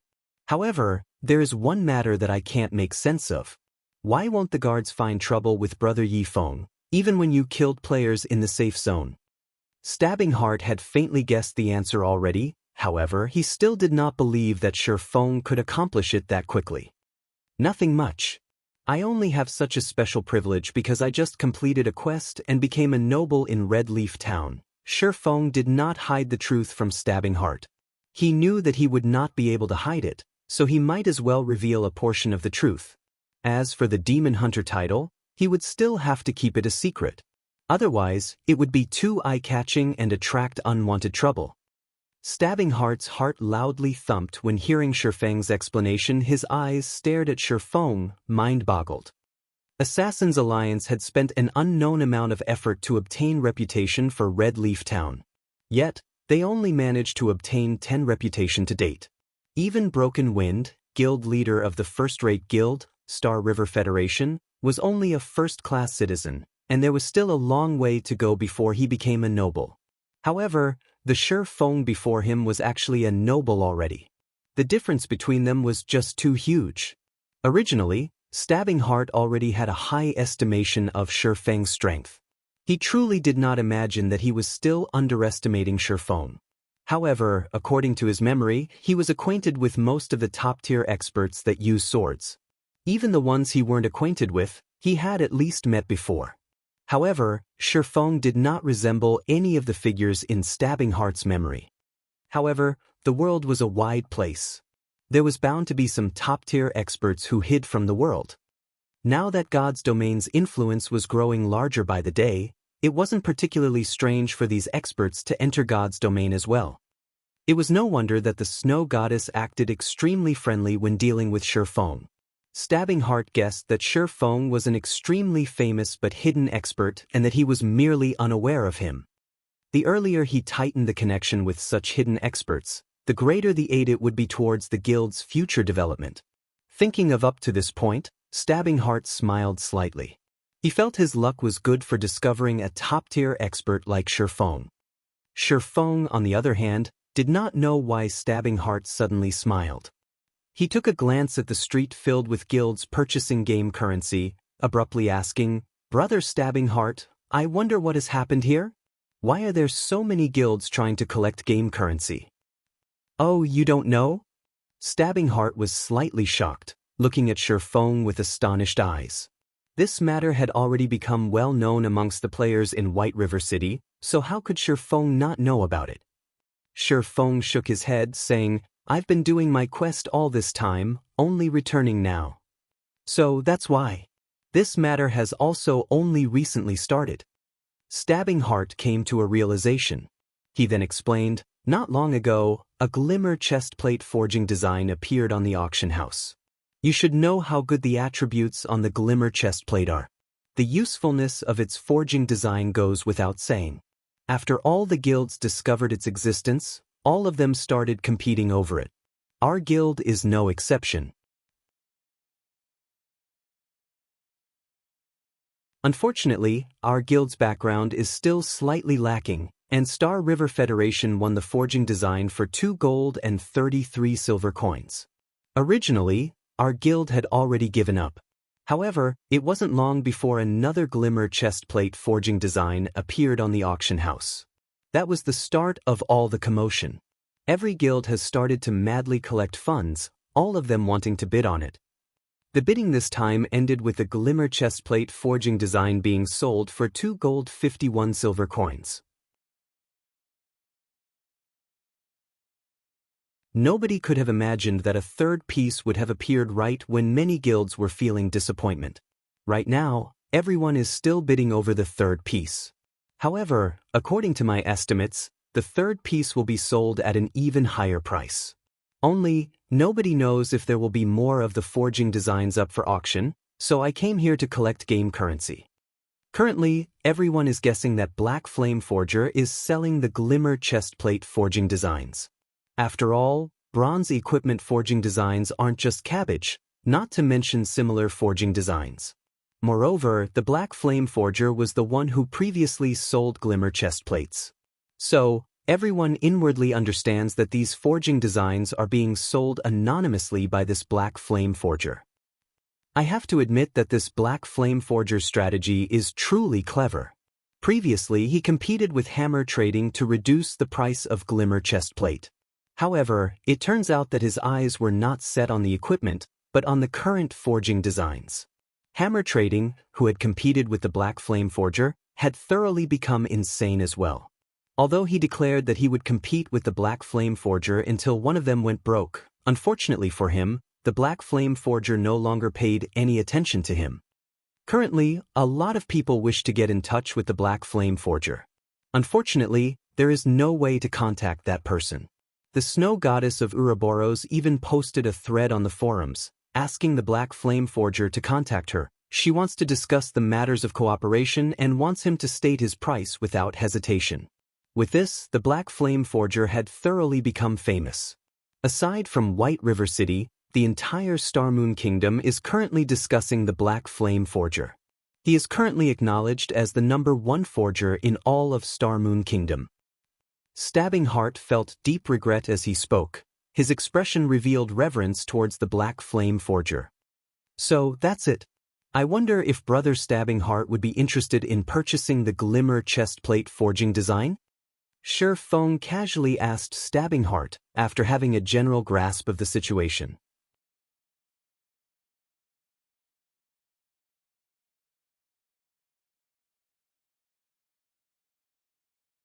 Chapter 77, Adding Fuel to the Fire. Although Shi Feng only casually asked, Stabbing Heart's head, however, abruptly spun, his eyes looking at Shi Feng with anticipation. With an excited expression on his face, he asked, "Could it be? Brother Yifeng, you have the glimmer chestplate forging design?" Currently, forging designs for bronze equipment were madly fought over by the large guilds, all of them competing with the depth of their financial backing. Nobody could firmly say the remaining number of glimmer chestplate forging designs that would be sold. Maybe the first-rate guilds would buy up all the forging designs. Second-rate guilds' chance to obtain one might never come. If he could obtain a forging design for a bronze equipment right now, then the Assassins' Alliance could stay a step ahead of the other second-rate guilds. They would be able to create a great reputation for themselves and make a large profit. At that time, they would have a greater chance when competing over White River City.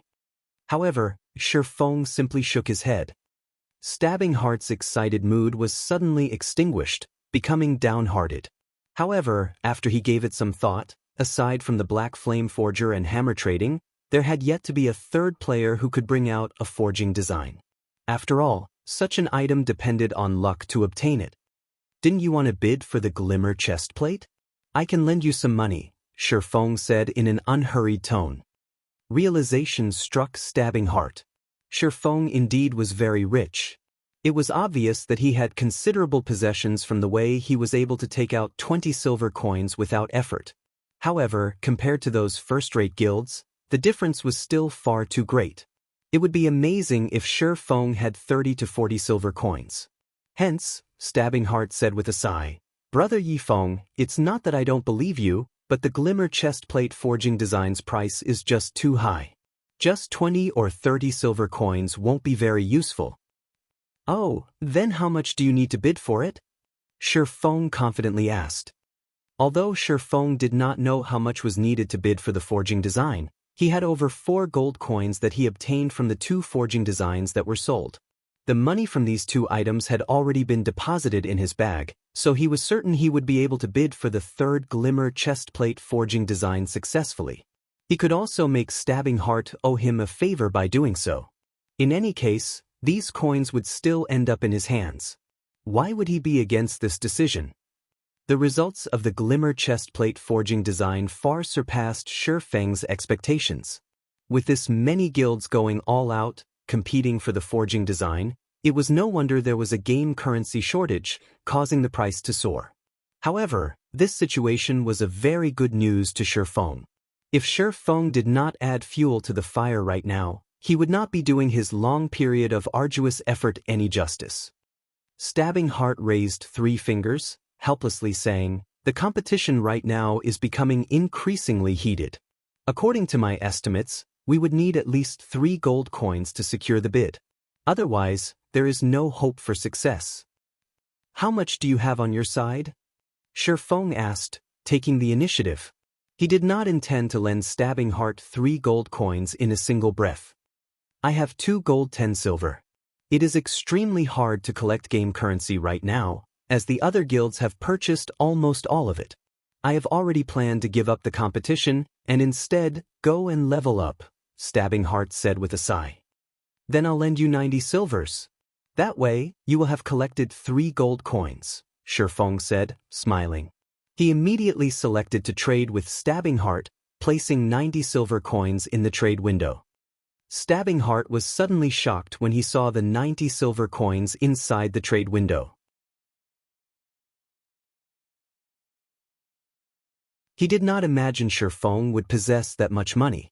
Also, Shi Feng had also spent over 10 silver coins just now. Didn't that mean that Shi Feng had at least 1 gold coin on his person? If the Assassins' Alliance did not put all their efforts into collecting funds, then the guild's fluid funds would be similar to the amount Shi Feng possessed. However, they were a second-rate guild, and their guild members numbered over 20,000.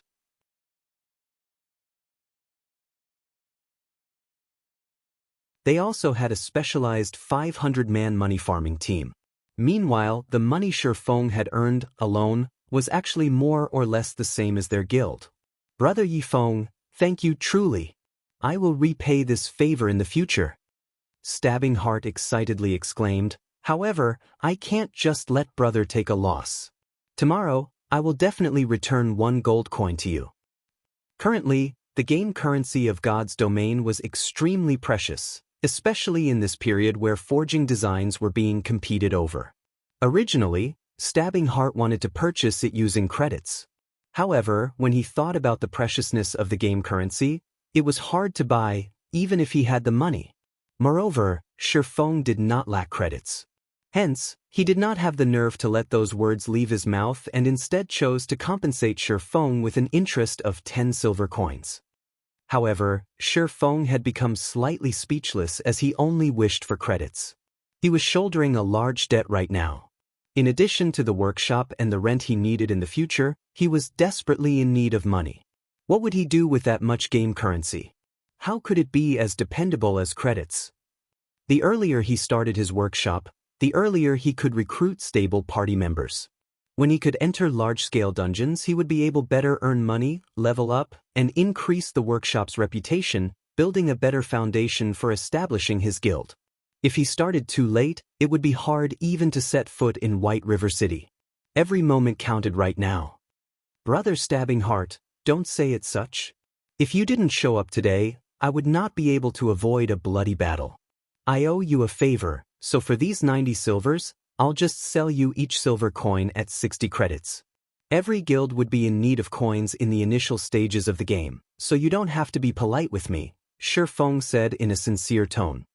Stabbing Heart was immediately moved by Shi Feng's words. He thought that Shi Feng was a friend who was worth knowing. If he returned Shi Feng 1 gold coin tomorrow, it would cause quite a lot of trouble to the guild's operation. Moreover, nurturing forgers and purchasing materials required large sums of coins.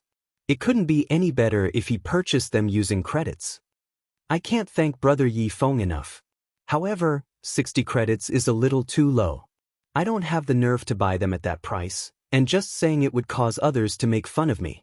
I'll buy each silver coin for 80 credits for a total of 7,200 credits. I'll transfer them to your account immediately. Stabbing Heart was very joyful. Even if Shi Feng were to have complaints about the matter, Stabbing Heart would still stubbornly transfer all 7,200 credits to Shi Feng.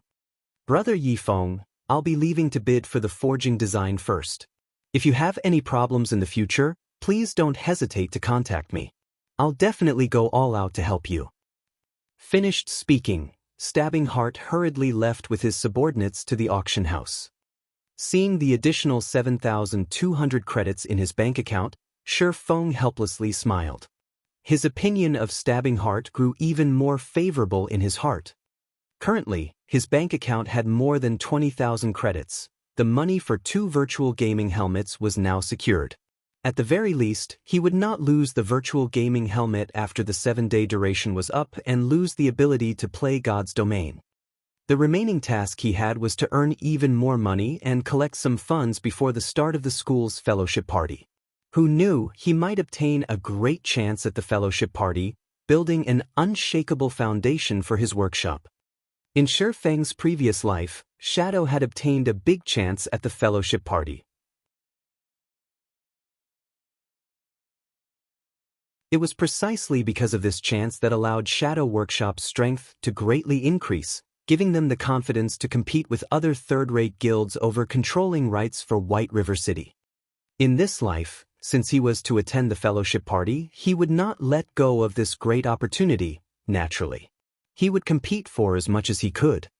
Following which, Shi Feng looked for a hotel and rented a guest room there. In Red Leaf Town, the red name above his head was too eye-catching. If he did not look for a way to deal with it, his every action would attract the attention of surrounding players.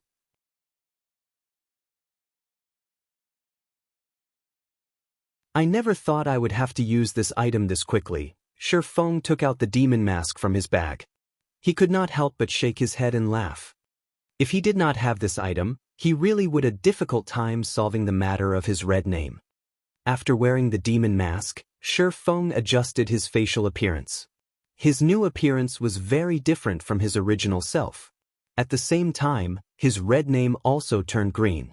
If others did not possess a high-leveled observation skill, they would not be able to see through his disguise.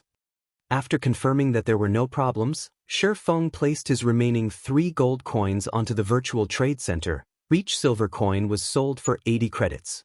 Based on the current level of competition, as long as the Assassins Alliance successfully bid for the forging design, those first-rate guilds and other second-rate guilds would most likely be unable to sit tight. The competition then would be more insane than now. Shi Feng was not worried that his game currency would not sell. Just as Shi Feng was about to leave the hotel, a sudden realization flashed past him. He lightly tapped his own forehead. How could I forget about this thing? Now that I have the demon's mask, how can I not properly use it? Shi Feng revealed a bright smile.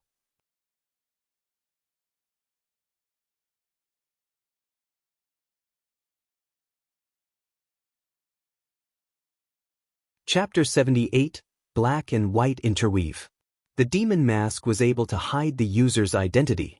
In God's domain, it would be inconvenient for Shi Feng to reveal himself in many matters.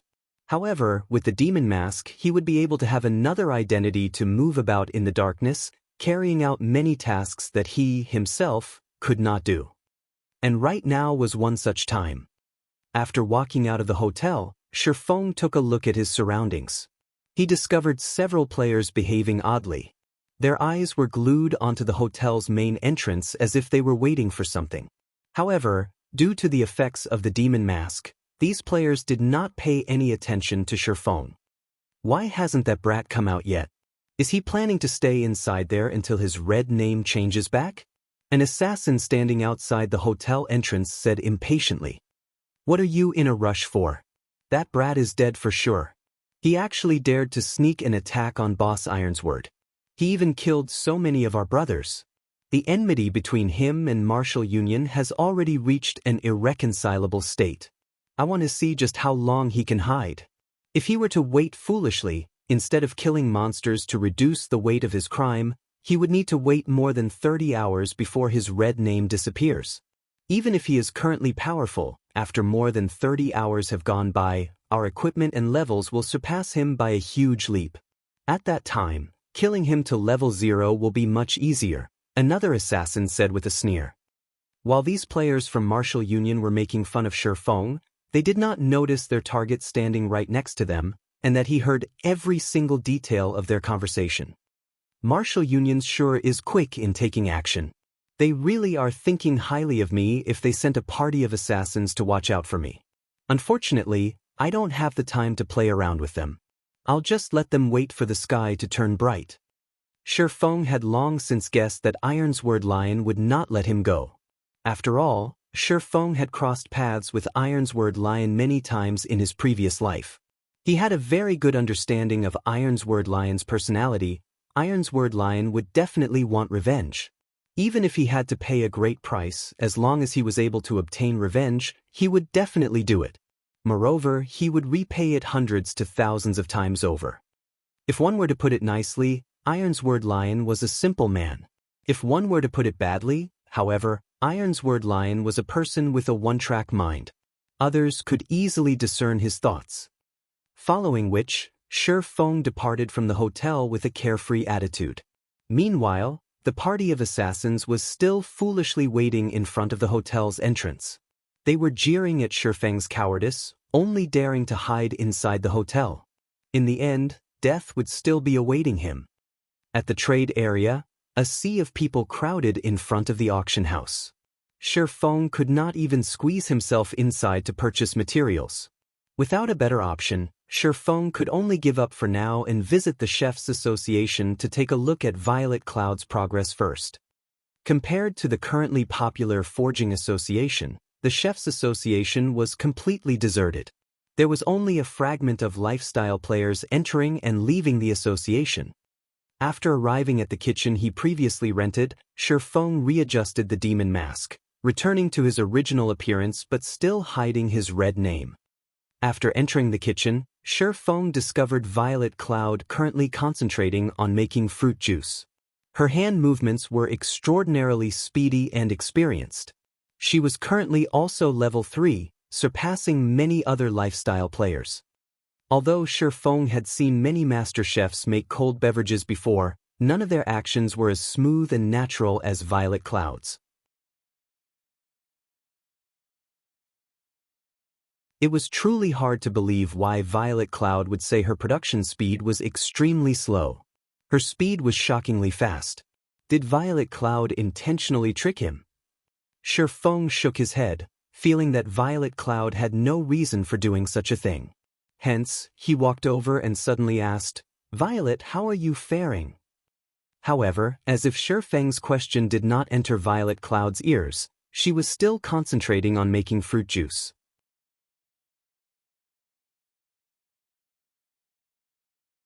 There was nothing else present in her heart. Looking at Violet Cloud's degree of focus, Feng was slightly shocked himself. He no longer tried to interrupt Violet Cloud and instead chose to stand by the side and observe her.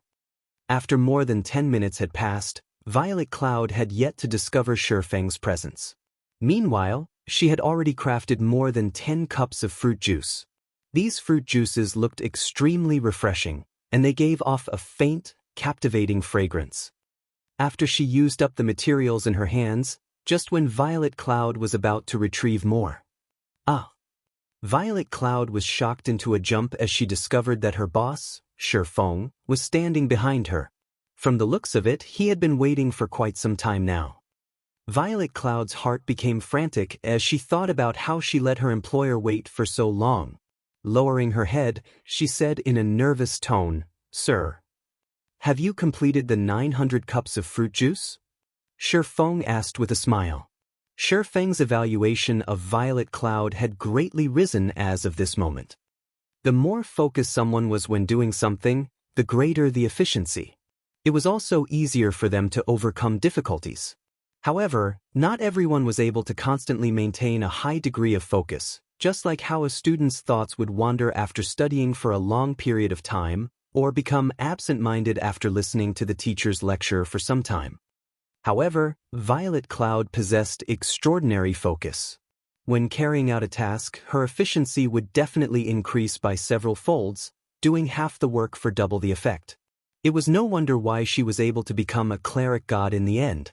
Even if she were not a cleric and instead played some other job, her achievements would most likely still be great. And they're all done. However, I obtained a realization when I was making them before. After spending a lot of materials, I created a new fruit juice. You won't blame me for it, right, sir? Violet Cloud said, slightly afraid. After all, she did not carry out her task according to Feng's requirements. After completing the 900 cups of fruit juice, she went on to concoct other recipes. Feng involuntarily laughed. Looking at the hundreds of cups of fruit juice on the table, he encouragingly said, "Why would I blame you? More than that, I want to reward you. With the new fruit juice, I will have greater confidence in carrying out that task of mine. Here are 3 silver coins as your reward. I hope that you can bring forth many new creations in the future. As for your share in the sales of these fruit juices, I'll give it to you after I sell them. As for the fruit juices, you no longer need to make them for now. Afterward, focus on making the wolf meat dishes. I still have a great use for them." Currently, players did not regard wolf meat as precious. However, after it was turned into a wolf meat dish, its price could be increased over 10 times. Such an increase was due to the fact that after consuming the wolf meat dish, every job would have their main attributes increased by 5 points, and its duration was 1 hour. Such an increase was extremely attractive to a majority of the players. The increase was equivalent to gaining another level, and with it, they would be able to kill monsters much more quickly. Only, after taking the manufacturing costs into account, most of the current chef players did not pay much attention to dishes with such high costs. However, by the time they did pay attention, they would have already missed a huge opportunity. "Thank you, sir. I will definitely complete my task." Excitement and appreciation filled Violet Cloud's face after she received the 3 silver coins. She felt she was truly lucky for being able to meet Shifeng. Otherwise, she would still have to conduct sales out in the streets, only to end up selling just a few cups.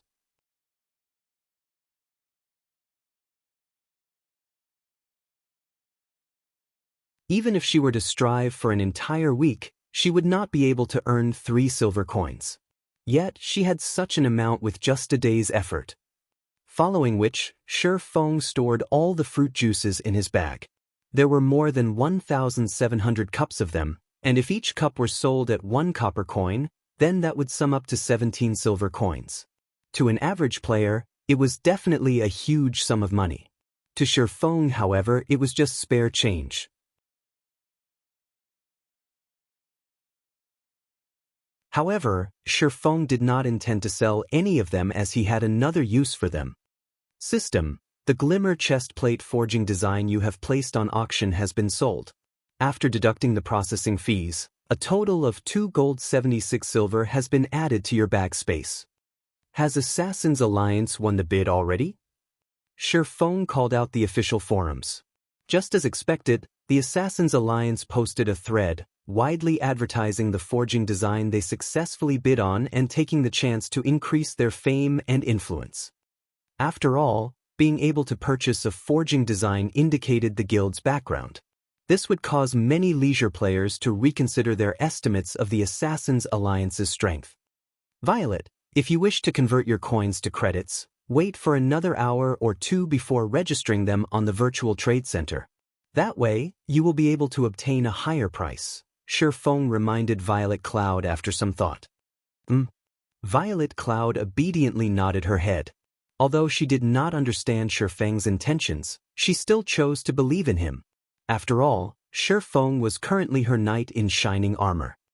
Afterward, Shifeng gave Violet Cloud another 5 silver coins for her to purchase the materials needed to make the wolf meat dish. He then departed from the Chef's Association, his appearance changing into an older gentleman. It's about time I contacted her. Shifeng had done all the necessary preparations.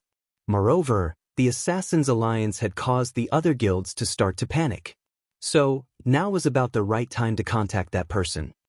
Shifeng called out his friend Window and looked for the snow goddess, a cunning smile appearing on his face.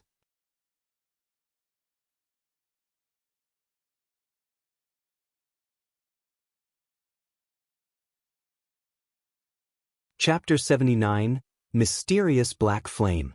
In the core area of Kuruk Fields, one could see groups of grassland lion cubs every 100 meters or so. If a party's positioning were slightly off, they would attract tens of grassland lion cubs towards them. Moreover, at the large tree located in central region of the fields, there lived a level 6 elite grassland lion. That place could be said to be a forbidden area for level 6 players. However, inside this forbidden area, Gentle Snow's party was constantly clearing the surrounding level 6 grassland lion cubs. They were clearing out an empty land for the purpose of hunting the elite grassland lion. If ordinary players were to see their daring actions, they would definitely exclaim in astonishment. A party waged battle against more than 10 grassland lion cubs. Wearing a suit of azure armor, Gentle Snow valiantly battled. She was like a war goddess, fighting 1 against 10,000. A simple slash from her head sent 3 grassland lion cubs flying. Simultaneously, she was dodging the claws of the remaining 2 lion cubs. If an expert were to see Gentle Snow battle, their eyes might have popped out of their sockets by now. Although her single slash seemed simple, she struck the vital points of all 3 grassland lion cubs. Her dodges were even more accurate. It was like she possessed eyes at the back of her head. Without even turning her head, she was able to avoid the claw strikes that came from behind her. On another side, the flame witch, Zhao Yueru, was like an artillery cannon. A single frost flame blast from her had taken away a third of the grassland lion cub's HP. Just when the grassland lion cub switched hatred and was about to rush at Zhao Yueru, the woman, herself, revealed a smile of disdain. As her mouth chanted the final verse of an incantation, her lily-white hands finished writing the incantation. Following which, a flame dragon appeared.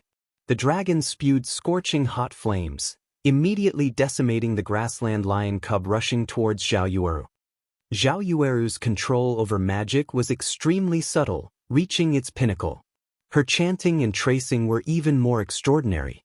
Normally, players would need 3 seconds to complete both actions, but Zhao Yueru only spent 1.6 seconds. Her completion rate was even at 86%, increasing the damage of Fire Dragon's roar by 120%.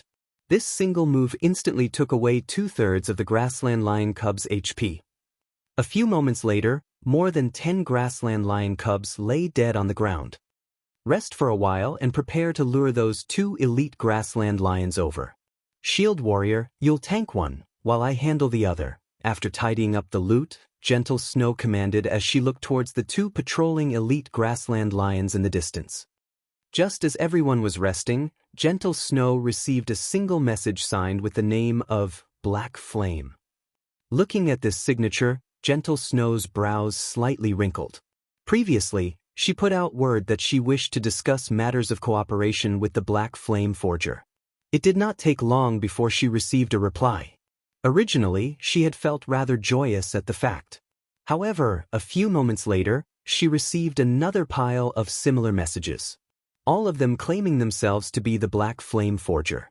However, after undergoing a simple questioning and identification, she discovered that all of these players were fakes. Every one of them wanted to swindle some money from her. Snow, is it another harassing message? Why not you just set it so you can only receive messages from your friends? That way, these messages won't bother you anymore. Zhao Yueru suggested after noticing Gentle Snow's unnatural behavior. Gentle Snow shook her head, saying in a serious tone, I'm not acquainted with the Black Flame Forger. If the real Black Flame Forger were to contact us, and we weren't able to receive his message, wouldn't we have posted that thread for nothing? I'll still take a look at it. In any case, it is very easy to determine the authenticity of the Black Flame Forger. However, Gentle Snow suddenly froze when she read the message. That was because this message had very clearly proven the authenticity of this Black Flame. He wanted her to go to the virtual trade center and, using the password he had given, enter a designated trade room to trade for the Glimmer chestplate forging design.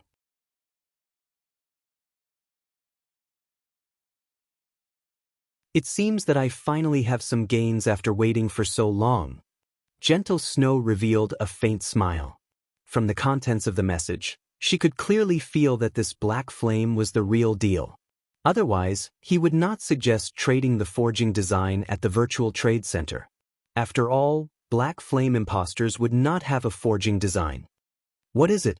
Did the real Black Flame contact you? Looking at Gentle Snow nodding to her question, Zhao Yueru became immediately excited. Wishing to meet this mysterious forger, she asked, when do we meet him? Currently, the Black Flame Forger was known by everybody. He was even in possession of a forging design that could increase a guild's influence. After carrying out one questionable action after another, only now did they find out his true motive. Zhao Yueru couldn't help but admit the brilliance of the Black Flame Forger's methods. He paid such a huge price all to control the initiative in the game played by the various guilds. Now, every guild within the area of White River City could not help but get caught up in this spiral, otherwise, they would be eliminated by the other guilds. His unpredictable actions even caused her to feel admiration. He was unlike a certain someone who was clearly just a lucky bastard, yet still pretended to be an expert. Just thinking about that person made Zhao Yueru's blood boil in anger. Compared to the Black Flame Forger, the difference between them was thousands of miles apart. I just contacted him. However, he does not want to add us as friends. He only said he wants to meet at the level 8 map, Phissis Canyon, in 4 hours. Phissis Canyon isn't that far away from our current location. I'll buy the forging design first, then we'll quickly clear up these elite grassland lions. If we hurry over, we should be able to make it. Even Gentle Snow was clearly excited right now. There were so many first-rate guilds in Star Moon Kingdom, yet she didn't imagine that the Black Flame Forger would actually be willing to cooperate with them. She couldn't help but admit that they were extremely lucky, or maybe that Black Flame had some other plans. In any case, she wouldn't be able to see through the thoughts of this Black Flame. Great. Then let's hurry. If we make him wait too long, it would be terrible if he didn't want to meet us anymore. Zhao Yueru abruptly stood up, excitedly saying so. Look at you in such a hurry. We still have time. Gentle Snow rolled her eyes at Zhao Yueru. She did not imagine that Zhao Yueru would be so interested in Black Flame. Normally, she would not be as enthusiastic towards other people she met. Meanwhile, Shi Feng, the target of Gentle Snow and Zhao Yueru's conversation, had already departed from Red Leaf Town. He was running towards the White Sand Ruins. The White Sand Ruins was a level 10 monster area. It was also one of the must-come leveling areas for players of Red Leaf Town and several other nearby towns. That was because the quests available here were very numerous. Amongst them, there was no lack of guild quests and reputation quests. There were even 2 unique quests here. The rewards for these 2 unique quests were extremely bountiful, and they would bring plenty of benefits to Shi Feng when he officially entered White River City in the future. Hence why Shi Feng was running to the White Sand Ruins.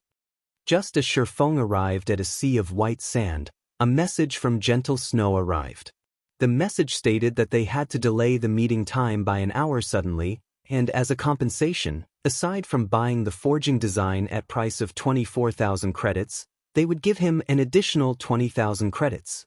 Their wealth was practically overbearing. Shi Feng did not really mind the delay in time. In any case, he also needed quite some time to complete the quests here. Meanwhile, 20,000 credits was 2 months' worth of salary of a gold-collar worker.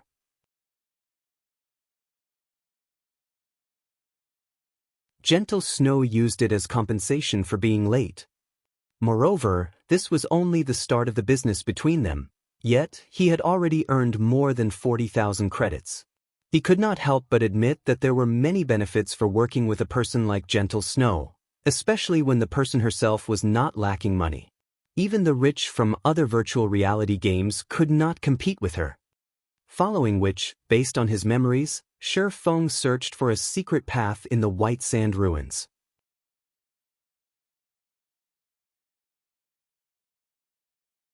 After walking this path for nearly half an hour, he caught sight of a bunker buried in the white sand.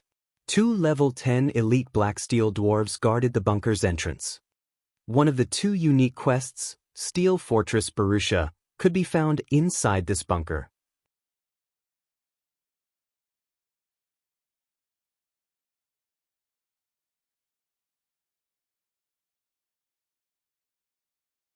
Chapter 80, Steel Fortress Barusha. Black Steel Dwarves, they were a group fanatics addicted to forging. The civilization of the Black Steel Dwarves was once incomparably brilliant, and their shadows could be found in the creation of countless pieces of legendary equipment. The arms of Black Steel Dwarves were as thick and robust as their thighs, and their muscles were as hard as stone. In addition to their dark skin color, often they were mistaken for rocks during nighttime, and many people would sit on them accidentally. Of course, the consequences of such an action were very grave, as the thing these Black Steel Dwarves hated the most was being treated as stools. Shi Feng straightforwardly walked over. This bunker in the White Sand Ruins was extremely well hidden. In Shi Feng's previous life, it took a long time before the many guilds doing quests in the White Sand Ruins discovered the bunker. They received many good quests from this bunker, and some quests even gave away mysterious iron equipment. However, such quests usually required a party in order to complete them. It was absolutely impossible for a person to complete them alone. However, compared to these quests, the favorability of these Black Steel Dwarves was much more important. This secret was also only discovered after players had already reached more than 20 levels. There was a unique quest called Steel Fortress Barusha available here. However, because the unique quest required a certain amount of favorability before a player could receive it, many players missed the chance to obtain it. On the contrary, an unknown average player received the unique quest. Moreover, after completing the unique quest, the player instantly became the recruitment target of many guilds. Arriving in front of the bunker's entrance, The two elite black steel dwarves standing guard let Shi Feng enter after giving him a simple glance. The inside of the bunker was very large. It was just like an underground town. Black steel dwarves were everywhere, and the majority of the streets were composed of either weapons and equipment shops or bars, with very few places of entertainment. Moving along the main street, Shi Feng arrived before a steel building after making several turns and detours.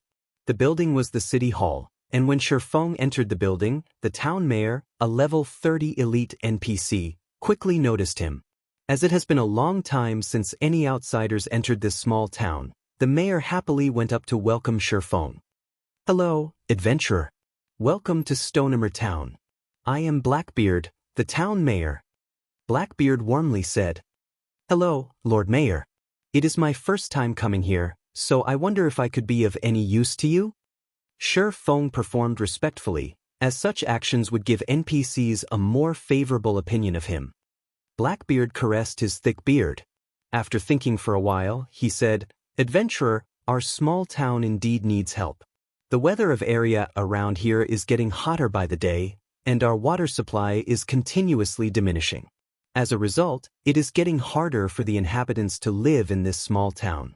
I will pay a sufficient price, so I hope you can help us obtain a large water supply or something that can help with the heat." "System, do you wish to accept the quest, Blackbeard's request?" Shi Feng revealed a faint smile. He was here exactly because of this. "I will be happy to help," Shi Feng responded. The most important thing in Rockhammer Town was the town mayor's favorability. However, the town mayor's favorability was not that easy to obtain. That was because the quest he gave was not easy to complete. Moreover, the rewards of the quest were few, causing many players to give up on grinding for the town mayor's favorability.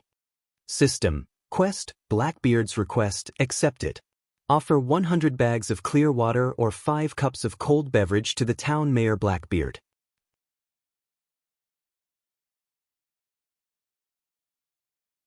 Following which, Shi Feng retrieved the fruit juice he had prepared. For every 5 cups of fruit juice Shi Feng offered, he could obtain 2 copper coins, an increase of 1 point to Blackbeard's favorability, and 100 EXP. To a level 8 to 9 player, 100 EXP could be considered negligible. Just by simply killing a level 10 common monster, they would be able to obtain over 200 EXP.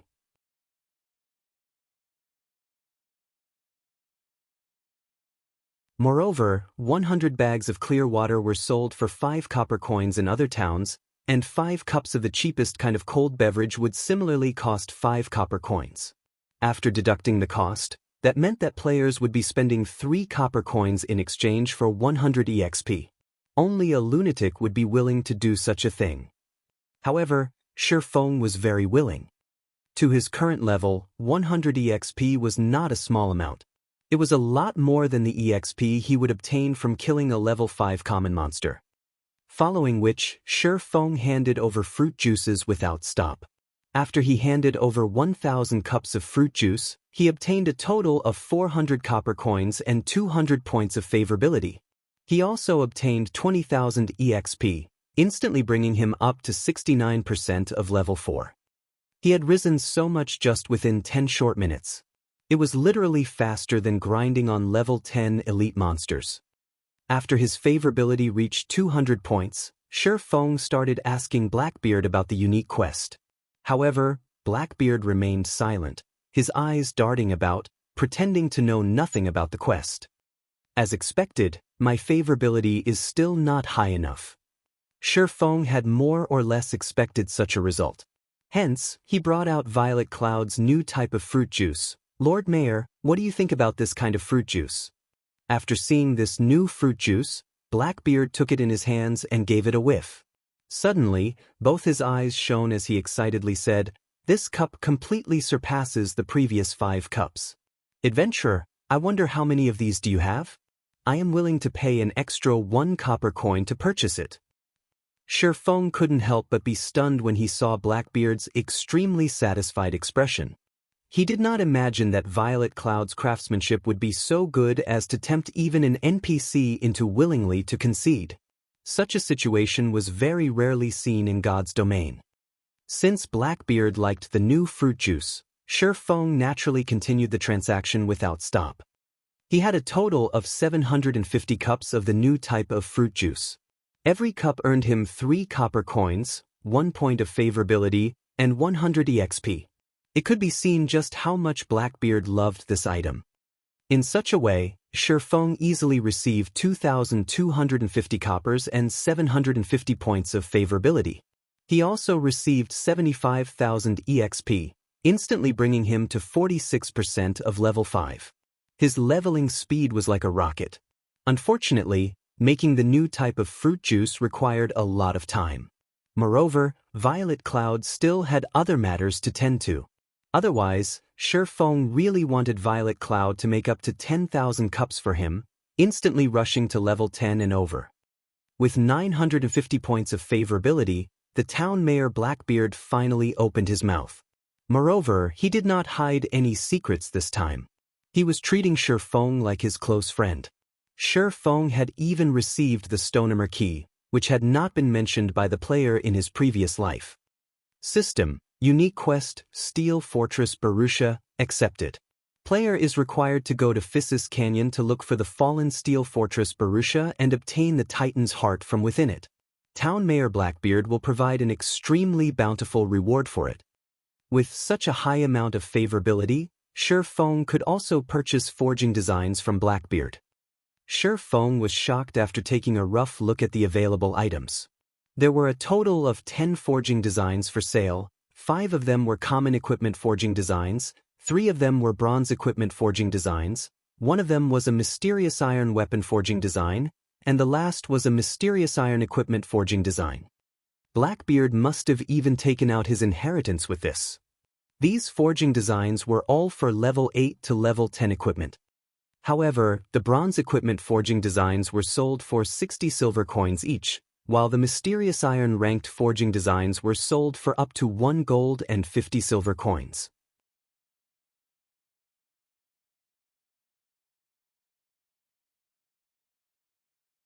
Even if an average player were to discover them, they would definitely be unable to purchase them.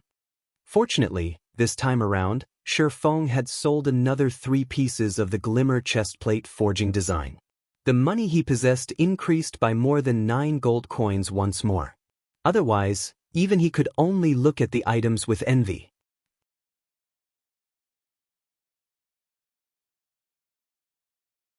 Lord Mayor, these 3 bronze-ranked forging designs and 2 mysterious iron-ranked forging designs, I want all of them. Shifeng simply handed over 4 gold 80 silver.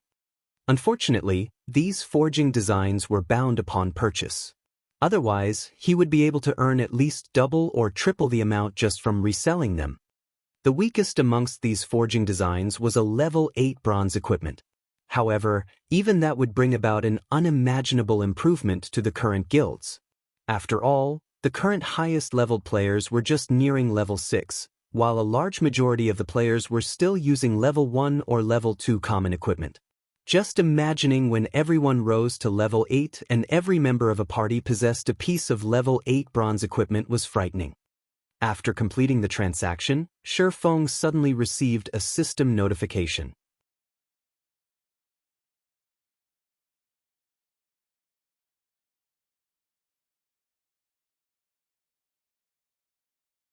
Chapter 81, Equipment Improvement. Shifeng was shocked after reading the system notification. Blackbeard's favorability of him rose to 1,000 points, reaching the level of revered. System: Congratulations! You are the first player to achieve revered favorability with an NPC, rewarding 1 mysterious iron treasure chest. Luck really can't be stopped once it comes. I wonder what items will come out? Shifeng impatiently opened the refined mysterious iron treasure chest. Inside the treasure chest, there was a piece of equipment and an ornament. Dark Pursuer's Cape, Secret Silver Rank. Equipment requirement, Agility 70. Defense plus 20.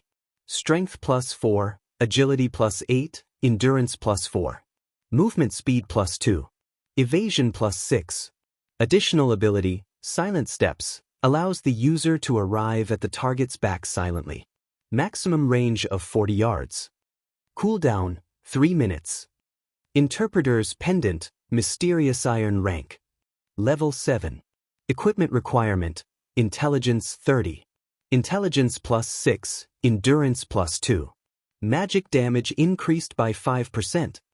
In the current times, these two pieces of equipment could be considered extremely rare. It was especially true for the Dark Pursuer's cape. The cape was well suited for weapons specialists, and it would definitely increase their strength when equipped. Meanwhile, Silent Steps was an ability similar to the instantaneous movement of mages and shadow steps of assassins. It was equipment meant for PK. The Interpreter's Pendant was even more of a top-tier ornament. Just based on the 5% increase in magic damage alone, mages could continue wearing the pendant until level 20 without falling behind in the slightest. Let's give this ornament to Blackie.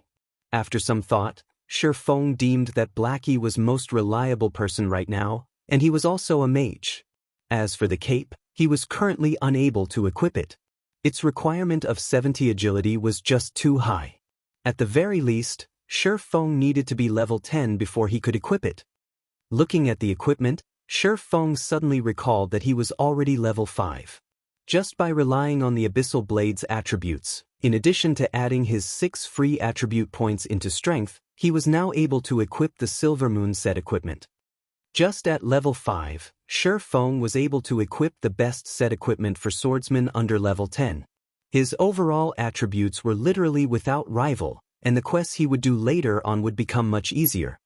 Hence, Shifeng added all his free attribute points into strength and equipped the 5 Silver Moon set pieces. Also, now that Shifeng was level 5, the swordsman's dual-wielding talent had activated. Shifeng was now able to wield 2 one-handed swords. Shifeng then took out the secret silver-ranked Crimson Blade, equipping it on his subarm. After completely equipping himself, Shifeng was shocked when he took a look at his own attributes. There were very, very few players with attributes like his in all of God's domain. Not to mention the set effects on the Silver Moon set equipment. Effect 1, Attack Power plus 15, Defense plus 30.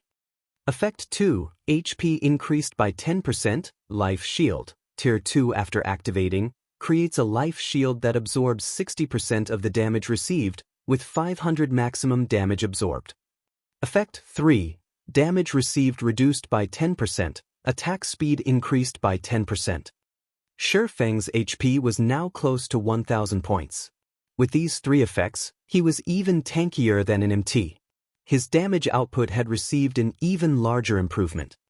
Wearing a suit of silvery white armor, the pitch-black abyssal blade hanging on one side of his waist while the bloody red crimson blade hung on the other, Shifeng was like a hero that traveling around the world. There was still some time before the meeting with Gentle Snow, so Shifeng received 2 advanced quests from Hammerstone Town. They were all quests requiring him to kill level 10 twin-headed snakes. The quests required 20 snake galls and 30 venomous fangs.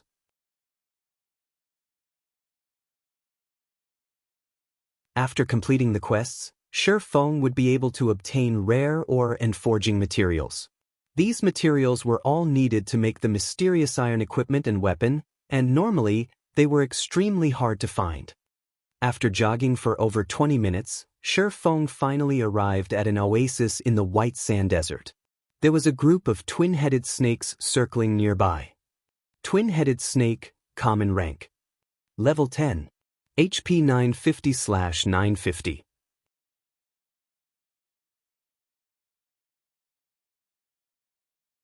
Although the twin-headed snakes had low HP, an average level 10 player would not be capable of going solo against them. Normally, they would need help to take these monsters on. Monsters in God's domain would have a qualitative change once they reach level 10. Their attack patterns were extremely flexible, and they knew how to defend against attacks. These were traits you would not find in common monsters below level 10. Without plenty of battle experience, average players would find it very hard to block or evade their attacks. Apart from this, their attacks would carry an additional special skill, and a slight slip in attention would cost players their lives. As for the twin-headed snake's attack pattern, it would usually attack with one of its heads, while defending with the other. Because of this, a solo player would find it hard to deal damage. In addition to the fatal Fang skill it possessed, as long as it bit a player, they would be poisoned and lose 50 HP every second for 15 seconds. If they did not dispel the poison, an average player would practically lose their lives to it. Shi Feng slowly closed in on the twin-headed snakes. Before he even reached the 20-yard range, a twin-headed snake the height of an adult spat out its tongue, rushing toward Shi Feng. Since he had been discovered, Shi Feng took the initiative to rush over as well. Wind Blade. The abyssal blade transformed into a black streak of light, piercing towards the vital point of the twin-headed snake. The snake reacted extremely quickly. One of its heads immediately bit down on the abyssal blade, preventing the abyssal blade from moving a single inch. Meanwhile, its other head opened its mouth widely, its sharp venomous fangs leaking a bluish-green poison as it bit at Shi Feng. Shi Feng's other hand waved the crimson blade, the weapon transforming into a red streak as it slashed at the twin-headed snake. Peng! He stuck as the twin-headed snake was retreating, and a damage of over 60 points appeared above its head. On the other hand, Shi Feng only lost slightly more than 10 HP, and he did not retreat even a single step backward. Following which, the abyssal blade slashed towards the undefended belly of the twin-headed snake, immediately causing -96 damage. Incidentally, the abyssal blade's ability, Doom Curse, was triggered, greatly reducing the twin-headed snake's attributes. However, Shi Feng was not finished. He continued slashing the crimson blade, piercing the twin-headed snake's vital points and causing another -112 damage. By the time the twin-headed snake started reacting, its HP had already been reduced by half. When one of the snakeheads bit at Shi Feng, he dodged to a side, and his foot stomped on the ground, pushing him forward.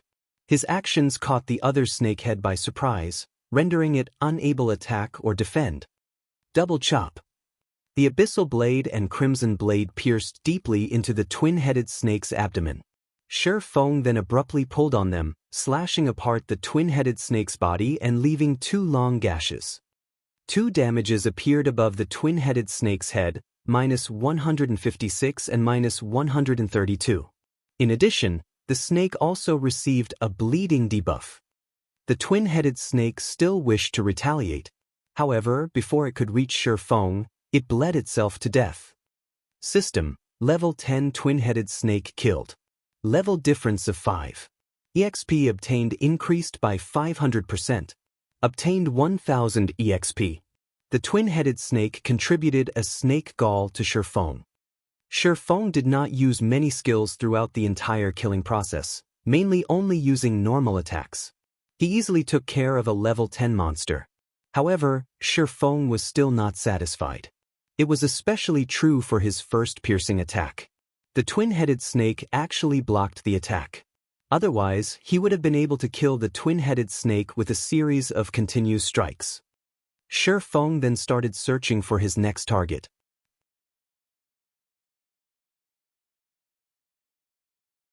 After an hour, Shi Feng had killed over 40 twin-headed snakes. His experience rose to 81% of level 5. His leveling speed was like a rocket, and his experience gain was even faster than that of forging equipment. Shi Feng couldn't help but have mixed feelings about it. With the entire Silver Moon set equipment in addition to 2 top-tier weapons, killing monsters that were of higher levels became extremely easy. If the situation continued as such, Shi Feng would reach level 6 in less than an hour.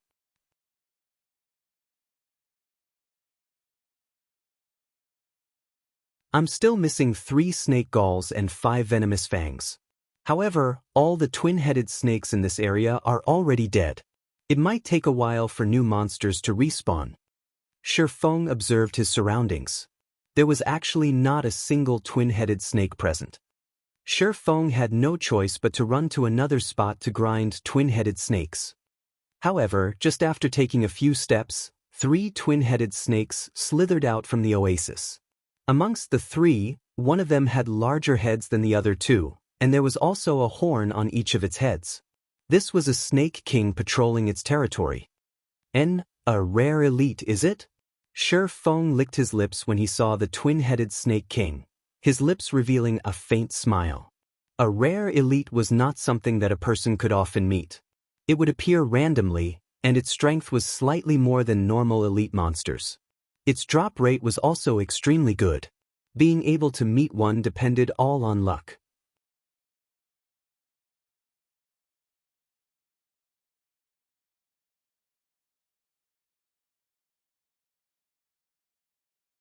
Chapter 82: Killing the Twin-Headed Snake King. The Twin-Headed Snake King, along with its two subordinates, slowly slithered towards Shifeng. However, it did not discover Shifeng's existence. Its tail calmly swayed, and its head proudly raised as it overlooked its own territory. Meanwhile, the two normal twin-headed snakes were closely following the Snake King. They did not act proudly like the Snake King, but more like bodyguards, their chilling gazes sweeping across their surroundings. As long as there were any signs of activity, they would immediately become their king's sharp swords, killing all enemies that were harmful to their king. From when the twin-headed Snake King approached his location to when it turned around and left, Shifeng only watched it, silently. However, Shifeng was in no hurry to make a move. Instead, he stealthily followed it, using observing eyes on it, and waiting for the best terrain to start his attack. Twin-Headed Snake King, Rare Elite. Level 10. HP 4000/4000. The other two twin-headed snake guards were both common monsters. They were both level 10, and they both had 1400 HP. Shifeng was about to face 3 level 10 monsters together. Moreover, there was even a rare elite amongst them. Even though Shifeng equipped with the full Silver Moon set equipment, he still needed to plan properly before taking action. After all, the few can't fight the many. Also, the snake race had extremely quick movement speeds and the Snake King even more so. Shifeng followed the twin-headed Snake King to an area filled with sandstone. There were several stones taller than a person here that could be used to obstruct the twin-headed Snake King's vision, so Shifeng finally started taking action. Shifeng would be at a big disadvantage if he were to take on all 3 twin-headed snakes at the same time. So, he needed to split them up and kill them one at a time, with the common monsters taking priority. Shifeng immediately used Phantom Kill, letting his doppelganger stay behind waiting while he took charge. Shifeng used Wind Blade, his sword stabbing at the nearest twin-headed snake guard. With the ambush and the speed increase from Wind Blade, the twin-headed snake was not able to react to the attack at all. Shifeng's 2 swords immediately stabbed it in the backs, causing damages of -76 and -61. Following which, Shifeng used Double Chop, causing -103 and -89 damage, and leaving the twin-headed snake guard with a bleeding effect. Shifeng was fully equipped with top-tier equipment and high-leveled skills. Even if the twin-headed snake guard had a high defense, the damage Shifeng could cause was extremely high. If it were a level 5 average player attacking the twin-headed snake guard, with the level suppression and the monster's high defense, they would at most cause -3 or -4 damage to it. The twin-headed snake guard wailed in pain. It immediately spun its heads around, attacking Shifeng. The other twin-headed snake guard also came over, biting at Shifeng. Shifeng now received attacks from 2 sides at the same time. Shifeng slightly smiled at this. He used Thundering Flash, sending 3 streaks of thunder at one of the twin-headed snake guards. However, the twin-headed snake guard reacted extremely quickly, one of its heads blocked, while the other bit at Shifeng. The 3 streaks of thunder were blocked, causing an insignificant amount of damage. Just as the snake's venomous fangs were about to bite down, Shifeng used Parry and activated Windwalk. After blocking an attack, Shifeng immediately turned around and ran. The twin-headed snake guards would naturally not let go of an enemy who angered them. Slithering at high speeds, they chased after Shifeng. As for the unharmed twin-headed Snake King, one could see boiling rage in its chilling eyes. It too slithered and chased after Shifeng.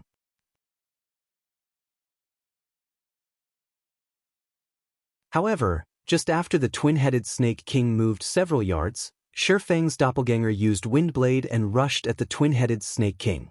The doppelganger slashed at the twin-headed Snake King's neck, causing -24 damage. The twin-headed Snake King was enraged by this attack. With the speed of a thunderbolt, the twin-headed Snake King bit at the doppelganger. As the doppelganger's goal had been achieved, it too activated Windwalk, turning around and leaving.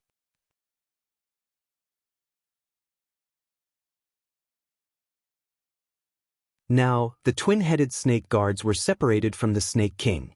Although the two twin-headed snake guards were tough, without the support of their king, they were unable to stand against Shi Feng's fierce attacks. One move after another, Shi Feng's blades would always strike at the vital points of the twin-headed snake guards. After all, the Silver Moon set equipment was not just for show. Right now, Shi Feng's agility exceeded 60 points. Even if the twin-headed snake guards could defend against one of Shi Feng's attacks in time, they would still be struck by his other sword. Every sword that landed would take away 60 to 70 HP, while the occasional critical hit would cause over -150 damage. Shi Feng's sword strikes were like a fierce gale passing by. The sword strikes constantly landed on the two twin-headed snake guards, causing their HP to fall madly. Within a few moments, the two twin-headed snake guards breathed their last breaths. After looting the drops, Shi Feng rushed at the twin-headed Snake King. Currently, the doppelganger's HP had fallen below 30%. It was exhausting itself trying to pin down the twin-headed Snake King. The rare elite's attacks were extremely quick. It would from time to time spit out a poisonous fog, enveloping a large area with it. The doppelganger only possessed 50% of the original body's attributes, so it could only constantly defend and escape. Otherwise, it would have long since dropped dead. However, now that the original body had arrived, the doppelganger did not need to pin down the twin-headed Snake King any longer. Shi Feng immediately used 9 Dragon Slash, shooting out 9 phantoms of the Abyssal Blade. Shi Feng then used Defensive Blade, his attack range greatly increasing. He could only attack from afar when facing the twin-headed Snake King, who was capable of spewing out poisonous fog. If he were to enter a melee with the twin-headed Snake King, he would not last 20 seconds. Even if he were to activate all of his life-saving skills, he still would not survive. The twin-headed Snake King was very cunning. When facing Shi Feng, one of its heads defended against Shi Feng's attacks while its other head constantly attacked his doppelganger, paying no attention to Shi Feng himself. After 3 to 4 hits, the doppelganger could no longer take it, vanishing. Meanwhile, the twin-headed Snake King's HP was still over 70%. Its other head now turned to stare at Shi Feng. It opened its mouth, spitting out a mouthful of poison. The poison was like an arrow as it shot towards Shi Feng. Shi Feng's expression suddenly sank. His body dodged sideways, avoiding the poison. When the poisonous fluid struck a sandstone, the fluid immediately passed through, leaving behind a large hole. This was the twin-headed Snake King's corroding acid. If one were to block it, though a secret silver weapon might still be fine, a common weapon would immediately melt. As for a bronze weapon, its durability would, at least, be reduced by half, and taking 2 hits from the corroding acid would turn it into scrap. In such a way, one man and one snake started maintaining their distance between each other, attacking and dodging.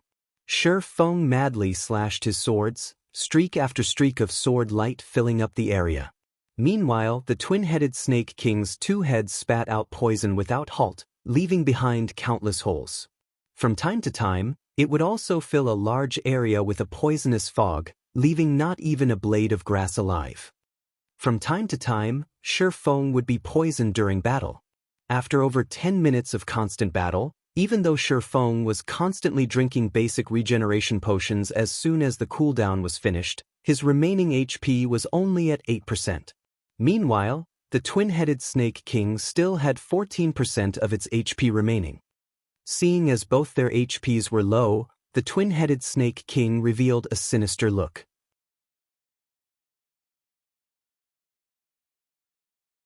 Its size faintly increased by a fold. Then, suddenly, it leaped into the air. One of its heads widely opened its mouth, revealing its snow-white poisonous fangs, while its other head spewed out poisonous fog.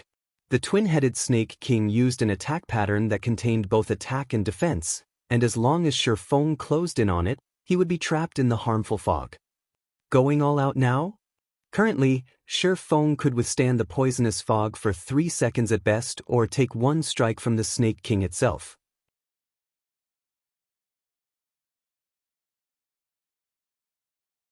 Hence, Shi Feng took out a bottle of basic regeneration potion from his bag, gulping it down and recovering 180 HP. In his other hand, Shi Feng took out a polymorph scroll.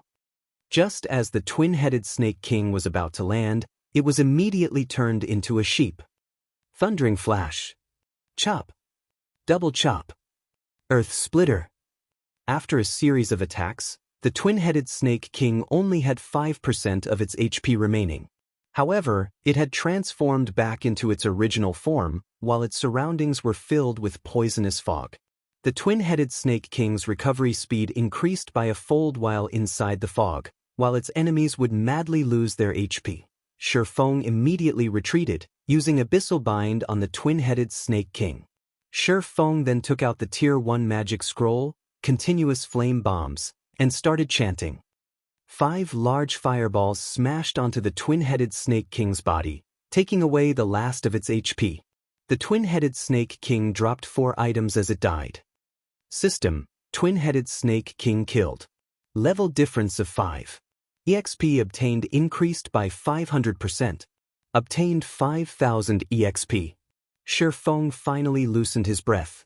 As expected, a level 10 rare elite was extremely hard to deal with. If he did not possess the Silver Moon set equipment and the Tier 1 magic scroll, he would have been the one to die in this battle. Fortunately, Shi Feng killed it. Amongst the 4 items dropped, there was the level 8 Mysterious Iron Staff, Song of Life, meant for clerics. Its overall attributes were quite good, and it also increased the levels of recovery skills by +1. It was absolutely a top-tier staff. The next item was a level 10 Bronze Cross Shield with average attributes. However, shields were considered rare items, so it was already pretty good that one dropped. The final 2 items were the Snake King's Gall and the Snake King's Skin. Both were rare materials in making poison and leather armor. The quest items had already been collected, so after some rest, Shi Feng returned to turn in the quests. He obtained the rare forging materials, and his experience increased to 91% of level 5, just a little more before reaching level 6. Looking at the time, it was not long before the arranged meeting time.